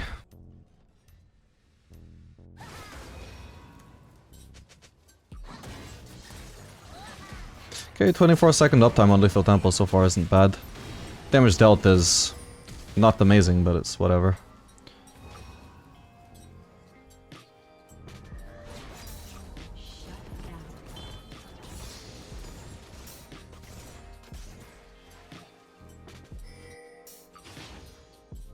I guess for now I just stay here and push.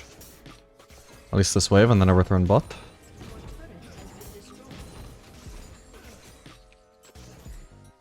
Hopefully I'm not face checking into anything here. Hello. Oh god, I'm dead. That sucked. Honestly, yeah, I shouldn't have been pathing there. I needed to walk all the way around. Just didn't have the support from my team there to path that way. It's kind of... Where did Viego even come from, though? Oh, so he was actually on the map slightly before I got caught, but... So they must have face checked, found Viego, but I didn't notice immediately because his icon didn't even appear. Like, it wasn't super obvious, it was kind of obscured by my teammates' icons. It wasn't immediately obvious that Viego was around. Oh well. That's sad. If not for Viego being exactly here, I think that rotation actually would have worked, as greedy as it was. I should be going bot now. I don't know why I'm going mid again. Whoops. Thankfully I was going to miss out on this wave anyway. Thank God I was going to miss out on the farm, man.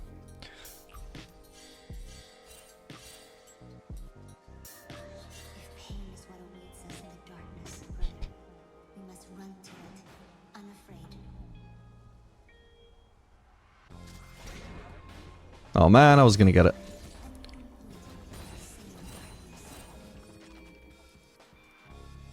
Should be able to get a turret here.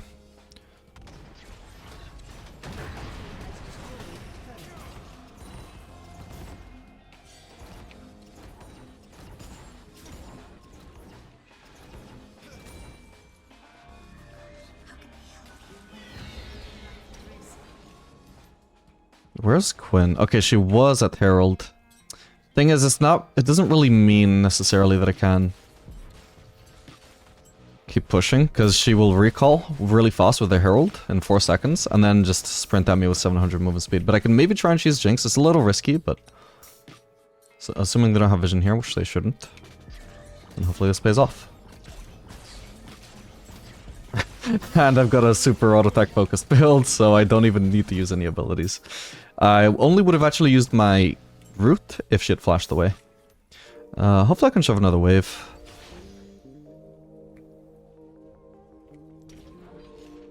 Don't know where Quinn is, but wherever she is, hopefully she doesn't just randomly join Viego to kill me here. Oh, that's exactly what ended up happening. What are the odds?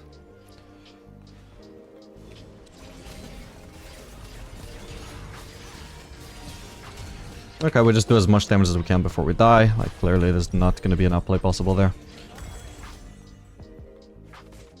That's a shame. Would have been nice to farm one more wave, but at the very least, because I did farm one more wave, I end up getting my Infinity Edge.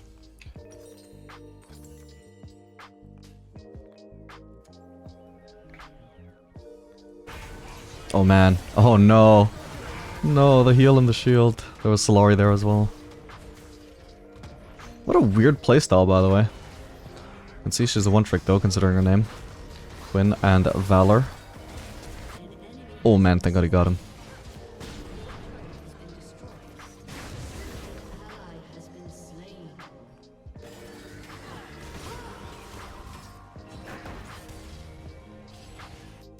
If Cho'Gath has the base, then maybe I can just go mid. And he does have the base. Oh no!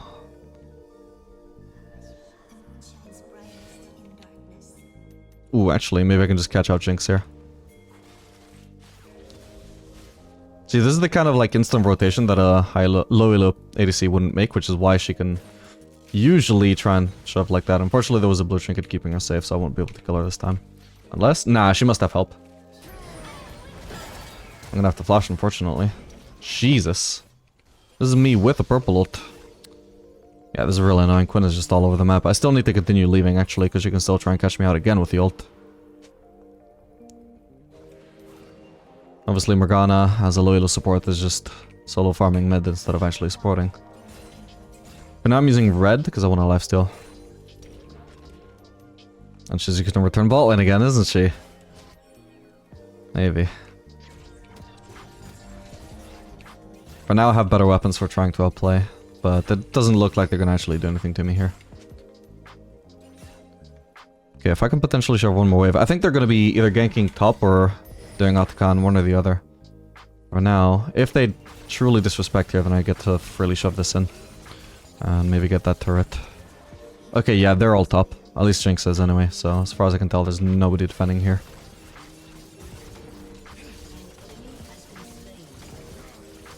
Okay, my lethal tempo on hit is really starting to pay off by now.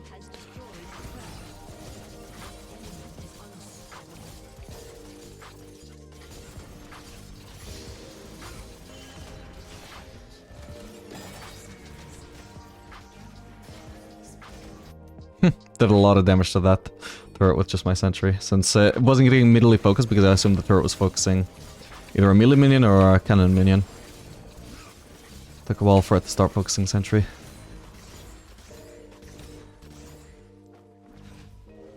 Alright, time to base. I got a lot of gold. Your turret has been destroyed.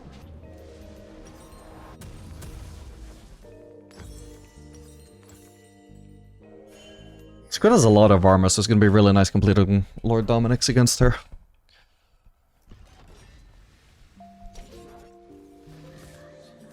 Tank, Quinn, support. Who'd have thought?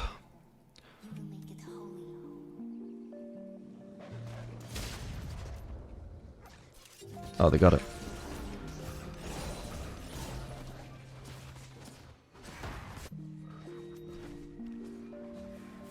Knocked on his bot side, so I'll leave the gromp up for him.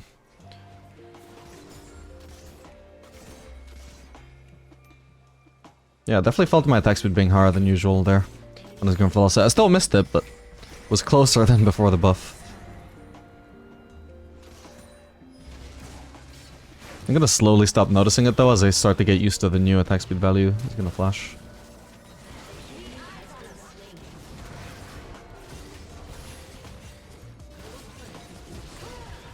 Oh, nice try. Uh oh.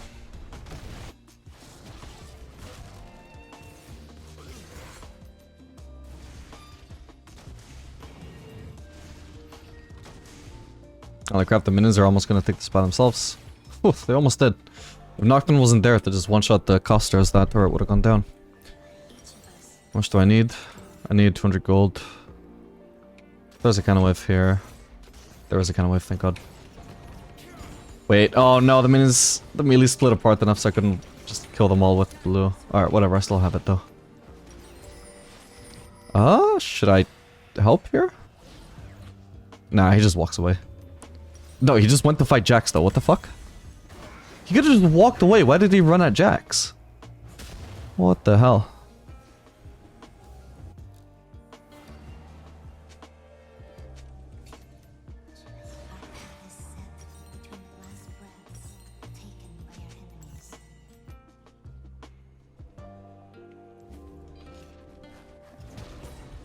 Okay, with lethal tempo, we definitely try out the Zeal at him. Combined with the Yuntal will be a lot of attack speed.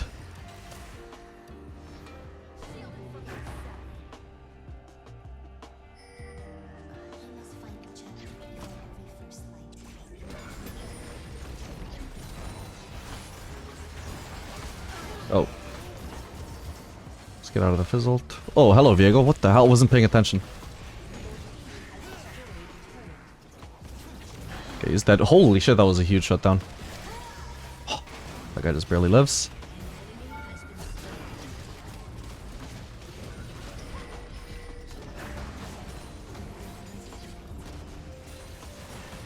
Morgana just stole that cannon. Or at least she tried to.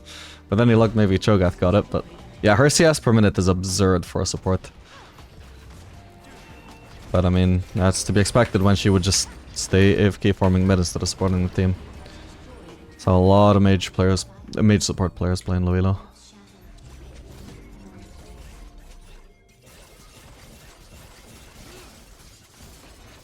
Oh, Nash? Oh shit, yeah, you're right, we could have done that. I'm a bit far away now though, so I may as well commit to the push. I won't even go for the camp, I'm just gonna push. Like, he's right, I should have been there, but it's too late now. All I can say right now is just, my bad. But for now, like, in case the enemies are actually gonna contest this, the best thing I can do is just act as a split pusher. I should be stronger than this guy, I'm really strong. Holy shit, maybe I need to ult though. Oh, I don't have ult, but okay, thankfully I didn't need to. I want to lifesteal up, so... Holy crap. No! What the hell? That's sad, that's sad. Holy shit, that was a lot of damage off of nothing. Fuck, if only he didn't have Ignite or something. Okay, but we ended up getting Baron, and it took 2 people to defend against me. So yeah, like, did I make a mistake going bot instead of just helping with Team Baron? Yeah, absolutely. That wasn't the correct call. But once I was there, instead of running all the way back to Baron, the best thing I could do was just force people to come towards me bot lane, especially because I'm so strong. Like, it takes more than one. It's just a shame that I didn't have ult, or wouldn't have been so low against the Fizz. I should have only used red autos as well. If I'd lifestealed a little bit more before Fizz came. Because I wasted some autos on white autos instead of red autos. Then I don't think he would have even killed me.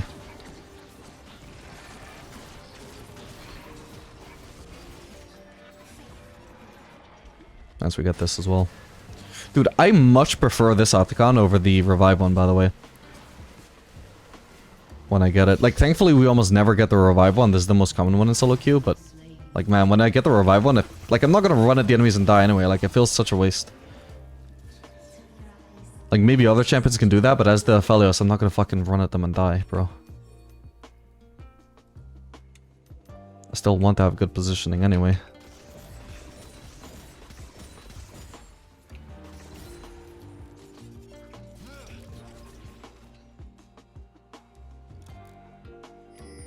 They have vision on me.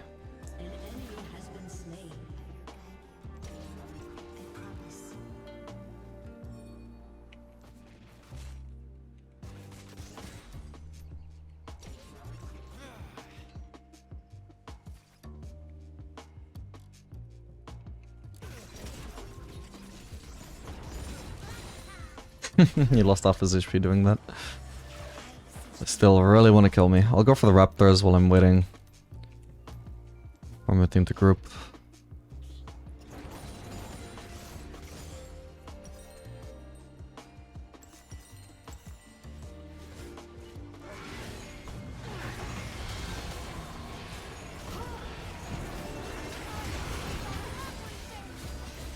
Fuck the Quinn ult. Or the Jinx ult! Holy fuck, that was a close one.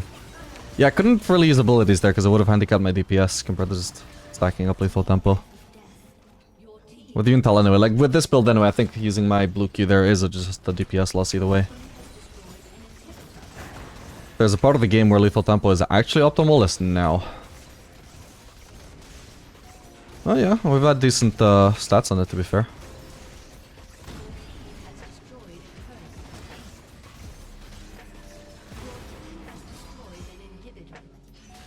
Oh wow, he actually finished the cannon. I was I was gonna disengage because I was like, nah, I'm not gonna reach him anyway. But he actually turned around for the cannon and would have been apparently willing to die for it.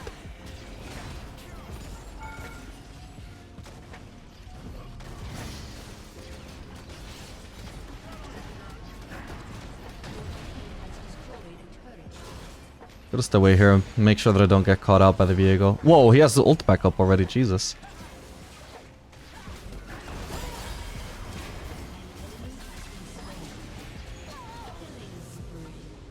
No! Fuck, it was Viego. Oh, it was his ult that killed me. I didn't even notice. I could have flashed it. Not bad.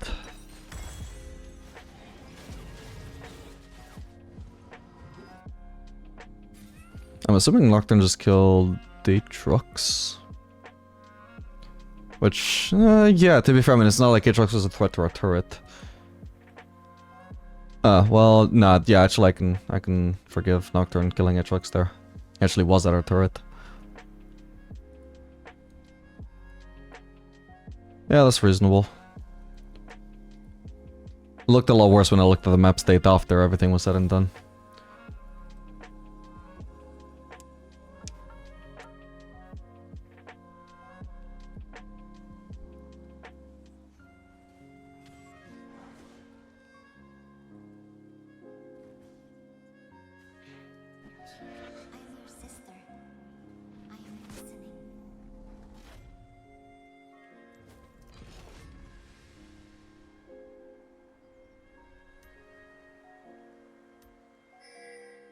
I don't really need to farm anymore. I'll have red elixir on my next base no matter what. So I won't stop by raptors.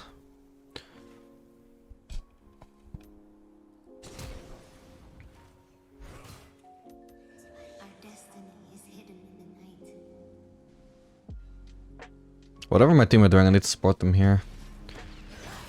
Maybe I can choose somebody here? Surely they don't have vision here, right? Hopefully that didn't reveal me. Ah. I was hoping they would be walking there as 3 or something, so I could just... Oh, damn it! Okay, Viego's trunked. But you see how from that entire combo I only got 3 lethal tempo stacks? I did like 70% of Viego's HP. Actually, probably even more because I also burned through his shield bow. And they gained 3 lethal tempo stacks from it. PTA, oop, gotta be careful there actually, he's got ult. PTA would have been fully stacked, Conqueror would have had a lot of stacks, PTA, but lethal tempo, 3 stacks is what you get for that. Where is our team, by the way? Yeah, I suppose we can do Baron, sure.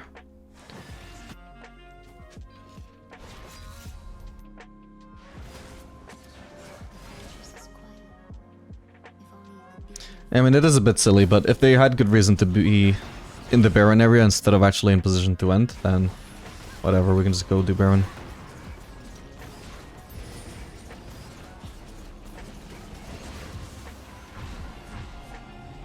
And make sure they don't get Elder Soul as well, or Drake Soul.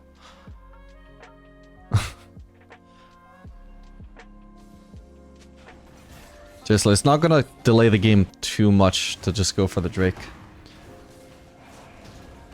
Rather be too careful than be too impatient and let them get the Drake Soul and potentially they get a comeback off of it.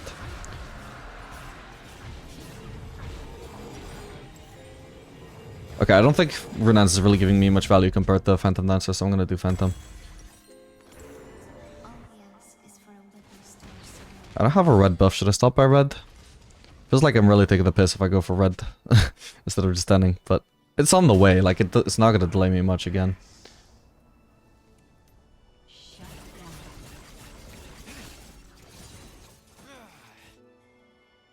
Let's see, if that was a champion, I would have just almost one-shot them with the red Q. And 0 lethal tempo stacks from it. 0.